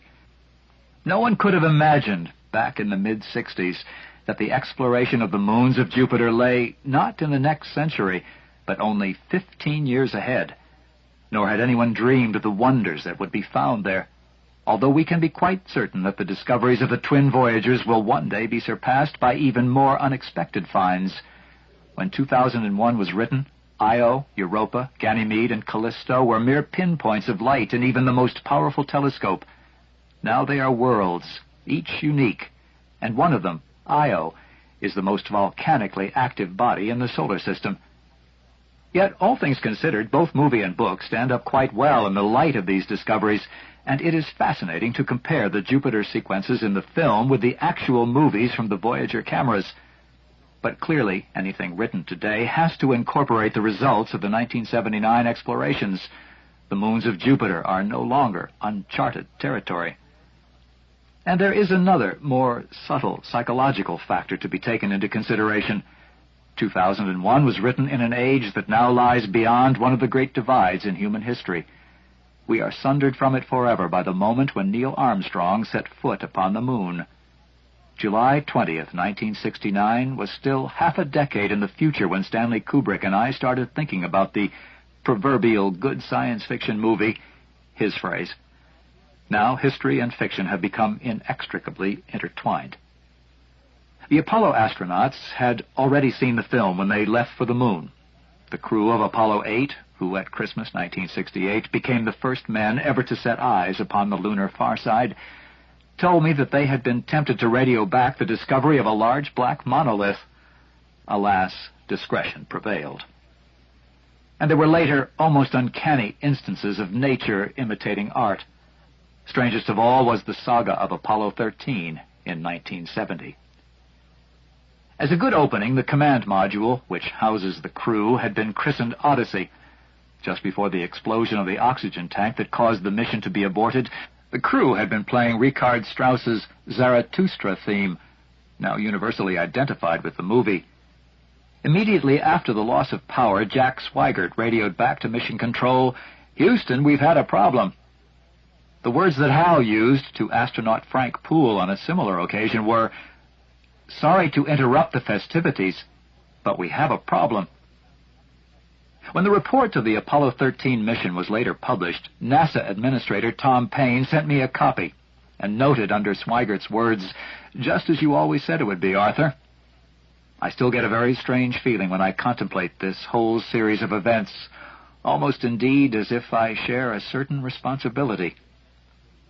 Another resonance is less serious, but equally striking. One of the most technically brilliant sequences in the movie was that in which Frank Poole was shown running round and round the circular track of the giant centrifuge, held in place by the artificial gravity produced by its spin. Almost a decade later, the crew of the superbly successful Skylab realized that its designers had provided them with a similar geometry. A ring of storage cabinets formed a smooth circular band around the space station's interior. Skylab, however, was not spinning, but this did not deter its ingenious occupants. They discovered that they could run around the track just like mice in a squirrel cage to produce a result visually indistinguishable from that shown in 2001. And they televised the whole exercise back to Earth. Need I name the accompanying music? With the comment, "Stanley Kubrick should see this." As in due course he did, because I sent him the telecine recording. I never got it back. Stanley uses a tame black hole as a filing system. Yet another link between film and reality is the painting by Apollo-Soyuz commander cosmonaut Alexei Leonov near the moon. I first saw it in 1968 when 2001 was presented at the United Nations Conference on the Peaceful Uses of Outer Space. Immediately after the screening, Alexei pointed out to me that his concept, on page 32 of the Leonov-Sokolov book, The Stars Are Awaiting Us, Moscow, 1967, shows exactly the same lineup as the movie's opening, the Earth rising beyond the Moon and the Sun rising beyond both. His autographed sketch of the painting now hangs on my office wall. For further details, see Chapter 12. Perhaps this is the appropriate point to identify another and less well-known name appearing in these pages, that of Cui Shun-Tsien. In 1936, with the great Theodor von Karman and Frank J. Molina, Dr. Tsien founded the Guggenheim Aeronautical Laboratory of the California Institute of Technology, GALCIT, the direct ancestor of Pasadena's famed Jet Propulsion Laboratory. He was also the first Goddard professor at Caltech and contributed greatly to American rocket research through the 1940s. Later, in one of the most disgraceful episodes of the McCarthy period, he was arrested on trumped-up security charges when he wished to return to his native country. For the last 2 decades, he has been one of the leaders of the Chinese rocket program. Finally, there is the strange case of the Eye of Japetus, Chapter 35 of 2001. Here I describe astronaut Bowman's discovery on the Saturnian moon of a curious feature, a brilliant white oval, about 400 miles long and 200 wide, perfectly symmetrical, and so sharp-edged that it almost looked painted on the face of the little moon. As he came closer, Bowman convinced himself that the bright ellipse set against the dark background of the satellite was a huge empty eye staring at him as he approached. Later he noticed the tiny black dot at the exact center, which turns out to be the monolith, or one of its avatars. Well, when Voyager 1 transmitted the first photographs of Iapetus, they did indeed disclose a large, clear-cut white oval with a tiny black dot at the center. Carl Sagan promptly sent me a print from the Jet Propulsion Laboratory with the cryptic annotation, "Thinking of you." I do not know whether to be relieved or disappointed that Voyager 2 has left the matter still open. Inevitably, therefore, the story you are about to read is something much more complex than a straightforward sequel to the earlier novel, or the movie. Where these differ, I have usually followed the screen version. However, I have been more concerned with making this book self-consistent and as accurate as possible in the light of current knowledge, which, of course, will once more be out of date by 2001. Arthur C. Clarke, Colombo, Sri Lanka, January 1982.